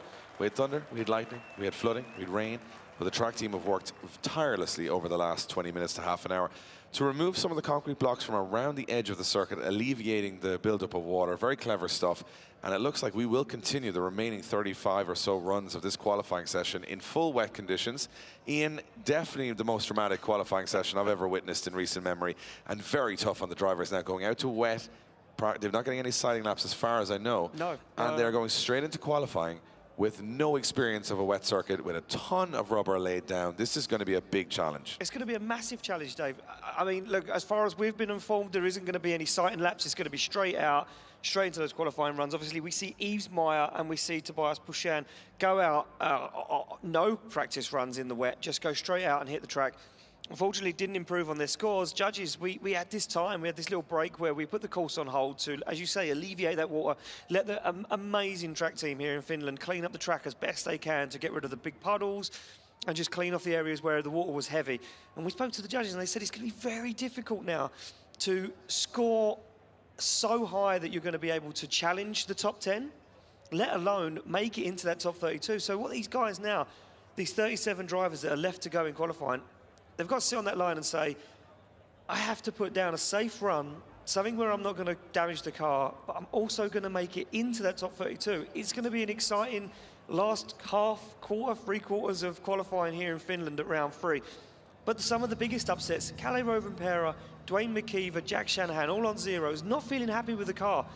Can they get the cars repaired? Can they get those cars to work, especially now in these weather conditions? Itay Sadeh, the Israeli driver, sits on the line, one of the first contenders now to go out on this new circuit, almost and we're untested. We're hearing word that Dwayne McKeever, at the moment, not able to find the spare parts he needs to get back on the track. Kalle Rovanperä, they've closed the pit area, saying something more serious wrong with the car. And we don't know if they're going to make it back. They're going to make it back. And Kalle Rovanperä coming up a lot quicker than Dwayne McKeever is, because he's currently leading the championship. Here we go. We're back in action here as Itay Sadeh from Israel takes to a very wet circuit. Expect thrills and spills from here. Yeah, this one's going to be tentative. You can imagine now Itay is just going to play this one safe, try and keep himself out of danger. He scored a 61 in his first qualifying run. We know the cut-off is still 70 at the moment. We are back in action live here at round 3 of the Drift Masters European Championship 2023. Well, what can Itay Sadeh do? As I mentioned, it's going to be difficult now to improve on these scores, especially in these weather conditions, but these drivers that can adapt, they will be rewarded. Goes for that transition, wheels over, will be a little bit lenient on that curb, doesn't get to the wall, keeps it safe on the foot brake across the line. Itay Sadeh, the Israeli driver, job done, and the first driver in the wet to put down a qualifying run. Well, I think the big thing here is, can you improve on your score in these conditions if you haven't already got a good score on the board? Yeah. And that's the question. You look at Itay, he's on a 61 in the dry. He's coming out here in the wet. This is really good at the start of this run. Gets to the edge of the circuit, does exactly what he needs to do. However, the unpredictability of having to adjust every 2/100ths of a second of what the conditions are means that while he looks good here, he straightens up here, he reinitiates on the handbrake and just doesn't get very wide here. It's kind of on the inside of the track, expecting maybe a bit more wash from the conditions, pardon the pun. Yeah. Then he gets up onto the bank, and then at that point, it's not a bad run. It's a good run. But what way will the judges look at it compared to, it's an 80 on the board? And I was just about to say, they have to allow that this is much more difficult conditions, and it looks like they have. Yeah, they certainly have. And look, and you know, they've taken this into consideration. Obviously, these judges have been judging for a very, very long time, and it just goes to show you it can be done, but still, those people, those drivers in the top half of the championship, the top half of the leaderboard at the moment, I don't think they're going to be tested. Off the line is going to be Christian Samr, in the Estonian driver in this crazy BMW 1 Series. NASCAR V8, no power at the moment makes any difference because the playing field is leveled at the moment. He's going to go very wide, he's deep, he's in the wall, and he's aborted that run for the moment. A prolonged amount of straightening. We will have to find out how much of a straight, and the judges looked like he was flirting with a zero there. That looked like a big zero, and it looks like it's confirmed from the judges that that will be a zero, complete loss of drift. And that's the knife edge. I mean, the run not spectacular maybe from that point on, even to score higher than... Oh, and he spun it just before the finish line and over rotation, and that's definitely going to be a zero. Sealed the deal, yeah. So it goes to show how talented Itay Sadeh's run was, because he scored an 80 in the wet, and then we see a driver come out with a little bit more experience than him and actually suffer more. And I'm just trying to think, Dave, Last time I checked, Israel wasn't the kind of place that you have a lot of rain, right? Well, you know what, at this stage now, like a big smash to the wall there from Samr. I'll tell you one thing, once you hit that wall, it's over now. You're not going to pull that back. No. You can bump along it a little bit, but if you hit it hard enough, it's going to, your front wheels have lost all traction. It was the upset, yeah. Yeah, and then again, at the end of the run, he goes up on the bank and he over-rotates again. So, you know, whatever decision it will be, it's a 0-0 for the Estonian driver, Christian Samr. And this is the trouble. I mean, if you're Jack Shanahan, if you're in Dwayne McKeever now even, maybe not able to get back out again, he definitely wouldn't have broke a half shaft in the rain. No. So this is a lot of the stuff that you're looking at. David Kosik, he's outside as far as I know. Yeah, let's just have a look. Yeah, Kosik at the moment sits in 36th place. Obviously, 71 is the cutoff. 71 is now the cutoff, so he sits out of it. Kaukonen now sits on the drop zone, as you can see on your screens right now. Look, let's see what Kosik has got. He needs a 71 or better. We know it can be done. We just see it from the Israeli driver, but can the Polish driver, David Kosik, get the job done? He's up into the outside zone. He's managing to keep a nice distance from the wall, balancing that car as he looks for that inner zone, goes for the transition back. This rain really played a different card into the hand of all these other drivers now as he fires through. He's looking a lot more controlled and dialed in as he goes for outside zone 5, gets it done, looks for the transition to 6, keeps it on the tarmac in the zone. You're going to be seeing a lot more corrections, a lot more use of the handbrake here to balance that car very slow as he crosses the line, but he did get into that final outside zone. Yeah, it wasn't a bad run by any means. I mean, he got all the zones. I mean, a lot of guys struggling with the level of pull in the drive. You know, it's a gripped up car. How do you keep it washing? Well, you can go wherever you want now in the wet. You've got so much more time. And Kosik does a good job. I remember thinking back to the final in Poland last year. He was one of the drivers that really handled the wet conditions better. Because he was tentative and clever. He didn't overcommit. And right here you can see he's doing a good job on that first wall run. This is really good in the wet because you know how. Look at the amount of marble left and all that, you know, excess rubber left up against that wall. So he does a really good job. Very wide here. Fulfills the zone. As you said, only real hiccup for me was the actual last corner when he actually couldn't, he was falling down the bank basically. Yeah, he just couldn't get the traction to keep the car up in that outside zone, unfortunately. And so he hasn't got the momentum to get high in the bank, gets up and then he falls down. Watch, he falls down, so he just has to hammer the throttle to try and keep it going, but he does. So it's going to be a decent score, I think, here. Yeah, I think he's going to have scored well enough to get himself into the show for tomorrow. That top 32, obviously, tomorrow is what everybody is playing for. And that's where it all counts, Dave. That's what it all counts. The big show, the top 32. Yeah, you don't want to come and not qualify. That's kind of a failure of a weekend. A lot of guys would say qualifying is the first step. A 77 jumps him up into 27th position, so he's not safe yet, but he is safer than he was, and that will eliminate Ville Kaukonen into 33rd position. So right now, Michael Reichardt sitting on the drop zone. With a second run to go. Felix Lyal, he's in the Mercedes this weekend. He was in the S15 in previous rounds. And this is every run here, you just hold your breath. You don't know, it's that first corner, you get through that, maybe it might be okay. I'm just thinking now, Dave, it's a big, heavy car now. I know it's not that much heavier than his S15, but it's a bigger car now, with a longer wheelbase. Is this going to help him out a little bit? Looks like he's got it dialed. He is out of that outside zone too. He was just dropping a wheel off the edge of the white line, or what's left of it. As he balances through, puts a wheel up onto the curb, looks for that outside zone 4. I'm not sure if he managed to make it out that far in these conditions now, as Lyal goes very, very wide there, flicks the car back across the circuit. Now, can he make it up onto the bank? We know he needs to get up there and stay high. He certainly gets the job done there, drags the back bumper along the wall. Job done for Felix Lyal. That's a good, do you know what, funnily enough, the first corner was his weak point. He just didn't get out to that outer zone 2 as early as he would like and stay out there as long as he would like. He wasn't super wide, but the rest was really tidy. Yeah, it certainly was very tidy and kept the car where it needed to be. Just take a look at this. You can see the rain's still falling at the moment for you guys at home watching along. You can see it there, still absolutely coming down here in Finland. And you can see what I mean there, just out the outside zone. You can just see the remains of that white line. You can't even see the outer zone. Can't even see it, I wonder, in the car, can you actually see where you're trying to go to? I think now the drivers are going to be looking for these cones positioned on the wall. 75 stays where he is with a 79 in 21st position. And Lyal will be hoping that no one can really strengthen their second qualifying scores. You can see the water pouring off these cars. Dogo Kaara, he had a solid first run. He sits in 12th position. He's got an 86 on the board. I think that might be enough. Yeah. I'm almost going to go out on a limb and say it is enough. So he doesn't have to risk too much here. He can just take an experienced lap. Then again, it's Diogo Kaara, so he's probably going to go crazy. So I'm just listening to you say that, and I'm thinking, this is not the Diogo Kaara that I know, Dave, that's for sure. Right, shallow on outside zone 1. Can he make it work? Fires the car on an angle. He wants to make a statement here. Kaara, though, tags the wall, and it pushes him away. It won't take a lot now to upset the balance of the car on this absolutely soaking wet circuit. Diogo Kaara looks for outside zone 4. He's going to go very wide here, gets the job done on that part, transitions back. Nice transition to outside zone 5, back on the throttle nice and early. Adjusts it on the handbrake as he fires the car into outside zone 6. Now looks up the bank for that final outside zone. He gets there, and it slowly starts to fall away across the line. I mean, it was an aggressive approach to the first corner for a man that didn't need to be. And I'm not sure how much rain practice you get in Portugal, but he's doing a pretty good job. Yeah, another country. Another country that, you know, if you were to pick them out of a geographical sense, you would say Portugal and Israel. It doesn't rain there much anymore. But they're doing pretty good out there. Kaara gets very late to the wall, just scrubs along it. And at that point, he's almost over-rotated the car, so he just pulls away from it. He keeps it moving, but it's the wrong line. I can see the score dropping from there. But the 86 from the first run is going to be what it's all about here. I think Diogo just trying to get some wet practice in, because we don't know what the conditions will be like tomorrow in the battles. Well, I mean, look, it changed so quickly today. We see the rain in the distance. We see it blowing in, and it did come in. And then we go a 76. 10 points lower, just goes to show you in the dry, he would have absolutely blown the doors off the place. But Kaara will have to be happy with that first qualifying run. As we go back to the line, it is, of course, Norbert Zeme. Now, he sits on a 0, I do believe. This is going to be stressful, because he's on a 0.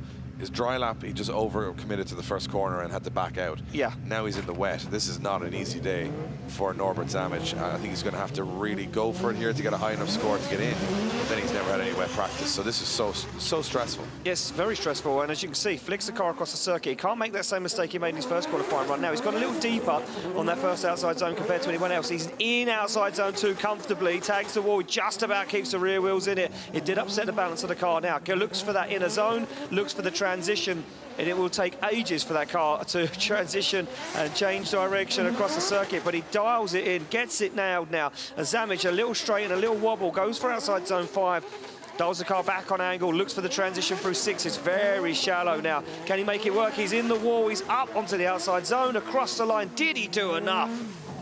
This is going to be a close one. I think it's not a bad run. He does pretty good. I think the problem is the judges are going to look at it going, oh, what do we look at the mistakes? Do we over-penalise? Do we give him a reward for the crazy conditions out there? And David Callas, one of our judges, was mentioning to me that so many changes of different surfaces across the whole. So the crossover in the middle is different tarmac, the bank is different tarmac than the first corner, and so on and so on. Does a good job, stays in that outer zone. I think it's a better run than Kaara's. So is it enough, though, to get him into that top 32? This is where it gets tough for the judges to try and decide. Yeah, suddenly, I mean, look, they have got a very difficult afternoon, or the rest of the afternoon on their hands. And can we see Norbert Zeme in that car working away, trying to balance it? And you can see how tentative it is at the steering corrections. Every single movement inside that car has to be super precise. As Norbert Zeme, a very straight line approach here to outside zone 5, but he made it work. I'm wondering now if the judges deem this one enough to improve. Tidy wall run there at the end of the run. Yeah, it was nice. I actually enjoyed it. It was a fluid run for how sketchy the conditions are. I quite enjoyed this wall. Look at it, cleaning the track for everybody else, smashing away all the marbles. You can tell nobody's been up that high with all that rubber still left there. Cool shots, though, as they come through. A 70, not enough. So there you go. That just goes to show you that what the level is, what the standard is. You could do a run like that, not going to get you in the show. And I would say it was a tentative run, whereas, you know, Sedaz's run wasn't. It was quite a risky run. Quite a risky run, and they're still rewarding that risk. So I would be worried if I was someone sitting on a low score right now, because you have to go for it, and that could mean your car on the wall. Well, I mean, look, we've got a few of those coming up. One of them, Christina Alto, he's sitting on a 0. And then after that, Klim Van Ort, Marco Zaccaril, both sitting outside of that top 32. It's going to get interesting, and as we keep going, the bigger names, they keep coming, and the scores keep dropping. So it's going to be interesting as we move forward. Christian Erlson pulls to the line now, a very nervous way. He put this car into the wall badly in practice. He had to repair it. He did get back out for practice, but it's rocked. He didn't feel the confidence he had throughout the rest of the day. What can he do now? With a 0 on the board, he needs a 71 plus to get into the show. He's gone for a wild one. It looks like he caught big understeer, and now he's way on the inside of the circuit, searching for outside zones too, and he just doesn't seem to get there. As now he dials on the angle, he looks for that inner clipping zone, he gets it, but now he's on an odd line. He needs to work, and look at the way the car wants to wobble and waver across the circuit as Christian Erlandson hammers the throttle down. 900 horsepower, as I say, doesn't matter right now because you could have 20 and still make it round here. He's wheels off the edge of the circuit. Can Christian Erlandson get in the show? It's a big hit, and he's in the wall, and he's DB'd a tyre, and Erlandson ends his weekend in a crash again. You know, actually, is it the wheel or the tyre? It's the tyre. He's trying to pull away with the wheel half in the tyre. Oh, there we go. Yeah. He's still moving, but yeah, he's definitely got a wheel on the ground. But I'll tell you one thing about it is that it looked to me as he approached that last corner, it was out of control. You get to the back end, was just letting go. These conditions are so difficult to drive in. It's even hard to judge hard to judge whether or not it's driver error, but I think it's the curb here. Watch, it accelerates the back of the car, loses traction on the curb and fires in at almost a triangular angle. Yeah, I think it's because the curbing is kind of like sections, if you imagine like a brick wall. So where the water's laid between it, it's kind of gave him that traction to fire the car forward. For sure. As you say, he's just absolutely projectiled the car towards the wall. And the double zero, 2 crashes in one day, that is not what you want if you're Christian Erlandson. You see the rain still falling on the track, not as heavy as it was before. It's down to a mild drizzle. It's definitely done damage to this qualifying session, as now with the guy we talked about in the first half of qualifying, Ykovich, thought he was going to come for the big run.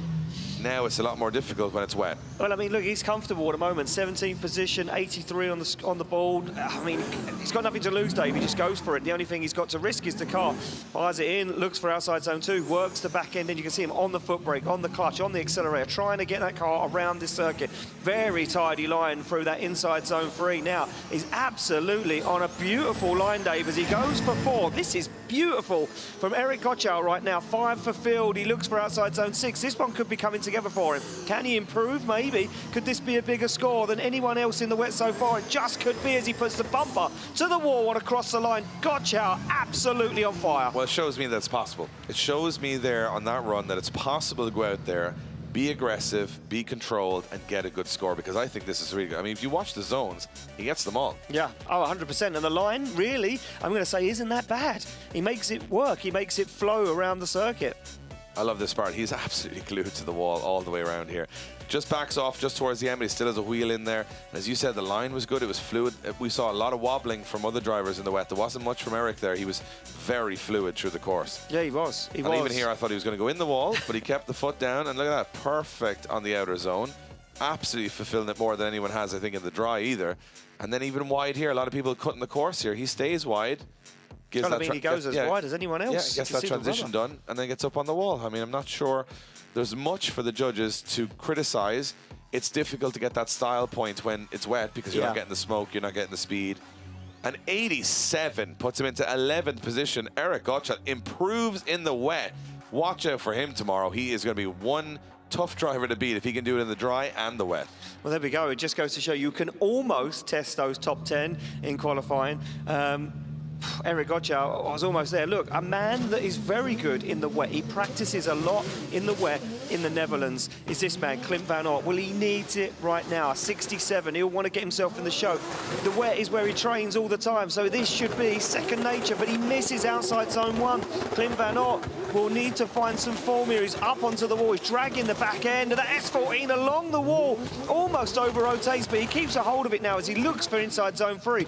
Absolutely balanced, but a big wobble. A big stall up for Van Aert as he now back onto the power, back in gear.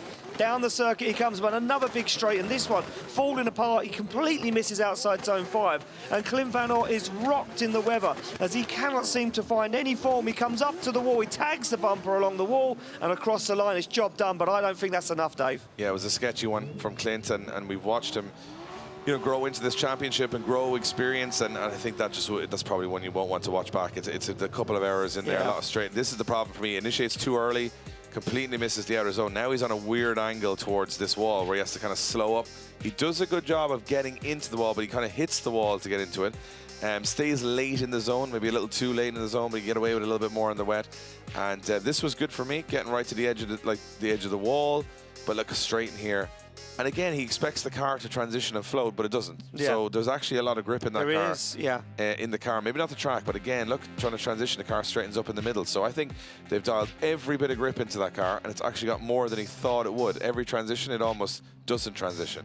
No, look at that. So not enough for Clint Van Hout from the Netherlands. It's a 54. Probably a victim of circumstance there with the weather.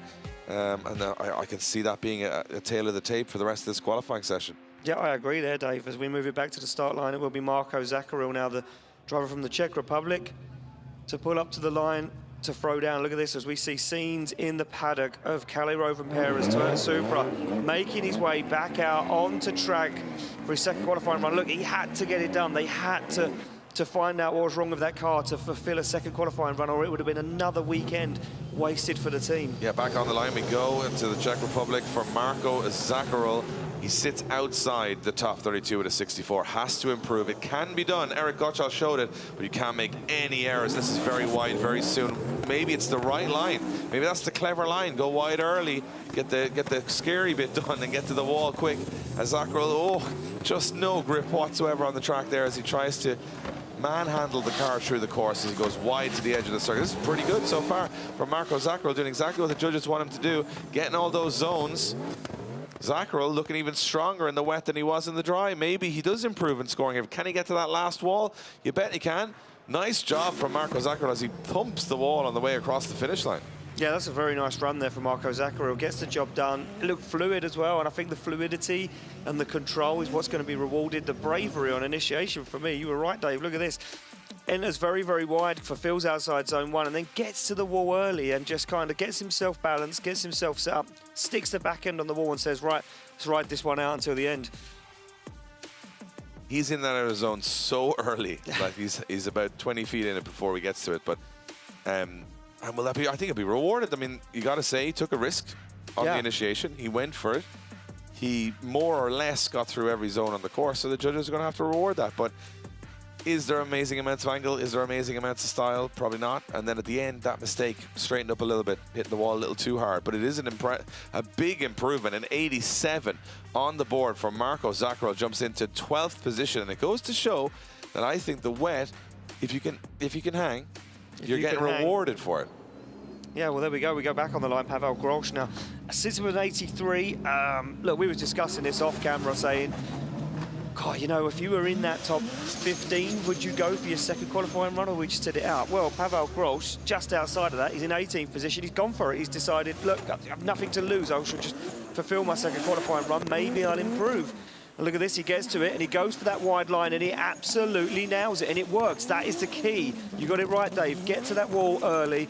Get yourself set up and make it work. And this now starting to come together for Pavel Grosz as he looks for that outside zone 4 on the throttle, starting to feel a little comfortable as he comes down the hill over this little bump. He's very deep on outside zone 5, but he's making it work. He's right to the edge of the circuit. Gets 6. This is a beautiful line from Pavel Grosz as he gets to the wall a little early, tags it, upsets the car, but he's across the line and job done. And this is a big statement now. I was going to say, until that last wall tag, that was the best run we've seen in the wet. That was really nice. Everything about it for me was fluid. It was smooth. He was close to everything. There was very little minimal errors. Look at that, just scrubbing along the wall there. I think this will be a big score irregardless, but I think he could have been troubling people near the top if he hadn't hit the wall as hard. And I mean, that was almost going a little too hard towards the end, but I love the smoothness. Very little, watch the front wheels, very little movement. Everything was smooth, it was solid. It's just here at the end, he just went a little too hard. There you have it, 86 for Pavel Grosz. Does improve in the wet, and I think that was as good a run. I think he would have troubled into the 90s if he hadn't have hit the wall. Hit the wall, yeah. It was so good. And I made a statement to say I don't think it was possible to challenge the top 10. Oh, watch the wheel. I think he he ripped the rim. He ripped a piece of the rim off. Wow. There you go. That's how close you don't want to be. Skimming the rim. Bit of alloy wheel repair there. Bit of a lathe. Bit of a machining done there. Repair that wheel. He'll probably put it in the bin and get a new one. Anyway, Jakob Kroll on the line, off the line. Well, he's currently in 24th position at the moment. And Jakob Kroll, I think he's going to follow suit. I think everyone's starting to work out now. You need to be wide, and you need to be wide early. To get that zone, he does tag the wall. It does upset the front wheels ever so slightly. Stays in it, though. Stays in outside zone 2. Now comes through picks up that inner zone, looks for the transition, and this makes it so easy because it takes forever for the car to transition. But now it starts to get a little sketchy. You start coming down the hill, you start to pick up that speed in outside zone 5. He's on the handbrake very early for a long time. Goes wide, looks for the swing back into outside zone 6 now. Doesn't want to make the same mistake as Grolsch, doesn't do it, gets to the wall, gets to the outside zone. And again, another one across the line. Yeah, they're managing it. They're really managing the conditions now, and they're obviously learning from watching the runs before them.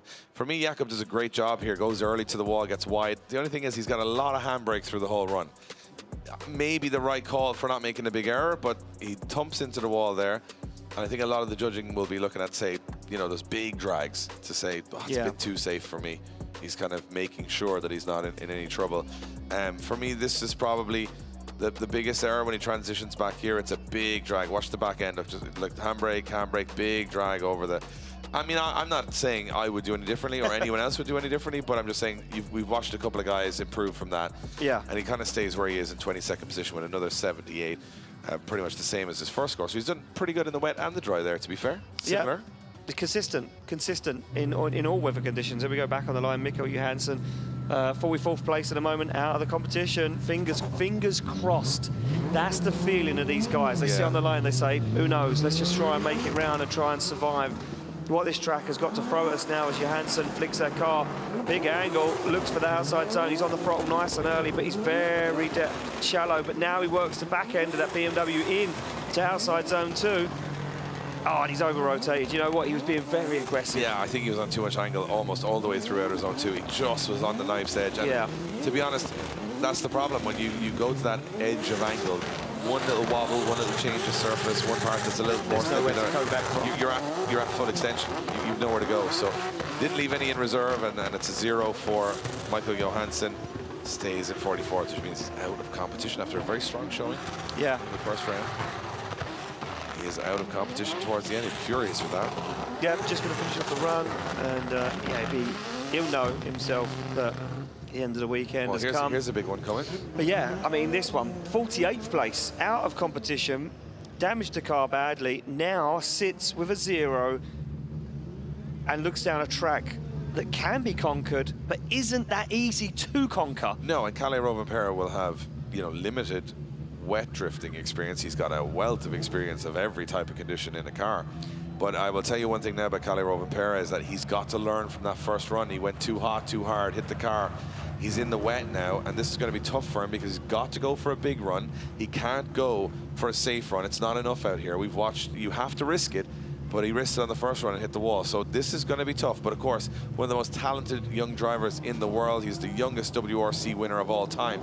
This is a guy that's got to come out here laser focused and get the job done. Well, look, if there's a man that can judge changing weather conditions and changing levels of grip, it's going to be Rovanperä, as he absolutely nails the initiation, gets it done. Now, can he find outside zone 2? Of course he can. Gets the back end of the super in there, but he's wobbling on the white line. This might not be the cleanest run that we've seen so far in the wet, but Rovanperä just needs a score. Transitions through, he looks for that wide outside zone, and he looks like he's going to make it there, but there's a little upset. Now, as he transitions, looks for outside zone 5, he's carrying a lot of speed. But he shallows up the angle and dials it in for outside zone 6 on the handbrake through that zone, just making sure he gets there. He's going to go wide for that final outside zone across the line. Job done for Rovanperä, but is it enough? Yeah, it's hard to know. It's a solid run. Definitely a solid run. He got what he needed to do done. But is it enough to score enough to get him into the top 32? We obviously have big dry, condition runs in there. Rovanperä sitting on a 0. So is it enough to creep into that 32? I don't think it's going to be right at the top, in my opinion. No. But it's going to be a score on the board. A lot of handbrake just to settle that car as he came into the first corner, not taking any chances like the first run, not being as wild as the first run, and coming out of that zone just a little early for me. Just a wheel on that white line as well. He just about holds on to it, Dave. I mean, like, he is on a fine line between enough and not enough. Yeah, no, he's had success in Japan this year, drifting. He won over there. He's obviously last year's WRC champion, so this guy's just been picking up trophies everywhere he goes, but he's under pressure here today. Fire in the car in Sweden, knocking him out of competition. He hits the wall on his first qualifying run, as you can see the damage on the rear end, but he does a pretty solid job there of getting around the track. No major errors, Not perfect. Look at that for proximity to the wall as he comes towards the end. Wow. It's a 78. So he creeps in to 27th position right now with a lot of zeros still on the board and a lot of big drivers yet to go. Nervous times for Rovanperä. It certainly is nervous times for Rovanperä. And we move it along to a man that is also out of competition, is of course the one and only Adam Zalewski, the former Drift Masters European champion. I mean, it can be done. We've seen it can be done. We've just witnessed it be done. Now it's his time to prove he can do it, Dave. This is it. This is going to be another nervy one for Zalewski as he fires in. This is where it can all go wrong. You got to get onto throttle quickly, and this is where you settle the car. Don't let it go in too much angle. Does a good job of that. He's just fighting the grip. He's not sure. Remember, these guys have not done any practice in the wet. They don't know what the track is like. They're learning as they go. This is a little sketchier from Zalewski here as he comes on and off throttle. Doing a good job of controlling the car. Nice transition, just barely dipping a wheel into that outer zone. And it's not a risky one, it's a tentative one, it's a safe one, and it might be enough and it might not.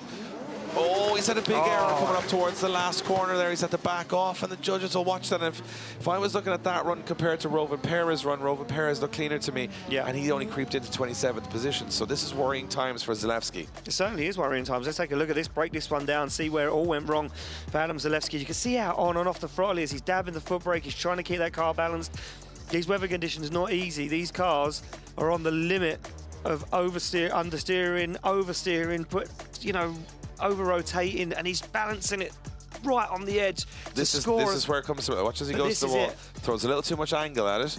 Has to avoid going in the wall. He backs out. That's the problem. He backs out of it. And it's just a little stall up. It's not a disaster. No. But it's just a little stall up. And when it's tough enough to score in the wet anyway. We'll see what the judges say. But Zalewski, I think is that his exhaust? Exhaust is down on the ground. It looks like his exhaust is down on the ground. Maybe it's something from the impact of the first run. You can see he had the exhaust. Look.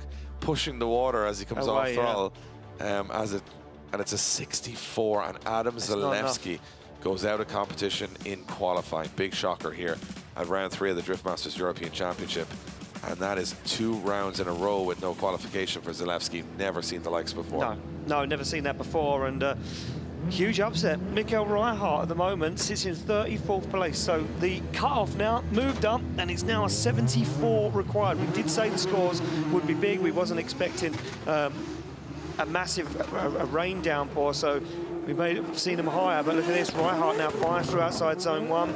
He's out of the show. He wants to get himself in it. Oh, he's right to the wall. Reihart, nothing to lose at the moment. He says it's do or die at the moment. It's go big or go home.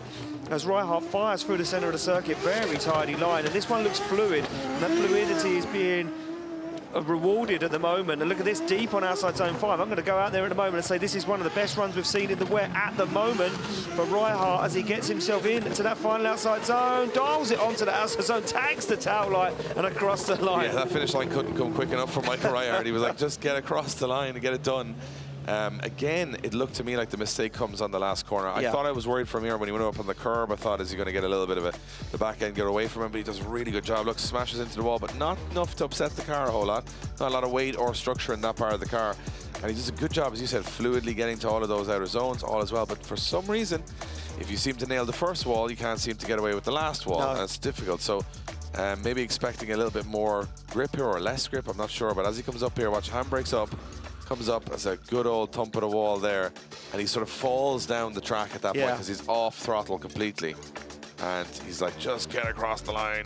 Barely gets across the line. I'm not sure how the judges are going to deem that, because he's kind of cut the circuit off, and in a chase position, if the chase car was there, it kind of would have impeded their line.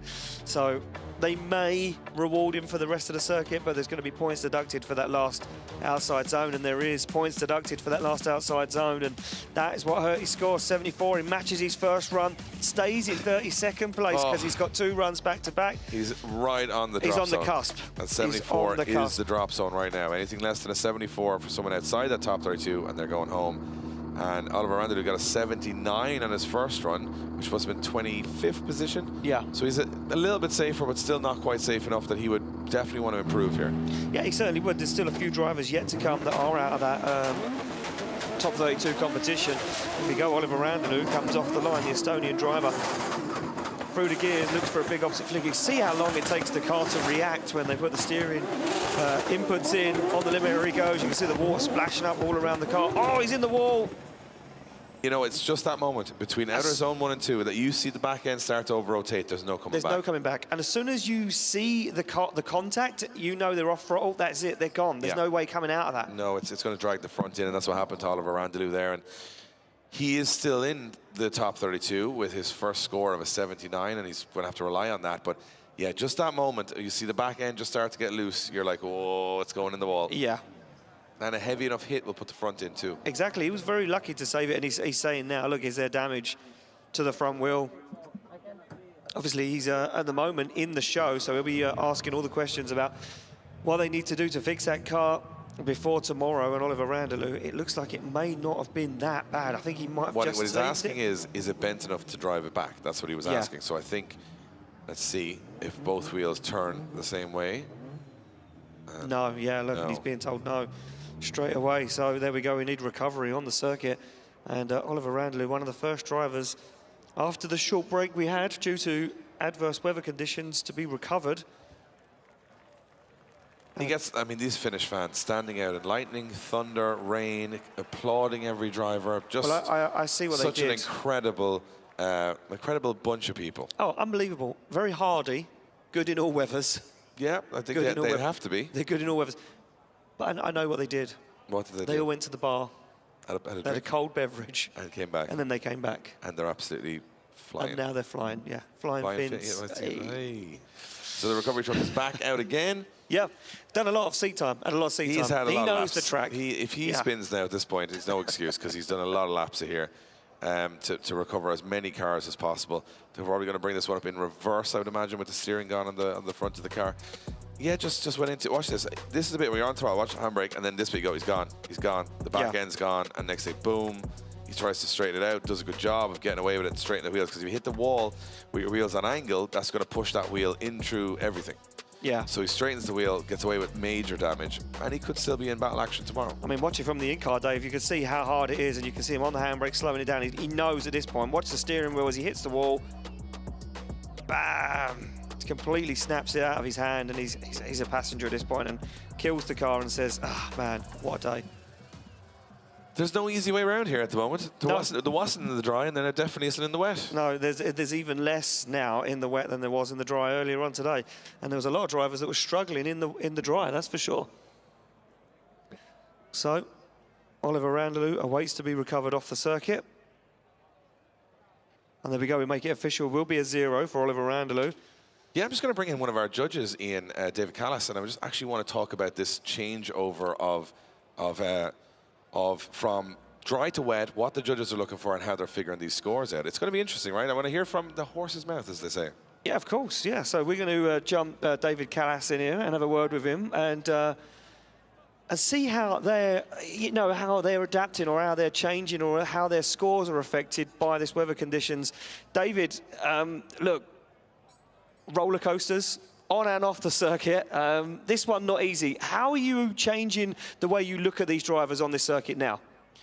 Every time when we are looking on what the drivers are showing us, we are looking on the skills. We are looking what they're showing to us and what is basically possible in those conditions.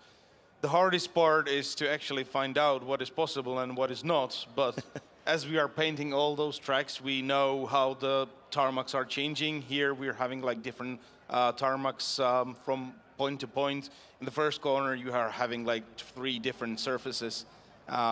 Each surface is having like different layer of rubber on it. So we are watching how the car is going through those surfaces. And if we see that there is some small bubble, thanks to that, we're like way more kinder than if it is just driver's error. Of course, yeah.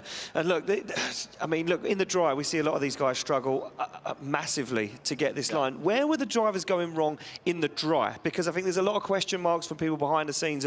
We haven't had a word with you guys today. Obviously, qualifying, we don't normally get involved too much with the judges because you've got a lot going on. But as soon as we've got this opportunity to talk to you, where were they going wrong in the dry? For me, it was coming out of outside zone too early. That transition was really hurting people's line and coming towards outside zone 4. But then that line to outside zone 5 and 6, again, another area. Am I on the right line here? Yeah, you are on the right line here. Not as everybody today. But yeah, the first corner is very tricky. It is not perfect radius, so you need to adjust a lot. If you would like to do the wall run, you need to adjust like 3 times running that wall, so that is pretty hard. So a lot of drivers are only focusing on that, and then they forget to make the transition correctly coming out of the wall. Of course. Then also the outer zone 5, it is a very tricky part too. Normally that would be natural deceleration point. So the place where you would normally decelerate if you would be driving in only for fun. However, we're not driving here for fun, so we're looking on it from battle's perspective. And it can be quite tricky if you are just like wanting to have that deceleration at that spot. That's why we allowed very small dab on the handbrake, but your deceleration should happen at our zone 6. Because if it will happen too much at our zone 5, it will harm the battles a lot. So it is very tricky for the driver to change his mind, to change him a lot, to not go out like a couple of guys did 2 wheels off after our zone 5, and not go too shallow. So picking up the speed, very tricky there. Yeah, very tricky. Well, thanks, David. Looks like we're almost ready to get underway again with qualifying here. And we're going to take a look at this. Noki Nakamura just chilling by his car, having a look around with his mechanic saying, is it my turn to go yet? Is it my turn to go? And we know that these guys have a big task on their hand. Zero, again, another driver sim of Zero. He's having fun, Dave. He's just chilling. Well, Nakamura never stops smiling, which I love about him. He's always in great form, and he's I'm not sure if it's blind confidence or it's just he loves drifting so much that as long as he's involved, it's great. The only thing is he's got to go out on a wet track and put in a score. Yeah, but it rains in Japan, so maybe he's all right. But look, Nick Bright was down there with Shanahan earlier. He was angry. He was angry. That car staying on lock. Now, another big question mark. There's nobody looking. There's nobody looking at Dwayne McKeever's car. Is it a thumbs up or a thumbs down? That's the question. Is it done? Is it over? Is it finished? And we're not getting any... no, we're not getting any input here. Oh, he's in the back. Oh, he's in the back of the van. So he's in the back of the van. Oh, he's watching the feed. Having a snooze. We want to know if it's a thumbs up or thumbs down from Dwayne. That's what we're not going to find out. I guess we'll find out if he's on the line. Like a cliffhanger. We don't know if the car is fixed and ready or it's not fixed at all. I can't hang on anymore. There's been too many cliffs today. We've no fingernails left from the amount of biting we've been doing. So Manuel Vacca's on the line, and he's out. Well, where is he at the moment? Well, he's 70 at the moment, so he's out of the show. Top 32. Has to put a score in here. Yeah, he's 39th position at the moment. He needs a 74 or better to improve, Dave. And you know what? I know it's doable. Is it doable right now for Manuel Vacca? He fires in. He's very shallow on outside zone 1. It's not the right line, so he's going to take a really odd line to outside zone 2. Can he get there? He certainly can.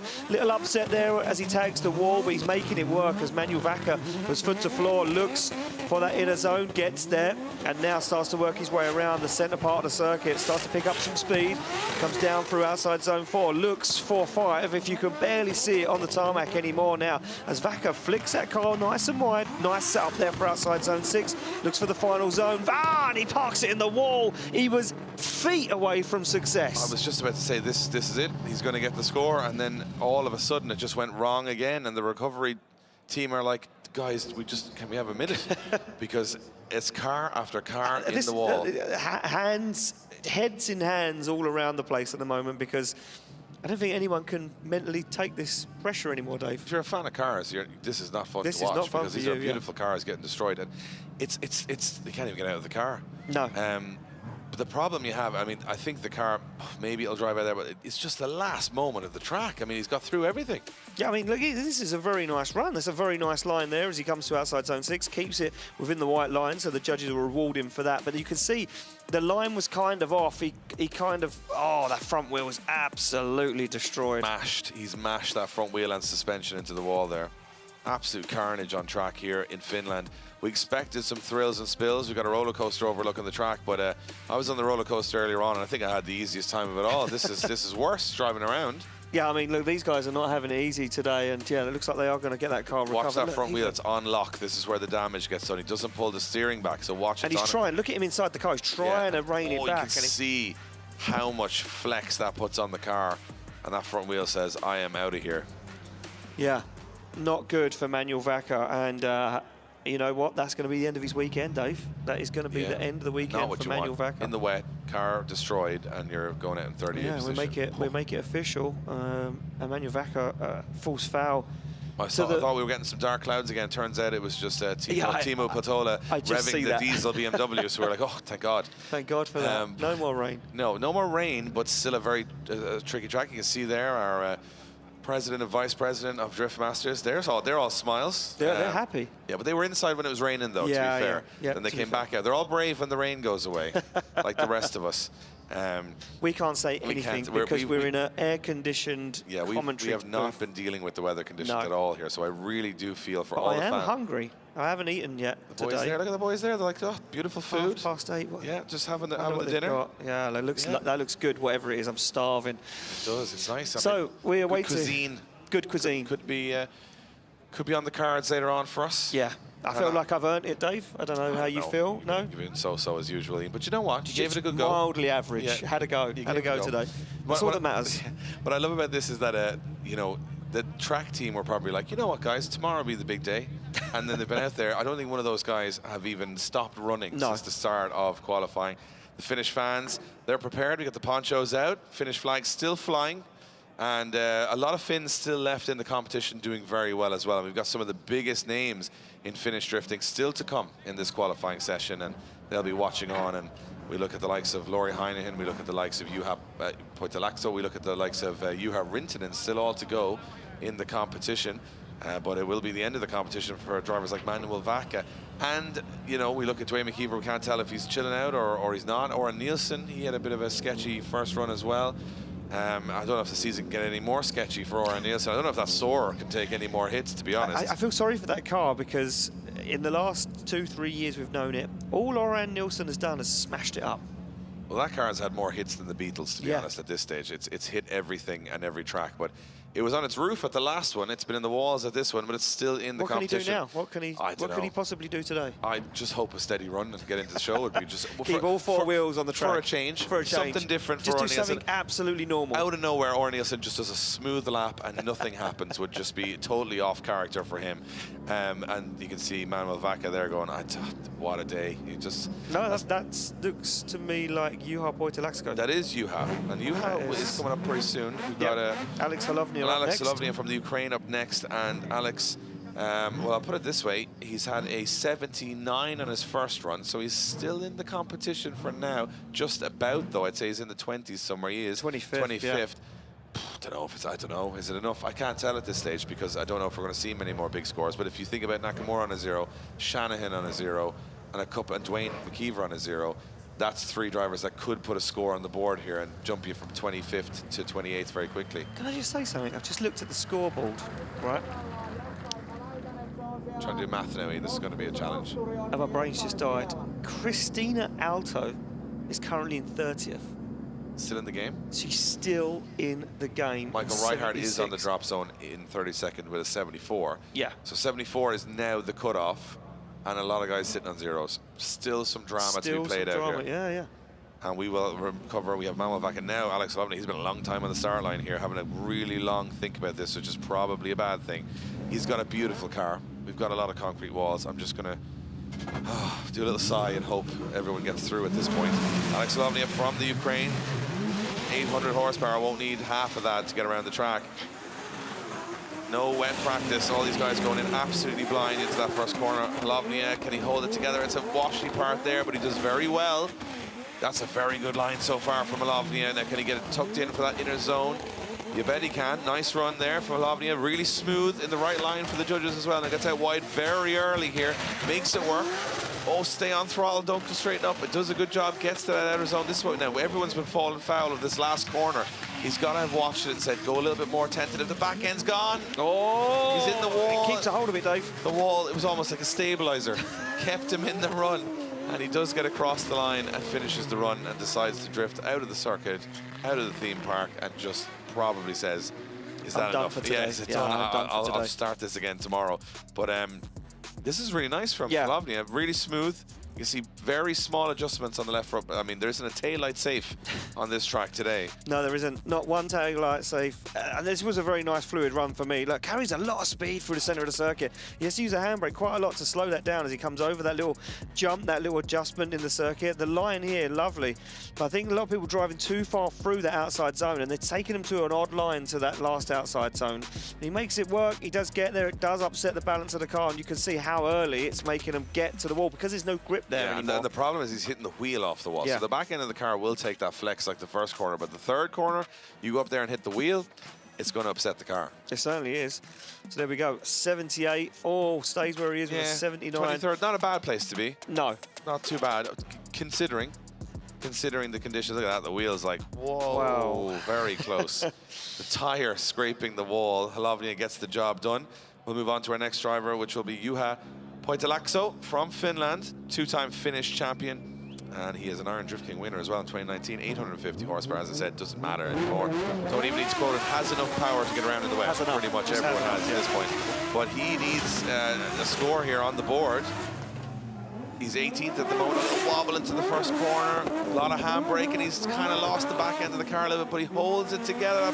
Boot lid flexing over the concrete, and he's just about holding it together. He's an 84 in his first run, which at this moment in time might look a little bit stronger to me. Yeah, I'm going to say this is enough to keep him in the show, Dave. He's on a very nice line now as he comes down towards outside zone 5, but he's cutting it short. He's cutting it off that qualifying line. He goes very wide now, and as he transitions, he's just going to dip a wheel in outside zone 6. He's going to get that nice line into outside zone 7, across the line, job done. I think he's going to be deducted a lot of points there. There was a few mistakes. He shakes his head. He knows that's not enough to improve. Got a little bit of news coming in. Oh, news? Little pigeon landed with some notes for me. Yeah. Dwayne McKeever. Yeah. Couldn't find a rear half shaft for the car. Right. Made his own diff out of a few different diffs. Right, as you do. They don't know if it's going to hold up, but they did say it's wet, so they'll give it a chance. So he is going to try his second run. That's the news we're hearing. But he had to make a diff up out of other parts he found around and other spares he found. So not 100%. Not sure what ratio it is. No idea what gear to be in or anything, but he said he's going to give it a go. So our current championship points leader will go for a second run, even though he sits on a 0 from the first. Very interesting turn of events. Juha, I think, will rely here on his first run for a score, and that is the correct call. 84. It's enough. I mean, 18th position should be enough to see him into the show. Carrier Pigeon just dropped news to me as well. 60 kilometres away, there's a diff for Dwayne McKeever on its way in case he gets in the show tomorrow. Wow. The Finnish fans. The Finnish fans. Bringing a differential to Dwayne McKeever. That's what it's all about. Big Drift family helping each other out. Now, here's a worrying time. Max Heidrich, right? He's already in the show with a third. But he's on the line. But he's on the line in the wet. And they should have banned him. They should have said, no, Max, you just don't do the run. You're already in the show. This is where you need to hold your breath, because Max Heidrich is going to go in here and absolutely throw down as always. And this is worrying. It certainly is worrying. But he's tentative, so maybe he isn't that worried. Oh, and he's going in fast, and he can hold on to it. He can hold on to it. Flexes the tailgate, pushes the back end of that car inside. As he pushes the tail lights up, he's going to almost over-rotate. He just about holds on to it. And I thought he was going to abandon the run then, but no, that's not Max Heidrich's style. As he gets himself back into it again. I think this one's flirting with a 0 at the moment, Dave, as now Max Heidrich just trying to maybe feel out the weather conditions in case we get rain tomorrow in top 32 competition. Looks for the wall, gets up there, holds on to it across the line. That wall section at the end there looks frightening. Every driver that's gone in there, you just look. He's literally going, thank God I got through that. Yeah, he's like, no, he's like, forget about it. Forget that. Let's just pack it up and go back at it again tomorrow, because he's a great run from the first run was great, so he doesn't need to do that run. But he did come in tentatively, but of course Max Heidrich would still find the wall, like a magnet, straight away. Smashes into it. That taillight does very well, and then it's like, really? And then again? But here at the end, watch, you can see how much steering input he's putting into the car, which means that there's a weird, I think what's happened here at the end of the run is, it's really greasy, but at the very top of where the concrete is on that last corner I think it's actually all the rubber is up at the top, which means that it's like ice against the wall. So I think they get a little bit of grip going up, the car compresses, and then they go, oh, brilliant, and then next thing, oh no, there's no grip here at all. Well, you want some excitement? We got you some. It's this man, Timo Peltola from Finland in the diesel Mercedes-Benz. He had a good first run. He's in 17th position with an 85. Let's see what happens here. God knows at any point on this track right now in these conditions what's going to happen. He's very wide very soon. This is going to be sketchy. Oh, and he flexes the back end of that wagon up against the wall. Doesn't really need to do too much in this run. He is safe, as Dave says, 17th position at the moment for Peltola, but he's going to get round anyway, and he shuts the car down. I wonder if that... Oh, is he? something's up with that car. And he's on the roof. He loves it. He loves just said, the fans. You know, it'd be much better here. Just a bit of celebration. Just get on the roof and just show the fans. Bring a heat to the event. Just from here, the front wheel. The front wheel looks like it's collapsed. Oh, it has. Yeah, the front wheel on the car looks like it's collapsed, and I'm not sure he didn't hit anything with the front wheel. No. But the front wheel looks like it's collapsed on the car, and he's definitely running hella stancio in the middle of the track. Well, I mean, look, you can see now from this shot, it was all good. And what when happened did to the front wheel? So watch the front of the right of the car. So it's all good here. And then something went, they're looking at the back of the car here, but something went weird with the front of the car. Don't know. Not sure. He's up there having a great time either way. Look at that, he's got everyone cheering. He's a big fan favourite. Give it up for this man. He's such a showman. He is a showman, isn't it? Finnish fans, the ones in the covered seating are still quite They're happy. still very happy. But yeah, if they close that door, it looks like that front wheel has just completely fallen off the car. Strange. It's a 0. It's 17th position. I think he'd be safe for battle action with that. And the recovery truck is like, guys, I don't have the diesel for this. It's going to be. Well, he can siphon some now out of Timu's car. I was going to say, tank, Timo, I might need some of that diesel you got in your pit area, because I've been pretty much doing laps of this track all day. By the end of it, he'll probably be the most qualified recovery man in the history of in Finland. drifting. Yeah, they'll be like, oh, if you got a problem, this guy did about 700 recoveries in a day. They'll be like, that sounds impossible, but he has video proof he has that it he all. has recovered. I think this man has recovered everybody. He's recovered the event in many ways, because without him, we wouldn't get cars moving. But Timo looks like he's had suspension failure. He doesn't get a 0. He gets a 0 on the second run, but he has enough of a score from the first run. He has an 85 on the board, which is good enough only for 17th, by the way. Yes. So a lot of high scores in there. There is a lot of high scores in there. Now, I'm just trying to look through, Dave, to see how many now drivers are out of top 32. So we have 1 there, 2, 3. So Ian is doing some 4, math right now. So if you want to play the elevator music in the background. 6 drivers. 6 drivers remaining that could potentially overtake the bottom drivers in top 32. How many drivers have we remaining, Ian? I didn't count that many. I just counted the ones that were remaining. I think we've probably got about, let's say we have 12, maybe 12 drivers remaining, and we've 6 of them outside the top 32. Outside the top 32. That's the real figure, because you're going, if those guys didn't qualify, the championship's completely upside down again. Because and the only person that would be steering through would be Laurie Heinen, maybe Peter Viansek, Connor Shanahan, and everyone else is in dire straits. Well, you are written as well. He's in the show. He's in the show. He's just low down in the order at the moment. There's maybe more than there's maybe more than 12. Not good at the math. Didn't hire us for math. Timo Peltola is literally putting on a show with a trolley jack right now. He jacked the car and he got an applause. Do you know what? I've often jacked the car and no one cared. No one. Here, no one. You got 5,000 Finnish fans going crazy. Timo, he's a big fan favorite here. He's obviously from the home country, from Finland. And all the Finnish drivers this weekend are going to get a huge ovation. He is a bit of an OG. He's an OG. I love that, as I said before in the notes. 15 years struggling with this setup. I just struggled for about an hour and a half and gone, I'll just put a petrol engine in. But he's 15, he's making it work.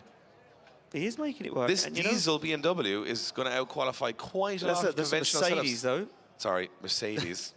It's been a long day. It's been a very long day. It's been a long qualifying session.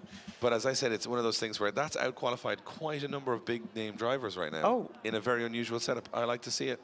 I'm just trying to imagine what the battle tree of top 32 is going to look like by the end of today, because there's going to be some battles in top 32 that you'll go, never. Yeah, not in a top 32. When would that ever happen?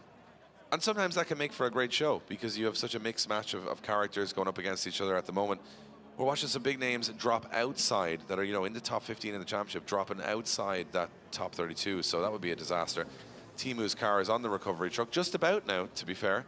Just about. He's started up, so it's like a little train there. I think he's just going to rev it. I think he's just going to rev it on the recovery truck now, just for all the fans here. And they love it, and I love it. Yeah. Drifting. I'm not mad. Look how far we've come to try and make it look like professional sport, when realistically, deep down in all of us, we just want to see a diesel Mercedes rev up on the back of a recovery truck. And he's definitely had the award for most entertaining recovery today. Yeah, for sure. So there we go. We're going to get Timo Peltola removed from the circuit, and we're going to carry on with qualifying. It will be Joachim Andersson. I feel like that roller coaster represents the qualifying session. Oh, just all over the place. Upside down. Yeah. No, that ride that's now shut and gone home because everyone from the theme park gone home. The one that was spinning round and spinning. Yeah. That is my head after this qualifying section. Yeah, there's a lot going on. Look at Timo. He's delighted with his suspension collapse there. And the fans love it. Look, big cheer for him as he goes off the track. Finnish fans, absolutely. Look at that. Absolutely. I mean, it's probably bad for the car, but still revving up the diesel Mercedes as he goes. What's the scenes? Absolute scenes here in the most Finnish thing I've seen in some time. And so much fun. Still smiles on faces. Yeah. Everybody's having a good time. The weather didn't dampen anyone's spirits. Oh. The Finnish proceedings. Oh. We're here. We're here all weekend, unfortunately. Yeah. And the thing about it is now it's kind of clear skies, so it's pleasant. It's kind of now. It's not unpleasant to be around the place. So we've got still a very interesting finish to the qualifying session. So I just had a look at something quickly, and I know I'm bad with numbers, but there's 6 drivers out. If all of those qualify, Kalle Rovanperä could be out of top 32. Hold on to your hats. Joachim Andersson sits on the line, ready to rock and roll. The Swedish driver looking to improve his score. It's a 78 at the moment. He is in the show. It's only 28th, though, and he could fall foul to one of those 6 drivers that is out of the show. He's going very fast. He tags the back end along the wall, just disposes of the bumper. This one is technical from Joachim Andersson. He wants to improve, and you can see it in his style. Oh, he stalls up the transition as he makes it work, though. He gets into that wall. He's on the foot brake. This one now, as you can see, the track drying enough. Is it giving you enough grip to make it round without it being sketchy? But this is the sketchy bit. Watch this as they go up high. Watch it. He's made it work. Into the wall. That's the bit. They've no grip at that wall. Every car just washes up into it. So he's done well, Joachim Andersson. And I will say, a little stall up on a transition at outer zone or inner zone 3. He kind of just expected the car a little bit. But I just want to remind everybody watching here, not one of these drivers has ever turned a lap on this track in the wet. So every run you're seeing... Until this morning, they'd never even drove on it. Never even driven on it till this morning, but this is the first time he'll have ever driven a lap in the wet. So they're learning as they go. There's no reference here. No. So he would expect like the car will snap the other way. Oh no, it hasn't turned at all. So like there's a little bit you have to learn as you go through. So it's really testing a driver's, I would say, natural instinct behind the wheel. Yeah. You can't just get into a groove and use muscle memory. You're adapting all the time. This, to me now, is the biggest challenge, is this last corner. You turn up here, look, oh, I've got loads of grip, everything's going fantastic, and then all of a sudden, oh, I have no grip, bang, into the wall. Everybody's hitting there. So you've got to be tentative there. There's no grip, in my opinion. Watch. Yeah, he's on the right line, everything's fine, boom. And if that wheel had gone a little harder, it push the front game in, over, end of the run. Look, the tire is keeping him out of that. Look, the rim hits the... He scraped the rubber off the wall with the rim. The rim hits the concrete. So that's the sketchy part for me now. There you go, an 82. 82. Improves his score. Wow. What a boss. Joachim Andersson absolutely bossed that run, and stone cold in the photo. Yeah, but he is stone cold. In real life, this is all real life, but in real life, he's a very nice guy. The thing about Oren Nielsen now is, I'm trying to say to him, you're on a 0, you got to do something, just be smooth, but he's going to go for it here, and watch outer zone 1 to 2 in that last corner. They're going to catch everyone. Well, this is one of the drivers that could put Kalle Rovanperä out of the show, that could take down the bottom 6 in top 32 at the moment, but they need to put in a 74 or more at the moment to get into that show. Can they do it? Yeah, he's had a wobble on outer zone 1 there. He's hit the wall pretty hard, so he's got to improve from here. He's going to go wide, though. Look at this. Oh, he tracks the back bumper along the wall, Dave. He goes for the transition outside zone 30. He's nice and wide. Can he keep the wheels of the circuit? He can. Look at that wide line as he now flicks the 6. Now the dangerous part, the part that Dave doesn't like of the circuit, but he makes it work. Up onto the wall goes Nielsen. Job done. You get there.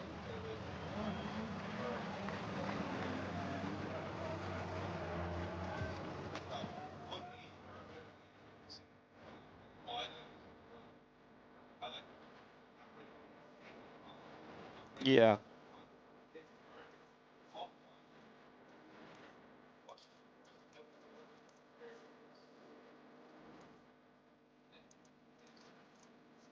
Well, I mean, look, he needs a 74, and then he's in the show.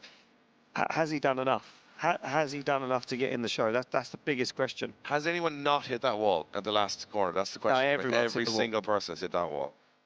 There isn't a tail light, boot lid, or a rear bumper safe from that last banked wall. And he got there late. Look, he wasn't actually going to get there. No. And then all of a sudden he's in it.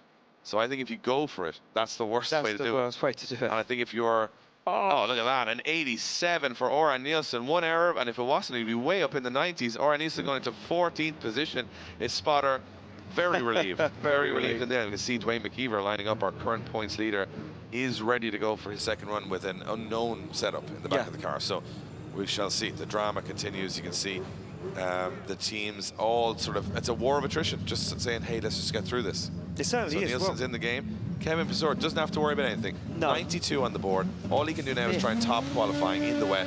He's in 5th at the moment, and he is flying. Yeah, I don't think, if it was me, I'd risk it, but he's going to just try and get that seat time with the wet. I don't think he's going to do anything too wild here. I think he's just going to feel out what the conditions are and just try and put a nice lap in and not risk the car, but he does try and risk the car as he puts the back end to the wall. He's out of outside zone 2 now as Kevin Pazur, the Estonian driver, looks to transition through the circuit. It's not going to be a clean run. This is definitely not going to be an improvement. We know that already as he looks through and he's just trying to get that seat time, Dave, just trying to get some knowledge of what this circuit is like in the wet. Now, can he make this line work for this outside zone, or is he going to fall foul to it and tag it? He stays well away from it, crosses the line. He's watched enough guys smash the wall there to go, man, I don't think it's going to... He knew he wasn't going to improve. I think by that stage of the run, he's like, it's not my best run. I've got a wet lap under my belt, but it's not amazing. No point in risking the car into that last corner and having a very long line. You can see Conor Shannon, Jack Shannon, the gameplay, the strategy, talking about that last corner, and you can say, don't go too high. And the thing is, Conor Shannon can go, well, it's not really going to bother me. I'm already in the show, but Jack Shannon sits on a 0, so he has to go for it. But showing from Oran Nielsen there, it is out there. The scores are out there. There are an 80-point score out there. There's a 95-point run out there in the wet. I'm guaranteeing it. Yeah, and I think we'll see it before the end of this session. They're learning from each other. Wow. And the track is a big statement. The track is getting a little grippier. I think we're going to see a big run. 92.75 for Kevin Pazur. It's a big statement, but I feel we're getting close. High 80s now, mid 80s, high 80s. Someone's got to crack 90, win in the wet, and that could be Nakamura, could be Dwayne McKeever, could be Jack Shanahan. Who knows? Could be one of them. I'm not convinced. They could all get zeros. You've no idea. Yeah, that's drifting. I'm not sold. I'm not sold.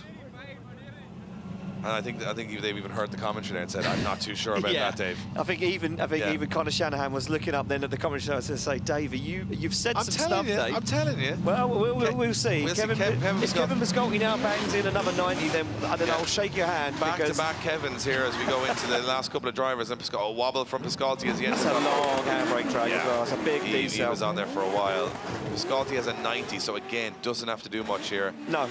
I think these guys now are just trying to gain that knowledge of what this track is like to drive in the wet. Yeah. Because if it rains tomorrow and they're in this situation, they want to know how the car reacts and what they need to do to make the car grip up.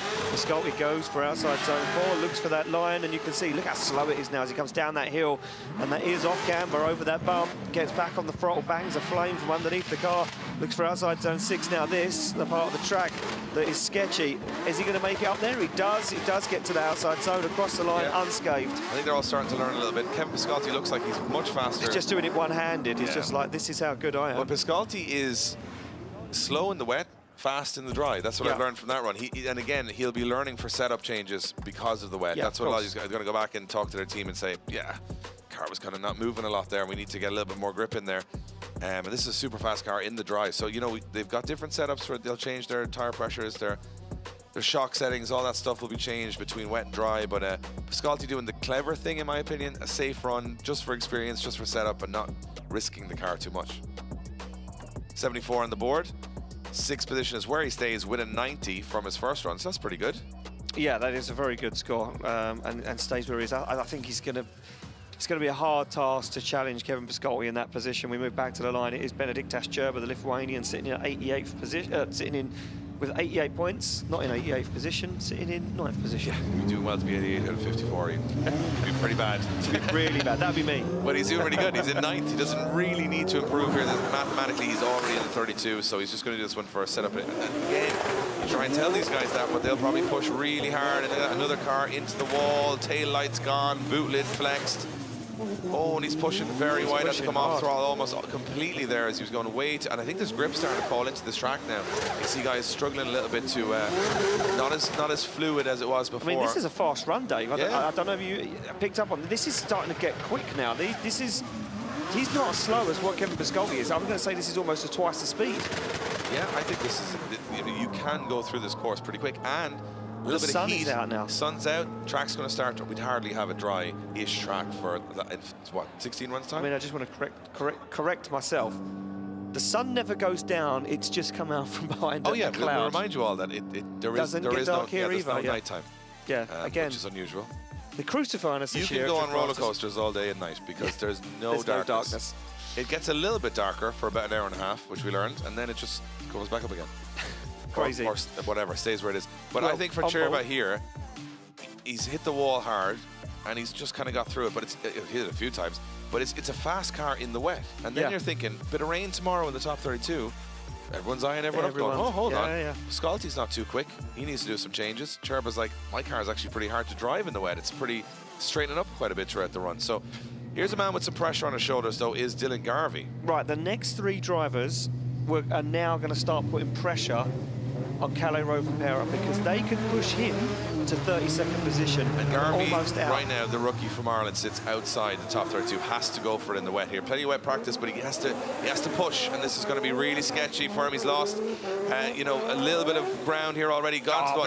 That's good, though. He's absolutely killing it, Dave. He's killing it. Look at this. This is flawless so far. Look at this. A nice initiation. Now outside zone 2 was clinical. He's absolutely dialed in, and a man that drives in the wet a lot of times of the year. He's looking for outside zone 5. He comes down the hill. He's shallow on it, but he gets there, and he's going to be rewarded for the commitment at the moment. The fluid line. Look at this. This is the scary bit. This is the scary bit. Can he make it happen? He stalled the car up on purpose on the foot brake, gets to the outside zone across the line. Clever driving. Clever driving from Dylan Garvey. And I'll tell you what, he's been watching the other runs out there. He's been watching where other people are making mistakes, and they've been learning. And that's the thing. All of these drivers will be keeping an eye on the big screens here. Well, I mean, look, he only needs to be a 75 or more. He'd realistically want to be a 79 or an 80 I just point thought run. at this point that hit was going to pull him into the wall, and it didn't. No. I don't even think it affected the car. Watch. No, it didn't. Comes it through didn't. here. Watch the front wheels. A little wobble, barely That's moved. pretty good. He did very well there, Dylan Garvey, to not panic.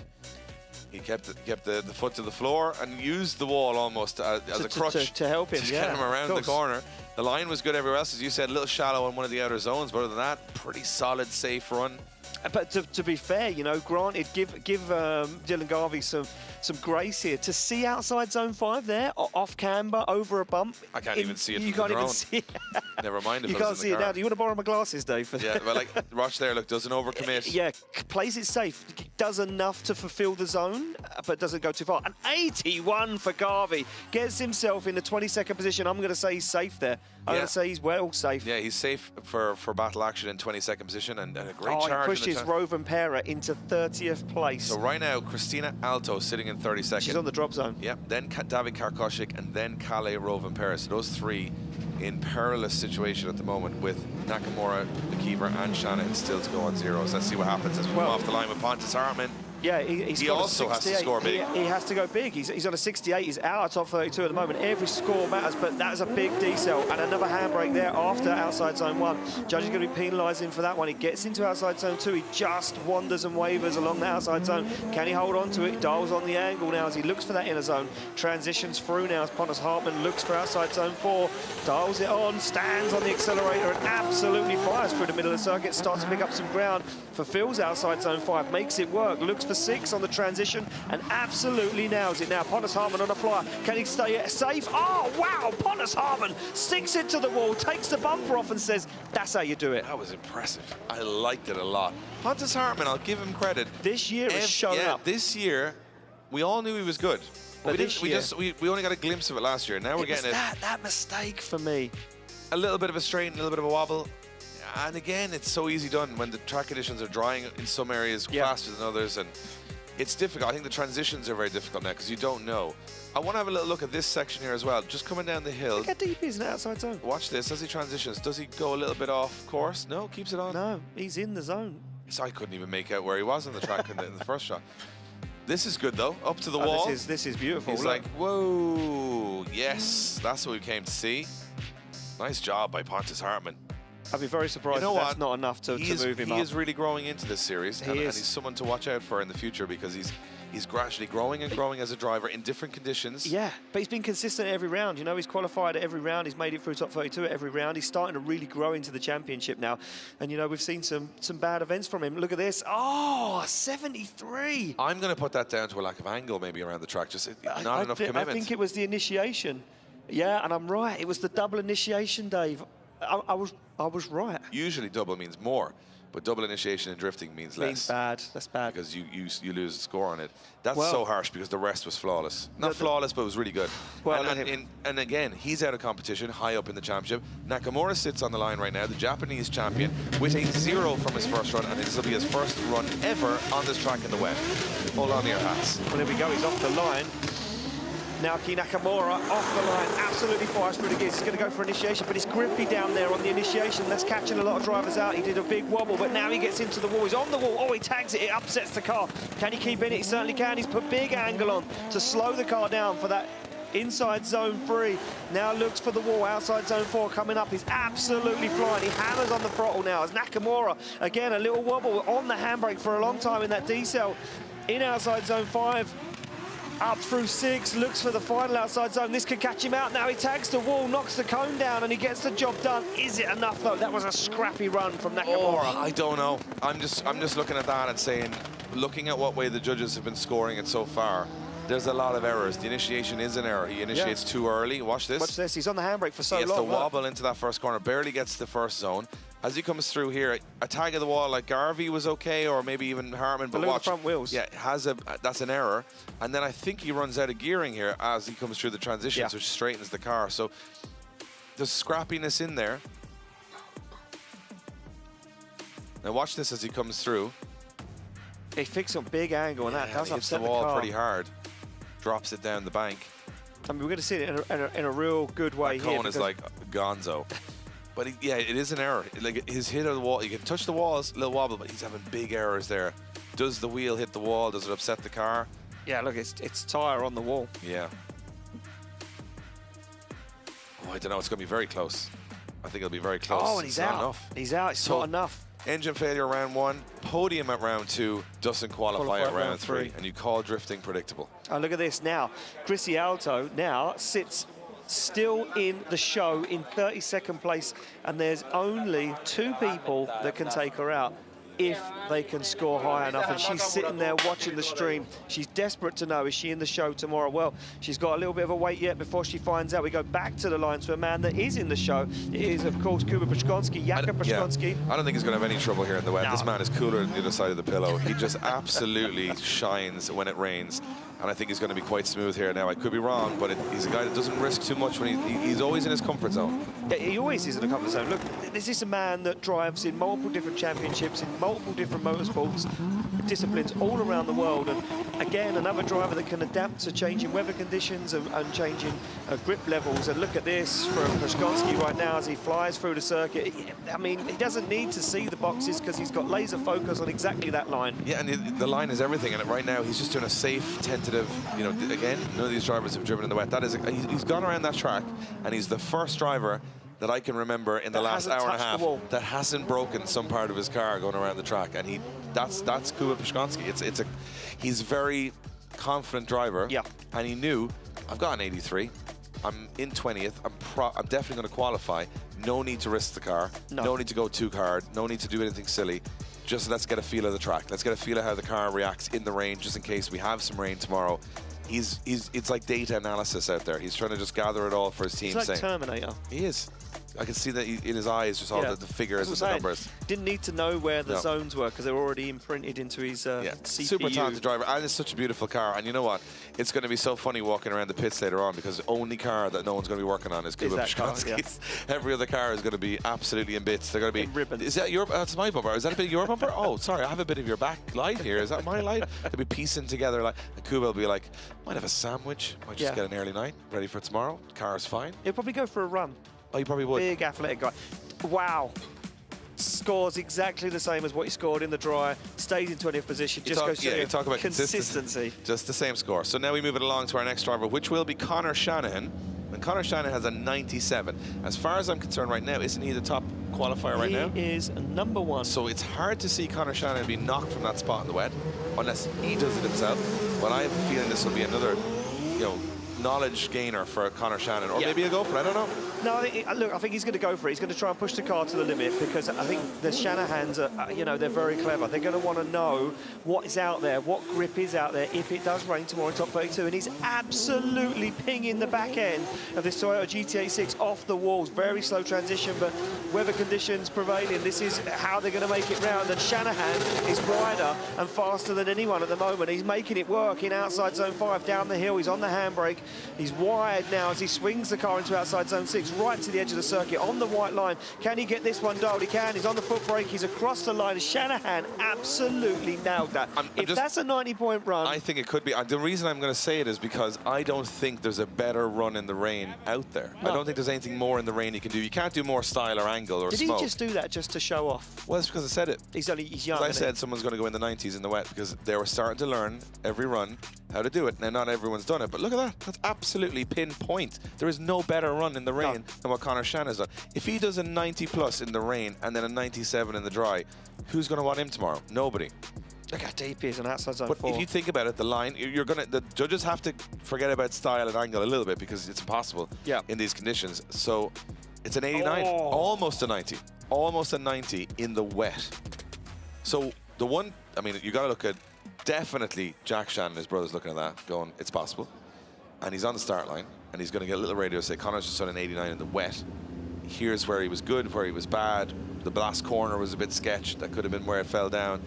And this is huge pressure now, because you got Christy Alto. She's sitting in a 32nd. If Shanahan qualifies, she's out. Yep. But Shanahan doesn't qualify, he's out. This is all knife-edge stuff now. It certainly is knife-edge stuff. He's off the line. Shanahan, desperate for this one. He goes super wide on initiation. Now he's going to go very wide to the wall. He's been watching those other drivers. He flexes the back end, but he doesn't damage it now as Shanahan looks to score some big points. Dials on the angle, looks for that third inner zone. He collects it, goes for the transition. This one looks smooth like butter right now as Shanahan lays it down.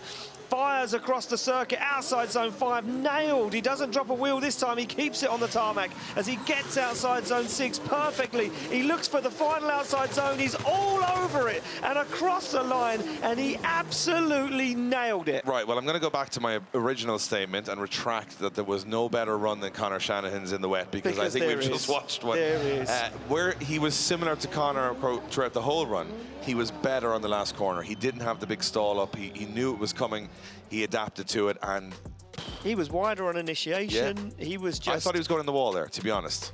He knew. He watched those other drivers. He watched Ite Sade. He watched all those other guys get that wide line first, set the car up, and then cross the line. Look, you said someone's going to break the 90s. I don't know. I said no. I don't know now. We just see an 89. Even his positioning a meter off the curb there, it's almost like a slow motion run of the perfect line from the judges. Of course. Has he made any errors? I didn't see many. There you have it. Wow. A 92. A 92 in the wet for Jack Shanahan goes into 6th position. Wow.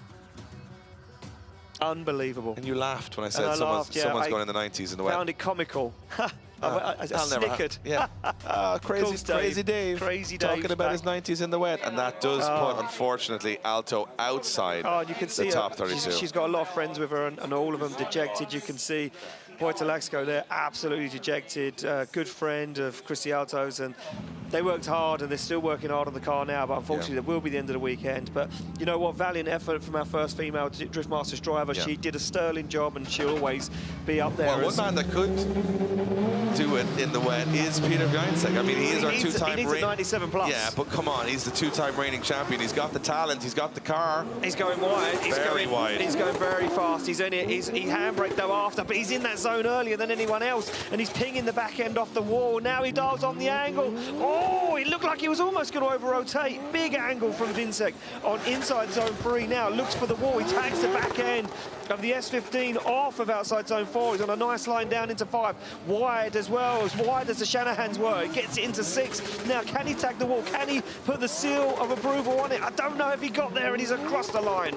Can we just take a moment to talk about the pace of Peter Vincent in the wet? He was faster in the wet than some people were in the dry earlier on. Yeah, he certainly was, yeah. And that's got to count for something, because it is more risky going into these corners at that pace. Not sure what way the judges will look at it, but I'm just saying he's faster in the transitions and onto the walls than anyone else. Look at the angle, though. That was big angle. He was holding on there. He was holding on. yeah. And you know what? He did. So it doesn't matter. Look at this, up onto the wall, but look at the pace he's carrying through the course. Oh, he's almost outrunning the drone again in the dry. The drone is like, come on, come on, Peter. I want to see how close he is to this wall. I mean, look, if he flexed the bumper on the wall, oh, it's perfect. It's almost perfect. That's another big score. I don't know if it doesn't really matter because he's already got a 96.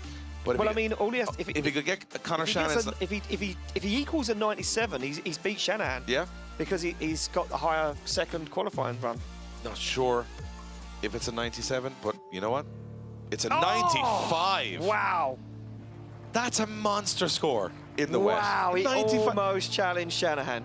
Now, I'm not going to go back and say that I said someone's going to get a 95 in the wet, and everybody laughed, including the pit lane. Including Connor Shanahan, Jack Shanahan, Dwayne McKeever. They looked at you, laughed, and went, ha, what does Dave know? Come on, no one's going to get a 95. We got a 95 in the wet. The steam pouring out of the back, and there's another Finnish driver. Heads to the start line, Juha Rintanen. He won in Sweden a couple of weeks ago. Rintanen sits on an 86. He's safe for top 32 action, but he would love to jump up into the top 3 steps of qualifying. Let's see what happens. He's going for it here, Ian. Well, he knows it's out there, Dave. Can he collect it? Can he pick it up? He's right to the edge of the circuit now. As Juha Rintanen stands on the accelerator. Flames bang from the back of this GR86. The top 3 in the championship now await to see who is going to top qualifying as Rintanen flicks it through that inner zone, looks for outside zone 4 and absolutely fly. He's on a very fast wide line. I'm going to say he's almost as fast as Vincent through. He's wider than Vincent. He uses all of the circuit as Juha Rintanen absolutely fires that car to the wall and across the line. Well, the Finnish fans are going to love that one. That was a big run from a guy that you're hoping continues his form from the last event. Looks like he is. Looks like the confidence is up with Juha Rintanen. Looks like he's starting to believe. Yeah. He's like Neo in the Matrix. He's like, yeah. He's beginning to believe. He won the event. Now he's coming into qualifying looking very strong, very smooth operator, and a guy that doesn't make major mistakes. Yeah, just impressive stuff right now. Just going to mention on the side note that Finnish driver Jarkko Julha, the wildcard, is currently sitting in 3rd in qualifying, by the way, in a JZX 100. He's still there, right? Yeah. Yeah, he's just letting you know. We haven't mentioned him in a while, but I'm just going to say. He's still there, yeah. Well, he's there for the moment. If Lori Heinonen scores over a 90, no, over an 83, he will overtake him. So at the moment, it's provisional 3rd place. We do have 2 more drivers to go in qualifying. It is going to be Lori Heinonen and Dwayne McKeever up next. Well, Lori Heinonen, but wait, we've still got to find out the score from this phenomenal run. It's an 89 from Juha Rintanen. Solid score, very good score. Moves himself into 8th place. That's a really good score. Top 10 finish in qualifying here. Like when you're knocking on the door of a 90 in the wet, you're a contender. Absolutely a contender for tomorrow. So right now we got Lori Heinonen and Dwayne McKeever left to go. Lori Heinonen is in the show. Yep. He's currently in 4th position. If he scores over an 83, because there's a tied score with another driver, he would be 3rd in qualifying, or he could be 2nd or 1st if he went higher than that. And then it all comes down to Dwayne McKeever, our current championship points leader, is a 0. So at a dip, we don't know whether to hold up or not. So a lot to play for still in these last 2 runs as Lori Heinonen throws into that first corner. Wide entry from Lori Heinonen, getting up nice and close to the walls. That's where you want him to be, and that's very precise as he goes through outer zone 1 now, tucks it into inner zone 3, staying away from the curb. This is the bit where you can really shine if you get out close to the wall, and he's using all of that V8 muscle to get him down the track. This is nice from Lori Heinonen. Doesn't look too stressed by the weather here at all as he transitions back into that last corner. You can see it's drying quite quickly on the, a little bit of smoke being kicked up there from Lori Heinonen, and that to me spells a bit of success for Lori Heinonen and disaster for Dwayne McKeever, because he's not even going out on a wet track. He's going out on a patchy track, which will be very, very difficult. And Lori Heinonen, I think, is that more than an 83? And if it is, he'll go into 3rd position. I'm not sure it's a 96 or a 97. No. To worry Shanahan or Vincent. I think for me, it was the final outside zone. You see the way the car stalled up as soon as it got up the bank where it's getting dry, as you say. Even now, through the centre part of the circuit, from here on, you can see, look at this, almost a dry line is beginning to form. Like, if you watch the end of the run, I mean, I could have been my eyes deceiving me, but it looked to me like there was a puff of smoke as he came up onto the bank here. Let's look at the back wheels. Yeah, there is. Yeah, there's some smoke coming out of the back of that car. It's because it's rolling off the bank. So now Laurie Heinen's got through probably the toughest conditions, which is an 83, which puts him in third position because he's higher in the championship, as far as I know. Yeah, so he ties two ties scores. with Jarkko Jula, the local wild card, but as Dave says, because he's higher in the championship, he moves ahead. And do you know what? A wild card time with a guy who's in championship. Yeah, so Conor Shanahan and Peter Vincent and Laurie Heinen, top 3 right now. And Dwayne McKeever sits on a 0, and he's the current championship leader. This is a massive run for the championship. This has to be something that he puts together, and he's on a patchy track. He's got a diff. He doesn't know if it's going to hold up or not. He doesn't even know what ratio the diff is. This is going to be tough for McKeever. It certainly is, but it looks like he's making it work right now, but he needs a good score. He needs to be in the show. He needs to keep hold of it. He needs a 77 or more right now as McKeever looks for inside zone 3. Nails it. Dials on the angle now as he looks for the outside zone 4. He's going wide. He's going to impress the judges. He puts a bumper to the wall. Now as McKeever comes down, outside zone for Field, a little dab of the handbrake. He's going very wide, but he swings the car across the circuit. He keeps it on the track. Now hammers on the throttle. He sticks it to the wall, and across the line goes McKeever, and I think he's done enough, Dave. Yeah, it was a good run, and you know what? I thought he was going to go off the track. I thought he was going to put 2 wheels in the grass, but he held it. You can see the relief in Dwayne McKeever. Look at watch the chest breathing. He's like, oh, thank God we got a run in, because that would have been the end, I think, of his championship hopes if he scored nothing from this round. And right now he looks like, he's lost the handbrake. He lost his handbrake during the run and had to do it all on the left foot brake. Well, there you go. That's a statement to leave qualifying on. He's done that, so he's got in. The handbrake's working on the initiation. Yeah, and I think it worked at outside zone 5, so I think it failed at outside zone 5. Oh, look, no, there's hardly anything. And he's just like... Yeah, he's testing the handbrake with his left hand, and there's nothing. Yeah. So as he goes through the run, he's on the wall. Does he go back for the handbrake again? He's not on the handbrake right now. He knows the handbrake's not working, but he's going to have to test it here at some point. That's probably why he pushed so wide, because the car didn't slow down. The car didn't slow down. Watch this outside zone 5. Ready? Nothing. Absolutely nothing. Yeah, nothing there. And I think it locked maybe one wheel, and then he had nothing.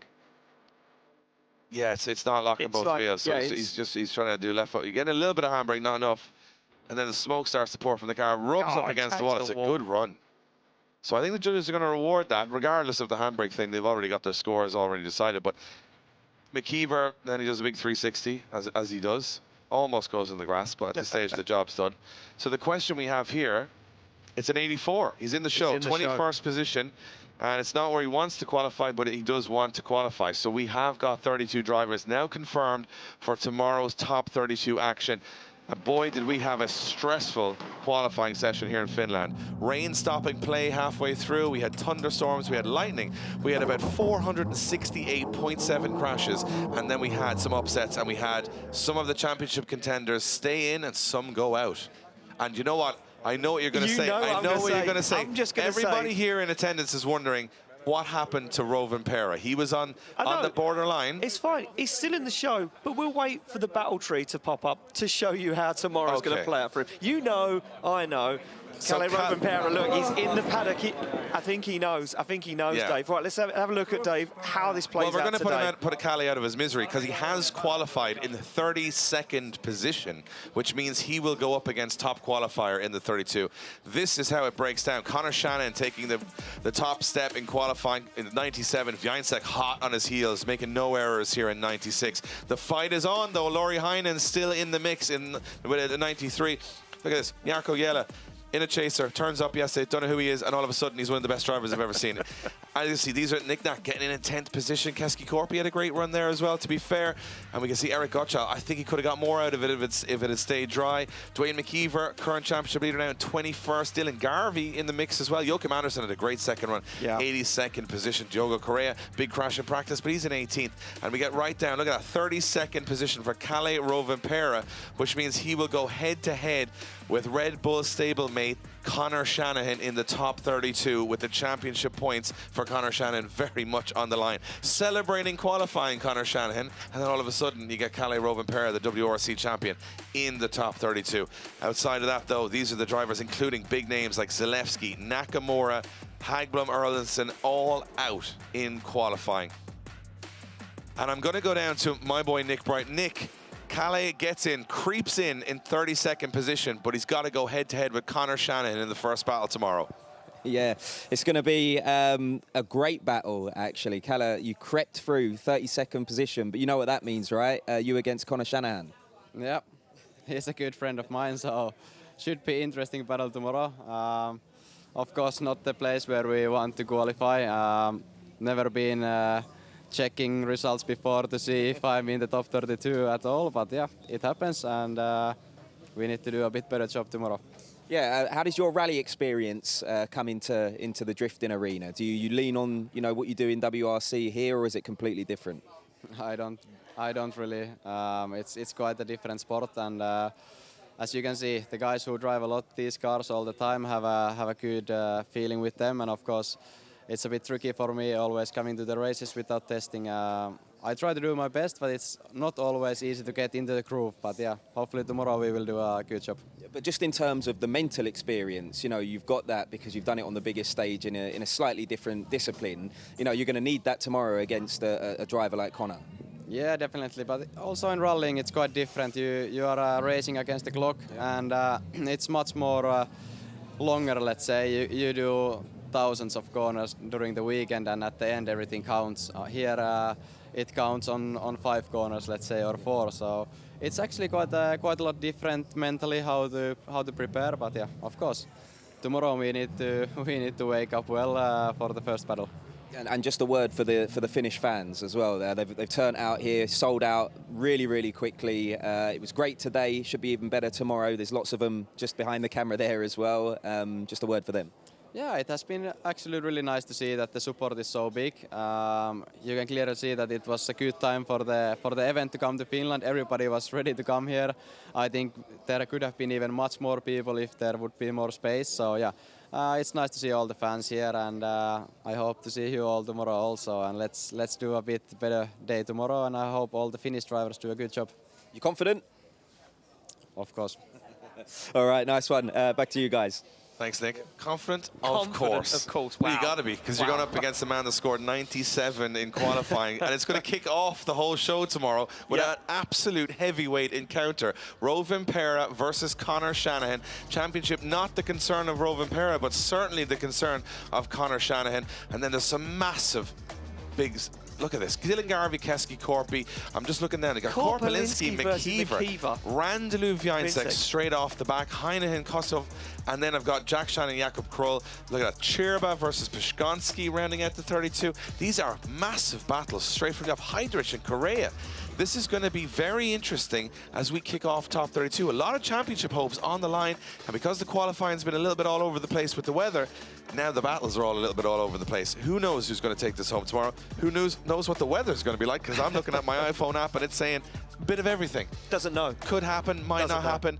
I mean, it's been a roller coaster, and I mean that pun intentionally. But what has been amazing is the Finnish fans have turned out. They're here having autographs of Kalle Rovanperä in the pits. He's confident, and mentally he's not going to be too upset with the situation. He's going to be upset with his qualifying score. But tomorrow, at local time, 12:45, we are back for the top 32, and we start at one of the biggest showdowns of the year in drifting, and we're heading all the way to the top 16 at 4:55 p.m. local time. It is going to be a wild finish to a wild finish event. It is going to be insane, and I'll tell you one thing, I am needing some sleep tonight, because tomorrow we need our wits about us, because it's going to be crazy. Guys, thanks for joining us today. Join us tomorrow for all the action from the top 32 of round 3 of the Drift Masters European Championship. We'll see you tomorrow.